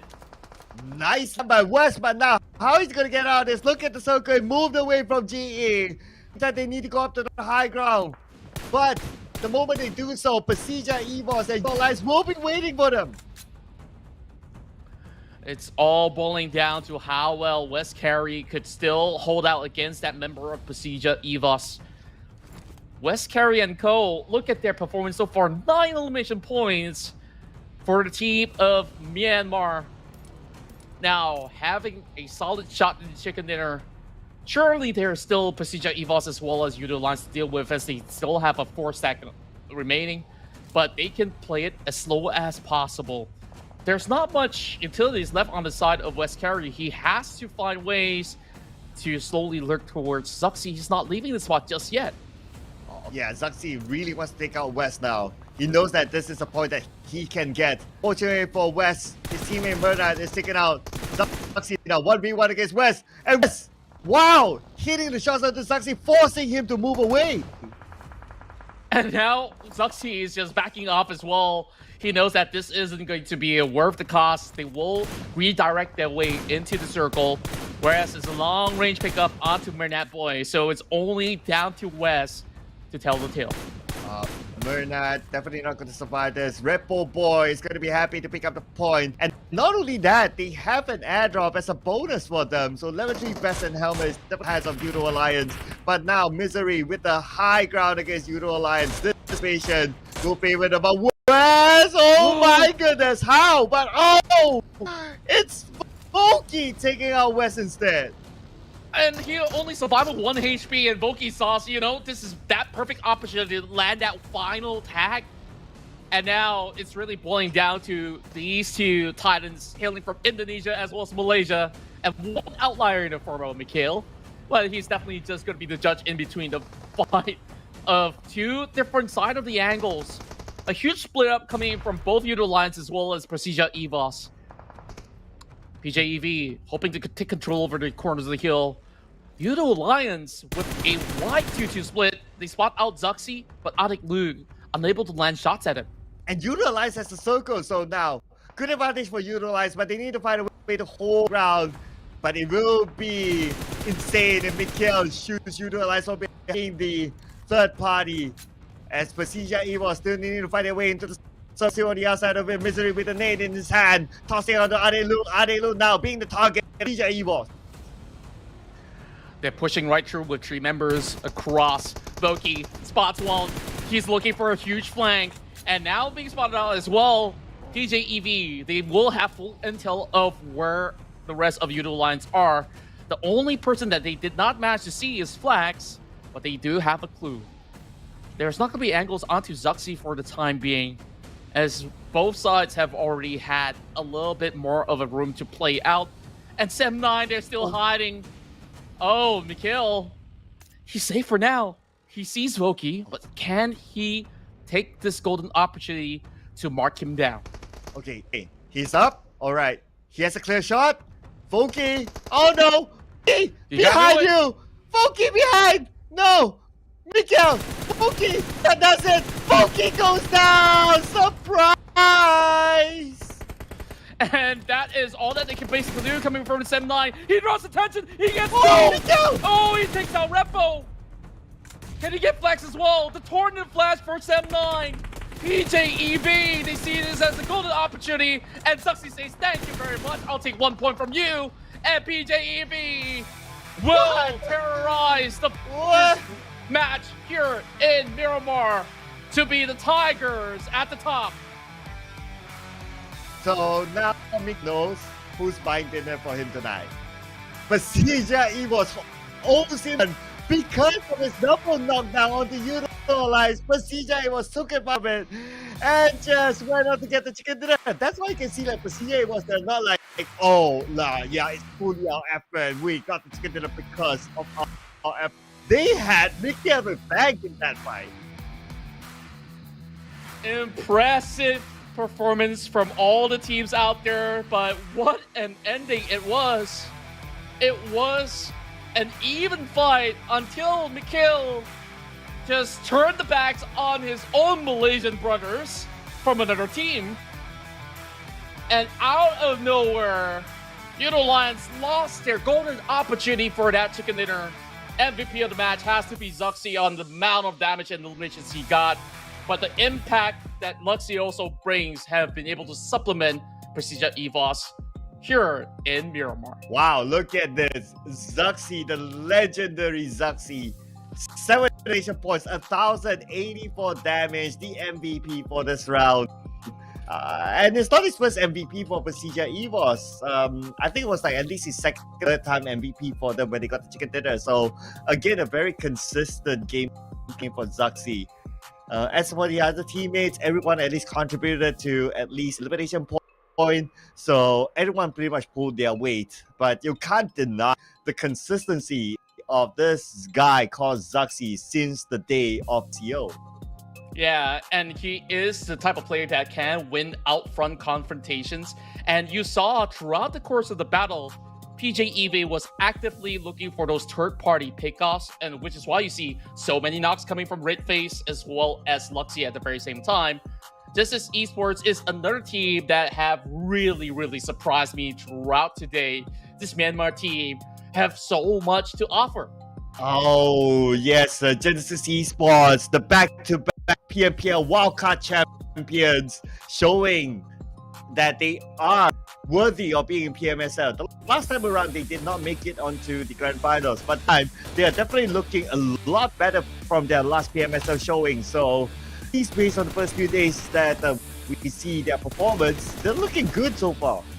Yeah, and it's crazy to know that they actually went in to get an assault onto baseline and actually have a clean win over the Thai winners so far. And I'm just looking at how much more they can actually get in the very final round. So going into MORPH GPX, I think like there's just a few final touches that they would have actually done a little bit better in order to move all the way into the final few areas of play. But it was just helter-skelter across Miramar, where we saw even Vampire didn't manage to survive and make the cut. Is it me or when Tony K threw his head, it went in a zigzag manner? Yeah. Wow. It seemed like a case. Wow. I mean, what sort of Defying gravity. sorcery is that? I don't know what they have, but that's what the top teams could possibly do. And PJEV will take another huge leap of points here inside Miramar with total 22. And GE, I think this is one of the more astounding records that they've had so far throughout the course of the run, with 9 elimination points added to 13.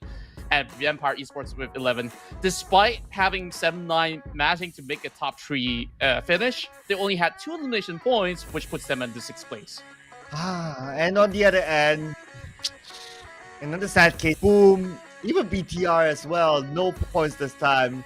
MORPH GPS kept an incredible round with a lot of elimination points. Unfortunately, this time they're back 1 point round for them, so not a good round for MORPH GPX as well. Same goes for FaZe Clan, who did fairly well, but not this time around, pushing them down to page number 2. But because of that chicken dinner, so PERSIJA EVOS is currently at the number 1 throne.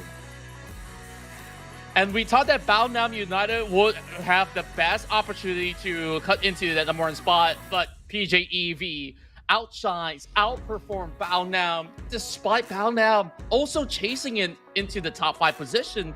And we start to see this gap being so close for that number 1 spot. And we take a look at DX. Sure, they may not have been playing any form of games today. Eventually, when they do come back, they stand a chance. And even GEEK fam, they may have slid down because of the surge of PJEV.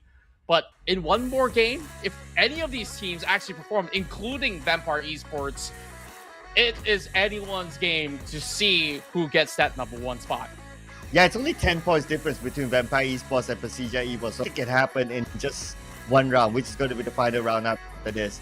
But before we head to that, we're going to compare the head-to-head between the 2 top players. XERXIA, OG player who has been around since the dawn of PUBG Mobile, and one of the new players, Tony K, who previously played for FaZe Clan, transferred to Vampire Esports, showing that he is still consistent regardless of whichever team that he's playing.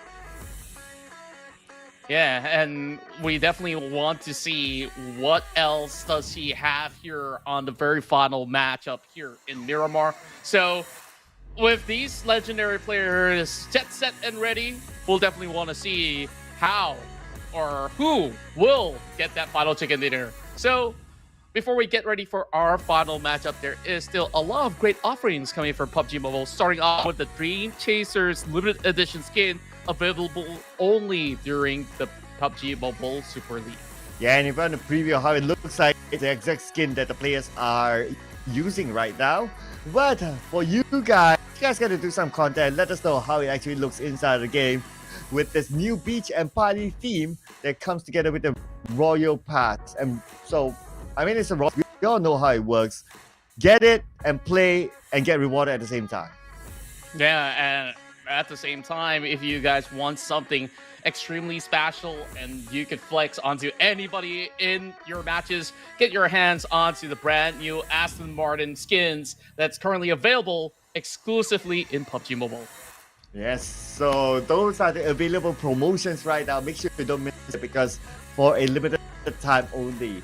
But what else is a limited time is going to be our day today, because we are going to enter our last game for today. And I guess at this point, right, now I'm really to see like what is Boom going to do for the last game.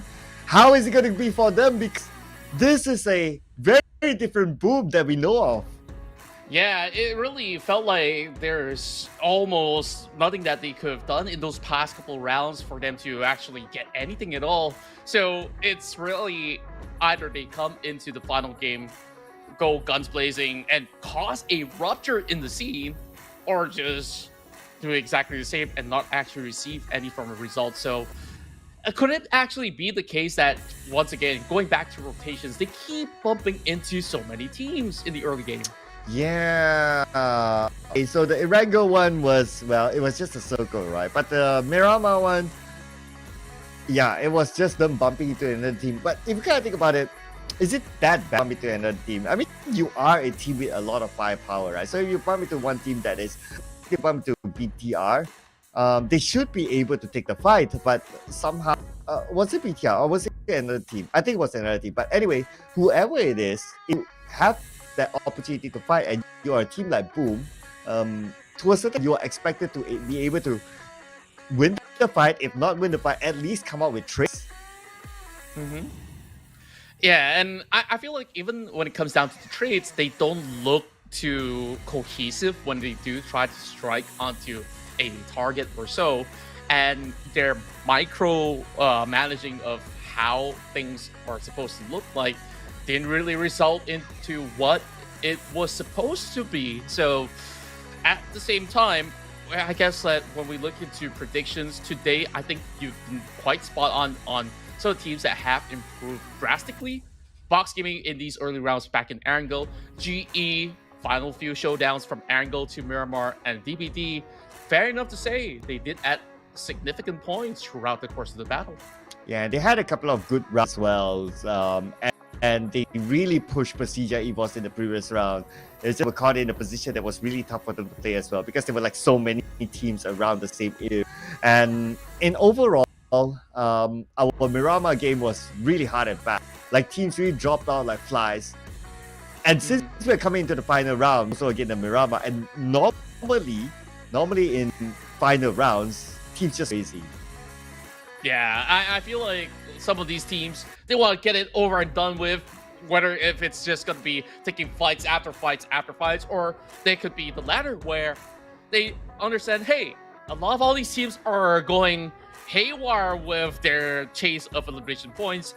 Why not take it slow, take it steady, and we try to journey our way in this fast map where there's a lot of areas to slowly navigate through. So perhaps that the latter could be the best option right now, knowing that a lot of these teams are just going all out so early on. Yeah, so, but if you gotta think about it, if it's slow approach, maybe there's a team like Nady who just wants to pin you out in the blue for some reason and not wanting to, like teams just going all out elimination. I mean, I understand the significance of elimination. Like, it does really help to boost you out in the overall points collected in a certain round. If at the cost of you going out at like that early and you only got like 3 inches maybe, it's not going to be worth it. Yeah, I think the perfect example was what we saw out of the Infinity as well as RRQ. In either side of the party, nobody really wins. RRQ won because they won those previous battles, not because they outrun the battle with Infinity. And I think what we have also seen improvements on are how some teams have been able to also play a steady form of battle where you don't really go chasing for somebody unless that is going to be a confirmed number, just like how Yoodo Alliance have played out majority of the battle until they were denied by Mikhail from the back. Oh man, that's just tragedy, you know. I have a feeling that Mikhail is going to go back alone. Like, you can imagine like they're on the same bus and you got a few Malaysians, and then Mikhail will be like, okay, no, you take your own ride back.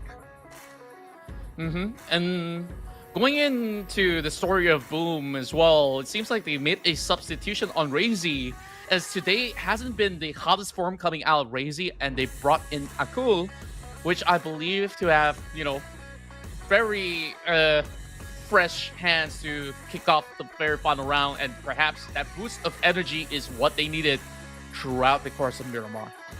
I noticed that Yai is in the lineup as well, so looks like he'll be playing the final round this time. BTR definitely needs a change after that 0-point haul. And Rocky, who had a good game inside of Erangel, looks like he'll be subbing QEON this time. QEON, who took a break for a couple of rounds, now he is back for the final round. Hopefully they'll be able to change the fate of MORPH GPX as well. Yeah, what I really do love when it comes down to having players gathered in the same venue is to actually see, you know, the variety of jerseys that players can actually lend their hands on. And the finals is coming in a couple of weeks' time. I can't wait to see if I can land my hands onto any of these merch at all. That's actually a good idea. Honestly, I don't know if we're selling, but if they do, I mean, it would definitely be a good idea for the teams to make some moolah for the prize pool that they'll be getting, of course. But speaking of jerseys, let's see Wizzy will take home the final chicken dinner for today in Miramar.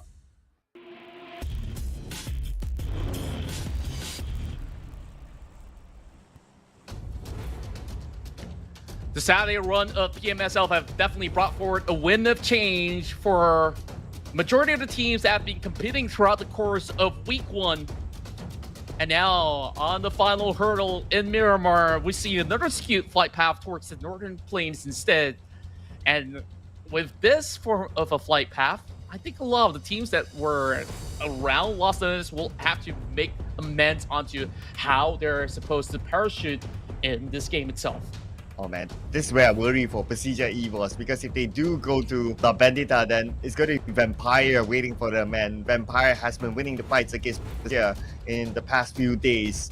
On top of that, Spin is just right on top of the flight path. GE will be going straight to St. Martin this time, possibly also Box Gaming.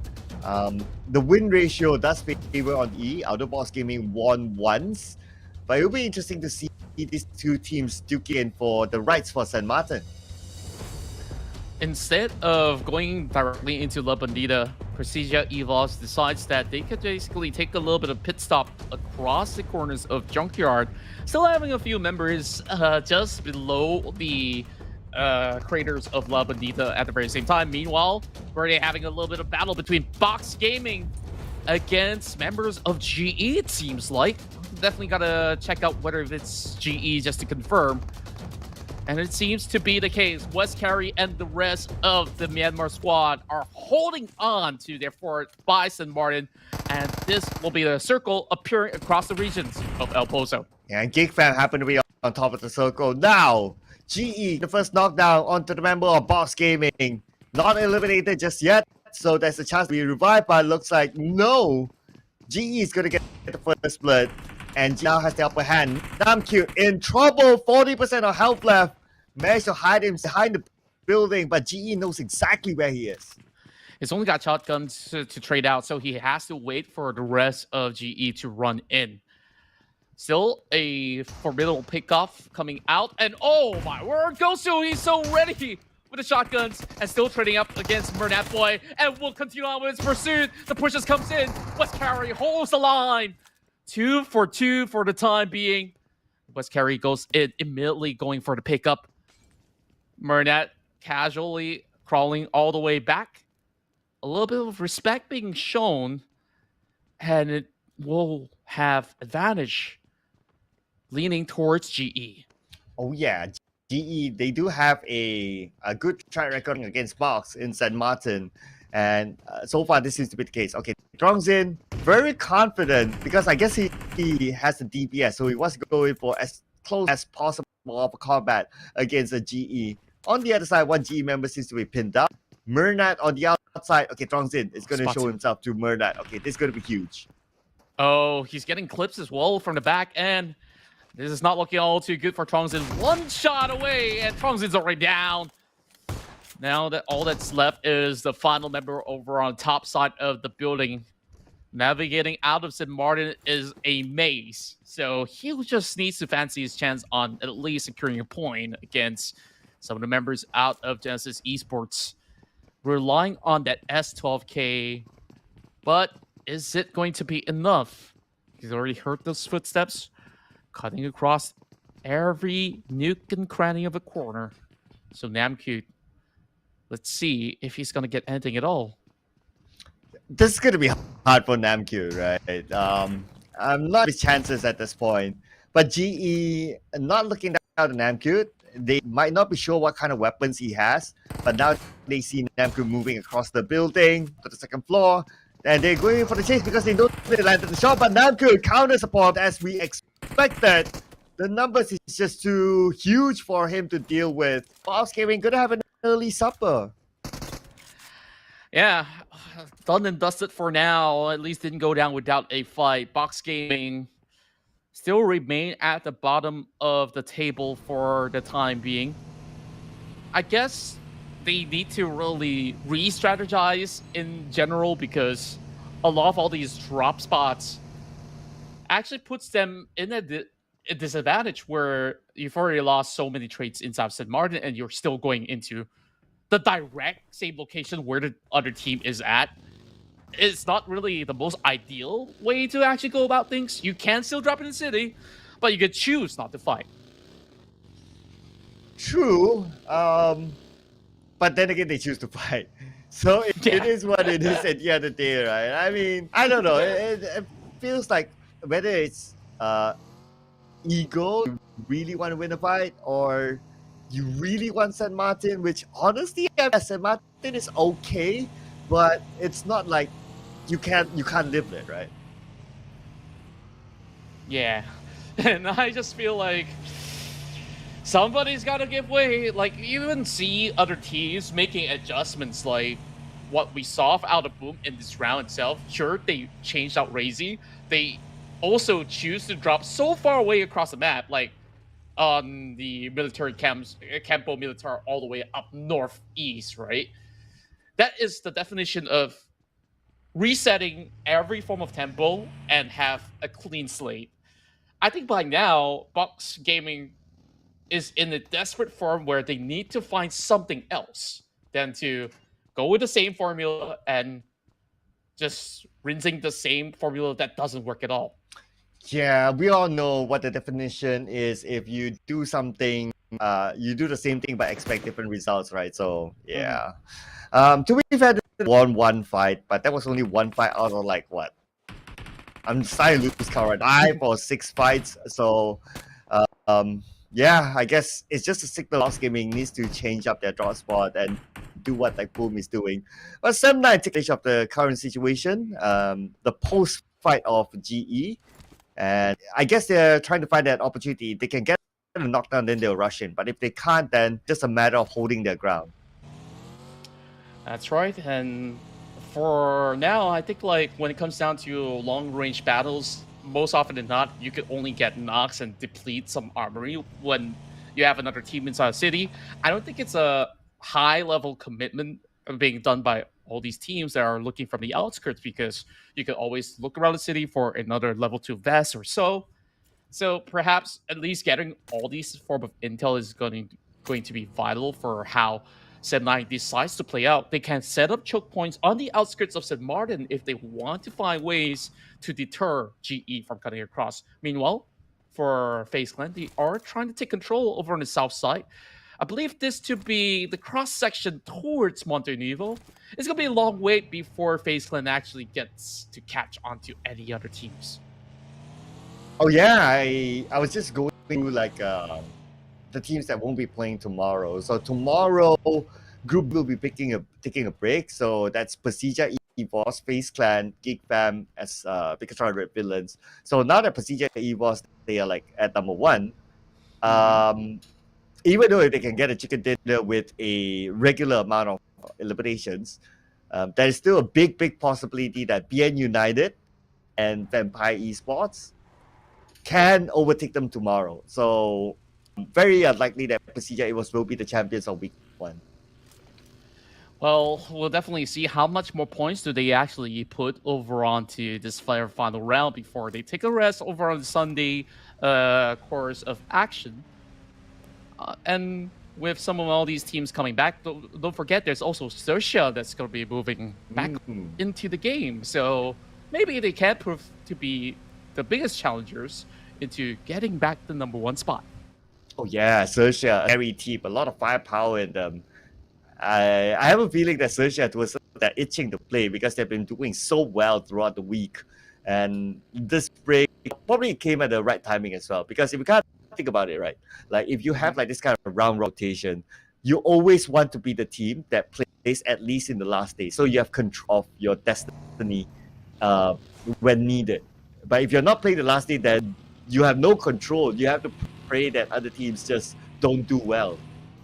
Yeah, and they're already at a very safe spot. Even if they flop, let's give or take. If you have a really bad day, maybe 3 rounds don't work out of 6, right?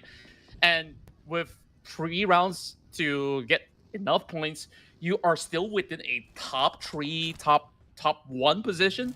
That is the best form of result that you could basically ask for. So, XERXIA, I just wonder what happens tomorrow. Will they lose the form within 1 day of break, or will they continue to claw through other teams when it comes down to the final day of week 1 before all these group reshuffle, and then they have to deal with very different circumstances hitting the week 2? Oh, okay.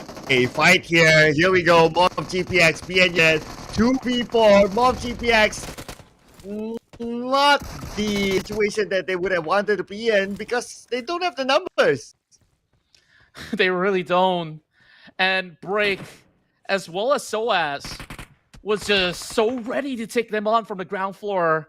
Look at how swiftly BN United just clear off this whole sector completely. And that's one lesson to be learned from the side of MORPH GPX. Now that they're only left with 2 more, this is just getting harder to play. But at the very least, they are already within the regions of the zone. They don't really have to move too far in terms of rotation. But having the eyes of Baonam United on you is definitely going to be a little daunting. Meanwhile, into the city of El Pozo, the home of Geek Fam, but Geek Fam is nowhere to be seen within sight. There is, however, BIGETRON Red Villains somewhere in the middle of the city. And deal with the team summary as well. Boom, not the best of start again. They lost 1 player somewhere somehow. Okay, they had a long routine, so I guess they got caught out like in between rotating into the circle. For GE on the other hand, good start, 4 elimination points in hand. But Bernard is really far away from his teammates and still on the outside of the zone. Now we have a good overview. GE is traveling up north, getting into the circle, but the moment they land into the circle, it's good Empire Esports waiting for them.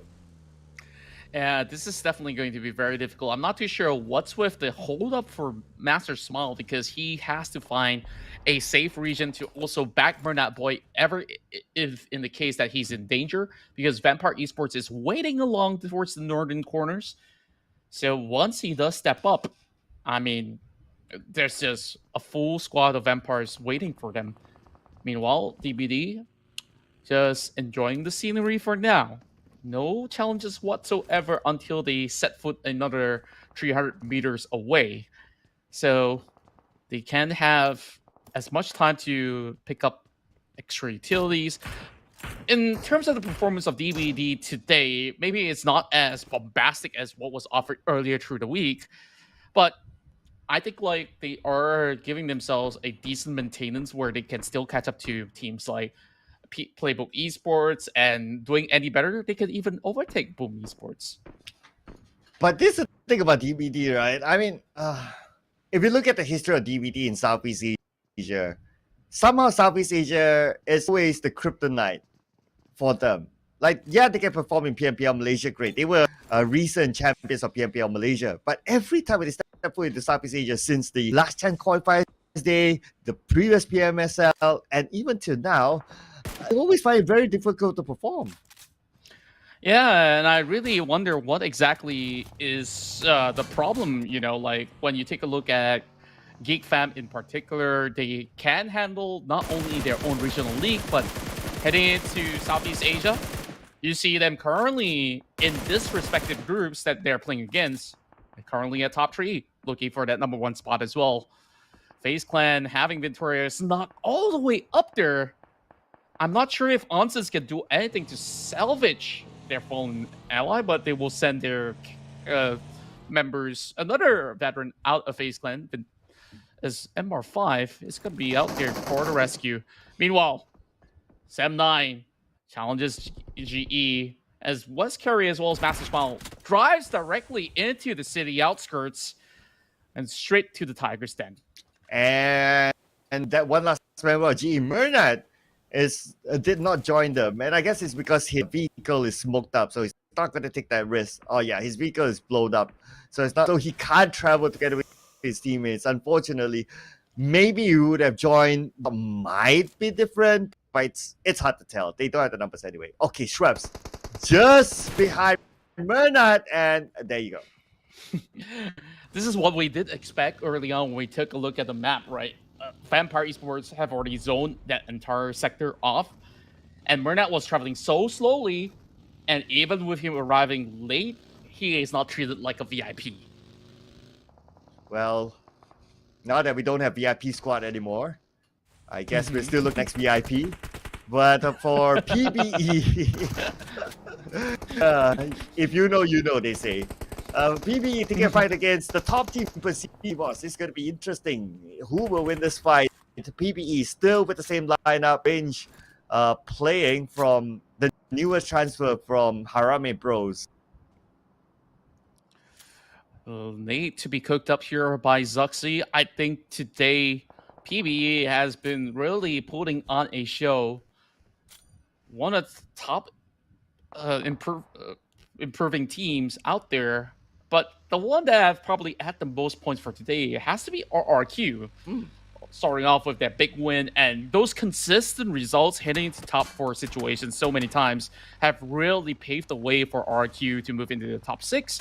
Speaking of which, Mopoy, Wow. it's both the twins. Double, That's huge. double knockdown for Monboy with a single nade. Beautiful done. Hope we get a replay on that. That's gonna be big. But for Boom, we can see that Boom is changing their playstyle, right? Like they taking like really long rotations, parking the side. They started off on the right side of the map, and now they go all the way to the left side, just eating all the fights. And I guess that's just a sign of their level of confidence right now that they just want to get this round. Yeah, and they know how dire of a situation it is for them not to even score more points from here on. Now they are putting FaZe Clan into a screen of smokes. There's barely any cover left, and there's also the Infinity not too far off. So two teams keeping their eyes locked right into the smokes. And for some reason, FaZe Clan, they are still holding on to their life despite them losing Ventorius early on. Akul, the moment he steps into Miramar, it seems like he's already changing how the dynamics of Boom actually plays out. And here comes Yummy, lurking from behind. He's definitely gonna give them a surprise out of nowhere. Yeah, also taking a approach here, despite him somewhat knowing that someone's below them because of that smoke. Okay, he's coming in with the UMP.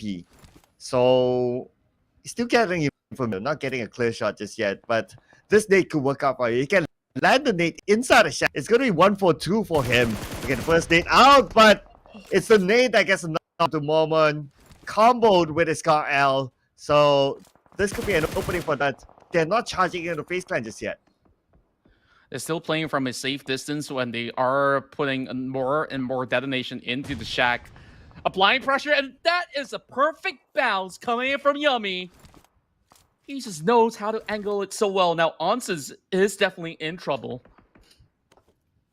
Onsens, where's he gonna go? Okay, his other teammates are out, and Yummy knows he's there, so they can. But the Infinity shooting Boom from afar, kind of doing Onsens a favor. That might just be the only saving grace for Onsens right now, but I think his day is numbered right now. Could be an early rest for FaZe Clan too. Meanwhile, look at how dangerous this whole sector is. There's a lot of open grounds in between these valleys where whoever is going to be in the middle of this highway will definitely have all eyes on them. Meanwhile, Yuhai stepping right in. BTR gets to PBE. They can't seem to cut across the streets trying to leave the city of El Pozo, but they don't have the vehicles to do so. Oh yeah, they're on foot. Let's see what Raimon can do about this. Raimon, wait a second. CJ EVOS, they are charging onto the majority members of PBE now. Raimon's on the other, so he needs to get back to his teammates. Unfortunately, Rage will be knocked out before Raimon can arrive. One boy eliminated as well. And now PBE, leaving only Raimon behind. And being the last member, he's definitely not going to go for it. He's going to hope to placement points now. PERSIJA EVOS is one of the scariest close quarter combat teams out there. You saw they were on wheels for 1 second, and then the next thing you know, one of the members have already climbed towards the second floor. That's how fast and quick they actually strike. Very decisive maneuvers coming out of PERSIJA EVOS. A lot of Indonesian teams inside the city of El Pozo. Meanwhile, it's going to be a little bit of rupture coming in from BTR against PERSIJA. And the nades straight right back. Depth getting flipped by Raimon. That is a bounce that's not warranted, but Yuhai! He stops PERSIJA EVOS here in the final round. Wow, Yuhai playing his only game today and already securing 3 LM points. Looking good. looking fresh for Yuhai. But for Ryman, where go now? Okay, blue onto him. Real is still there. They want revenge against their compatriots, but they don't have a clear shot just yet. So what will he do? Will he give himself to the blue, or how will he survive this? But anyway, 7-9 moved away. Raimon, 2 more first aids. He should be able to get in, but how long can he survive now? Ryman now relying on the med pack. It's going to take a while, but it will at least give him 100% of health to run through. Should be able to survive, but he needs to deal with the rest of 7-9 as well. Meanwhile, as 7-9 is being occupied by RRQ, there's going to be more teams moving into the wings as well. BPE has a little bit of an open ground for them with the compound to hold on to, but they keep their tabs onto Baonam United. There's still one member of the top end of the hill, Max LV, superstar of Baonam United for the past couple of games, will try to lead the pack, whereas PLAYBOOK Esports will settle for 13. Yeah, Ryman didn't make nated down by Kenny from 7-9. And now putting focus onto Vampire defending their ground against an incoming team. They still have a full squad, and we all know Vampire Esports, when it comes to defending, they're really good at it. The nade on the Ravenclaw, he should be okay. Oh, spoke too soon. Max got him. Right before you could finish your sentence as well, 7-9 getting double naded as well. RRQ dropping it hot once more, but this time it's coming in from Cannon of BTR, making his waves here on the final game. Oh, BTR, all right. 5 elimination points right now in the hands of BTR. Q on the other hand, got 2. But Vampire Esports, they're not done with United. Tony K is on his knees. Porsche is on the lower ground. And now circling around. He still is together with them, but they're all on the outside the circle. About 5 more seconds before the zone starts to close. And these teams, played by the Asia of the Blue, very likely to receive the wrath of it anytime soon. United trying to breach right through this garage. The rest of Vampire Esports holding it very defensively. There are more nades to be cooked up right now. Tony K slowly limping his way through, trying to receive information, but more and more of these nades just overwhelm the defenses of Vampire Esports. Baonam, what's their next move? They still have 3 players here intact. 3 versus 2. And they find it so difficult to maneuver through the smokes. They have no intel at all. With Ravenclaw bleeding out, he will eventually burn out from the Molotovs. But Break, he's cutting in the corners, and out of nowhere, Vampire, they slowly get chipped off. Yeah, how did that happen? I mean, smoke's everywhere, so we didn't really get to see a good view of it. But now we get a good view of Yoodo Alliance going up against the Infinity on the other building. Yoodo Alliance, shout Repo Boy, the IGL. But there's still a lot of firepower in there with Adelu, Flags as well as Voldy. Adelu with a nade. Oh, that's going to be a smoke. Looks like they're going to create a smoke bridge as they get across onto the Infinity. Meanwhile, taking a look at GEEK fam, they have the highest vantage point possible, overlooking upon members of RRQ as well as Baonam United from the very far end. Now they get the angle, immediately drops one member down out of RRQ. Audrey so sharp on his shots, also looking for Asa. Tries to deplete the vehicles, and eventually he should be bleeding out, so Audrey gets both. Here we go. Oh, damn rude as well. Trying to get on top. Sata drives away. I saw the clear yet. Oh, he's weak. I think his vehicle's punctured. That's why he has to reverse. He's being forced to do what he can, but Star will still be taken out by Audrey. 3 in a row as this guy just marks them all the way down. There's still BTR to deal with as he's gonna go against some of all of his compatriots from Indonesia. And a huge nade to be sent towards the way of BIGETRON Red Villains. And boom, just got eliminated at number 9 with 2 elimination points. My goodness. You know, this is where I would like to see Coach Cam, just to see how the coach react to their team's performance. But anyway, hopefully I wish we got that too. Yeah, that would be fun, I must say. It definitely will be perfect to see those reactions, because even us on the caster cam, we're already giving so many different faces. Yoodo Alliance, I think they have a really long day. They settled for 4 points here with an 8th place finish. Whereas Baonam United playing from the outskirts. This is going to be a tough run. It's going to be in the middle of nowhere. So GEEK fam, they got to move out. Wow, but look at this. DBD, they're pretty much on the clear on the left. It's just that they need to manage the road to get across. But now MORPH GPS against PN United. Max. We got Pepeng still access there. Max going to go in for the 1v1. Pepeng in the shack all alone. He has an in hand. 23 plus 7 bullets. That's going to be one full magazine. But now he picked up an M4. Okay, M249 is 240 bullets. So he has enough for now. He could definitely hold on to all these magazines for now, but Jimmy OP, he managed to also stop that pursuit forward. As we saw, Max was hoping to push forward. No Mercy slowly bleeding by the zone. He will have to tap out. RRQ, final hopes here to make it to the top 5 will not be holding on much longer as they settle for 6. But that is enough elimination points for them to get by, settling for 6.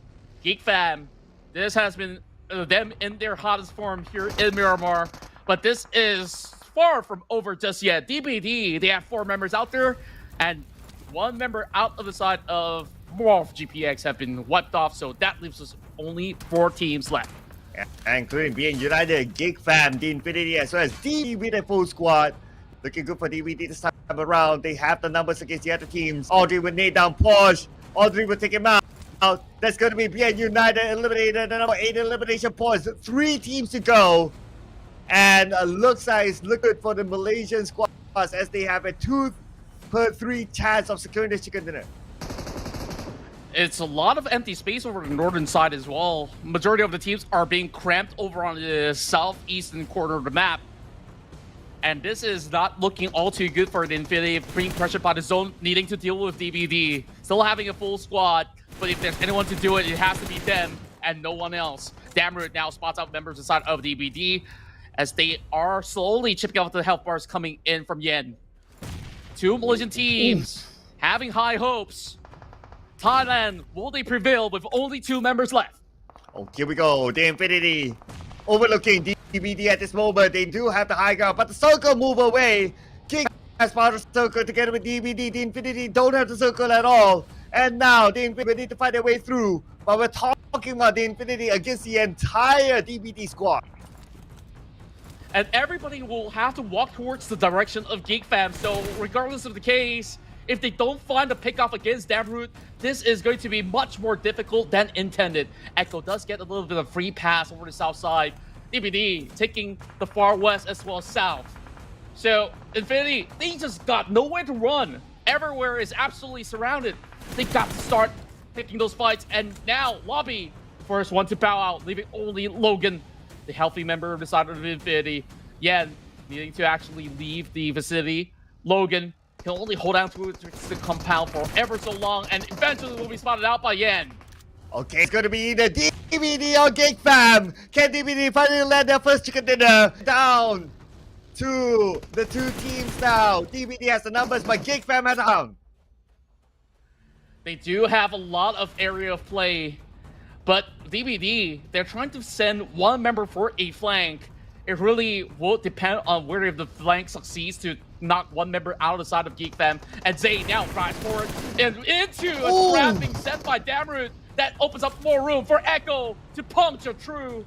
Audrey over to the back end though. This is going to be the last hurrah. DBD, after all these heartbreaks and triumphs, they will finally make their way to the top again. But Audrey is still going for the challenge.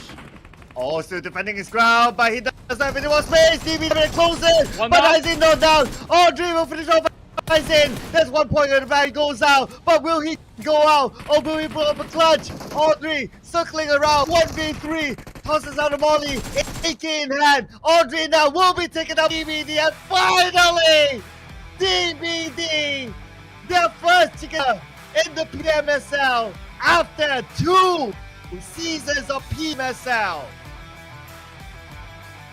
And finally, DBD have arrived to see the champions of the PMPL Malaysia will have their dreams slowly coming into fruition. That was a hot-fought battle. Audrey was not making things easy for them. And for a brief moment, it really looked as if Geek Fam stood a chance to eventually take them off one after another. But don't break dreams. We finally see their smiles on camera. Oh, okay. Echo with the MVP, aka the guy. Oh, never mind. Who know? You know. 4 eliminations, 530 damage for the man himself. And finally, last season when they played, they didn't get a chicken dinner at all. They were the only team to not get a chicken dinner, to the best of my memory. And this time, finally, they got a chicken dinner. So in the PMSL era, this is their first chicken dinner. And this could be the start of something new for Don't Break Dreams. Finding this success in Miramar also gives them a lot more hope heading into week 2, especially with significant points in order to reposition on the current standings is going to be very important for them to stack those points heading to the finals. So Jimmy OP definitely had a lot of offerings in this round at the very same time, not only in terms of those damage numbers alongside with Yen, but him consistently giving that backing towards Echo in order for them to proceed every step of the way have resulted in this success. And you see 2 Malaysian teams over the top 2, Balnam United starting to remain consistent towards the later stages of today. And I think like this could be a worthy competitor to PERSIJA EVOS that did have their own struggles inside of El Pozo. Oh, absolutely agree. I mean, today has been a day for BN United. I think besides either them or RRQ getting the most points in a single day because of their level of consistency. But of course, now we got to celebrate the chicken dinner for DBD, finally landing their first chicken dinner in the PMSL era. And among those teams, if we look at the travels, DBD traveled the most. So it's not like from the start to the end, they got the circle on their head. They had to work their way through. Yeah, and we finally get that Nate clip for Montboy on this highlights. Thank you very much, production team, because you guys are amazing. And back towards your point, there's so many of all these teams having to struggle with rotations. We also saw even Boom taking a very, very long route. Unfortunately, they did manage to make it much further into the top 5. But DBD, it was hard-earned effort, and we saw it even with them challenging other teams like FaZe Clan much early on in order to get to where they needed to be. So it's a lot of great decisions that have led to the victory for DBD. Yeah, DBD, just look at the relief that they have. I mean, man, can you imagine 2 seasons of the PMSL era, land this 1 chicken dinner? This is insane. 8 elimination points for DBD, bringing them up to 8 points. Next is going to be GEEK Fam with a second place finish, 8 elimination points. Well, 14 points for them. But BN United, the insanely crazy consistent team today, 12 points. Maybe at number 1 though. We'll definitely have to see if that is going to be enough to challenge PERSIJA EVOS, because PERSIJA EVOS only got 2 points right now. So that is 10 points added to the block. It's very, very likely that BN United does get that number 1 spot. So we'll definitely have to take a look at the total points by the end of it all. So with that said, let's take a look. And indeed it will be BN United top of the table with 155 points, and followed by that, GEEK Fam of Malaysia in second spot, 152.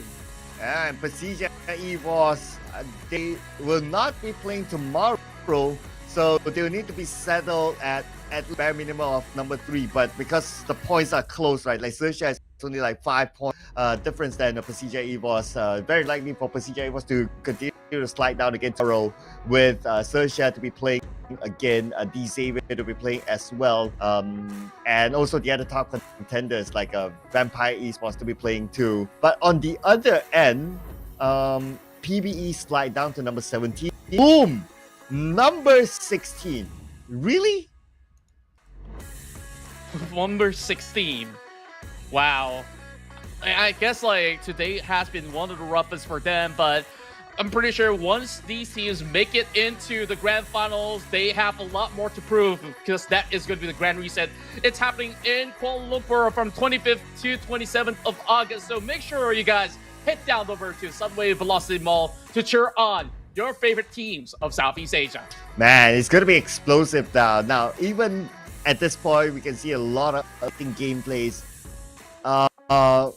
Even more so in the grand finals. You know what? That's all from us for now. Let's hear it from the interview. Let's take it away, Cairo.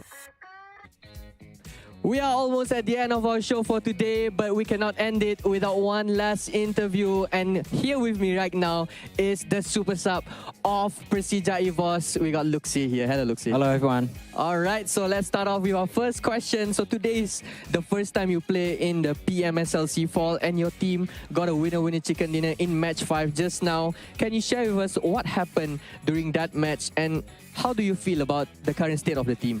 Jadi ini hari pertama kamu main selama PMSL dan kamu berjaya mendapatkan WWCD. Bisakah enggak kamu cerita apa yang kamu rasa dan apa yang timnya rasa? Karena gue udah siap banget dilatih sama coaching staff dari Persija, dan mungkin hari ini emang udah waktunya gue dilepas dari kandang sih. Okay, so basically he has been trained with the coaching staff back then with Persija, and now he already feel that he are ready to back and go out from the cave. Oh, release the beast, they say. All right, you guys are on the top 3 position right now, and you will not play tomorrow. So which position are you confident in holding after the end of day 5? Jadi besok kamu nggak main, dan sekarang kamu hashtag 3. Kira-kira besok setelah match kelar kamu bakal duduk di posisi berapa? Kayaknya top 6 sampai top 8 itu udah lumayan sih. So basically they think that they're gonna stay in like top 6 or top 8 is already good enough for them. Alright, good to move forward for the second and the third week. So far your team has 4 winner chicken dinner, and that is a lot, man. So which is the highest in PMSL week 1-2? So do you think you can hold the title of having the most winner chicken dinner after tomorrow's matches? Jadi secara total kamu udah berjaya mendapatkan 4 kali WWCD, dan itu adalah tim yang paling banyak untuk WWCD.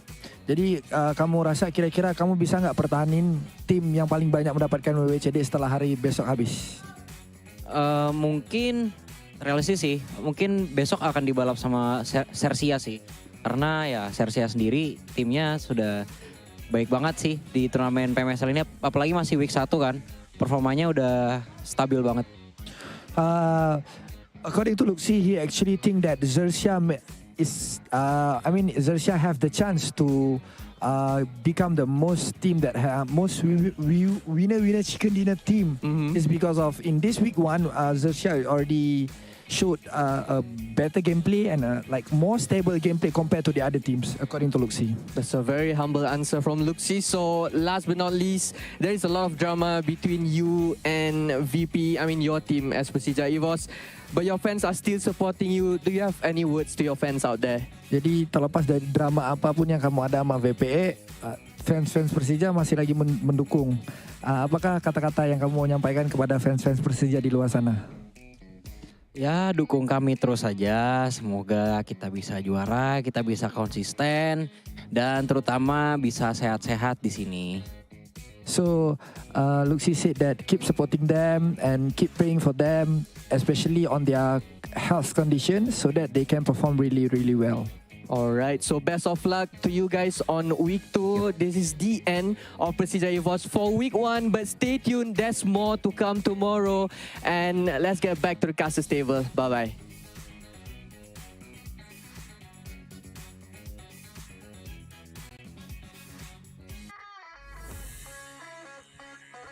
Well, a lot of respect for Sir, it seems. So, yeah, XERXIA is one of the teams that have a lot of firepower in them. They still have, they're one of the teams most elimination points around besides Vampire Esports. So I can totally relate to that Luxi said about XERXIA being the team to be feared.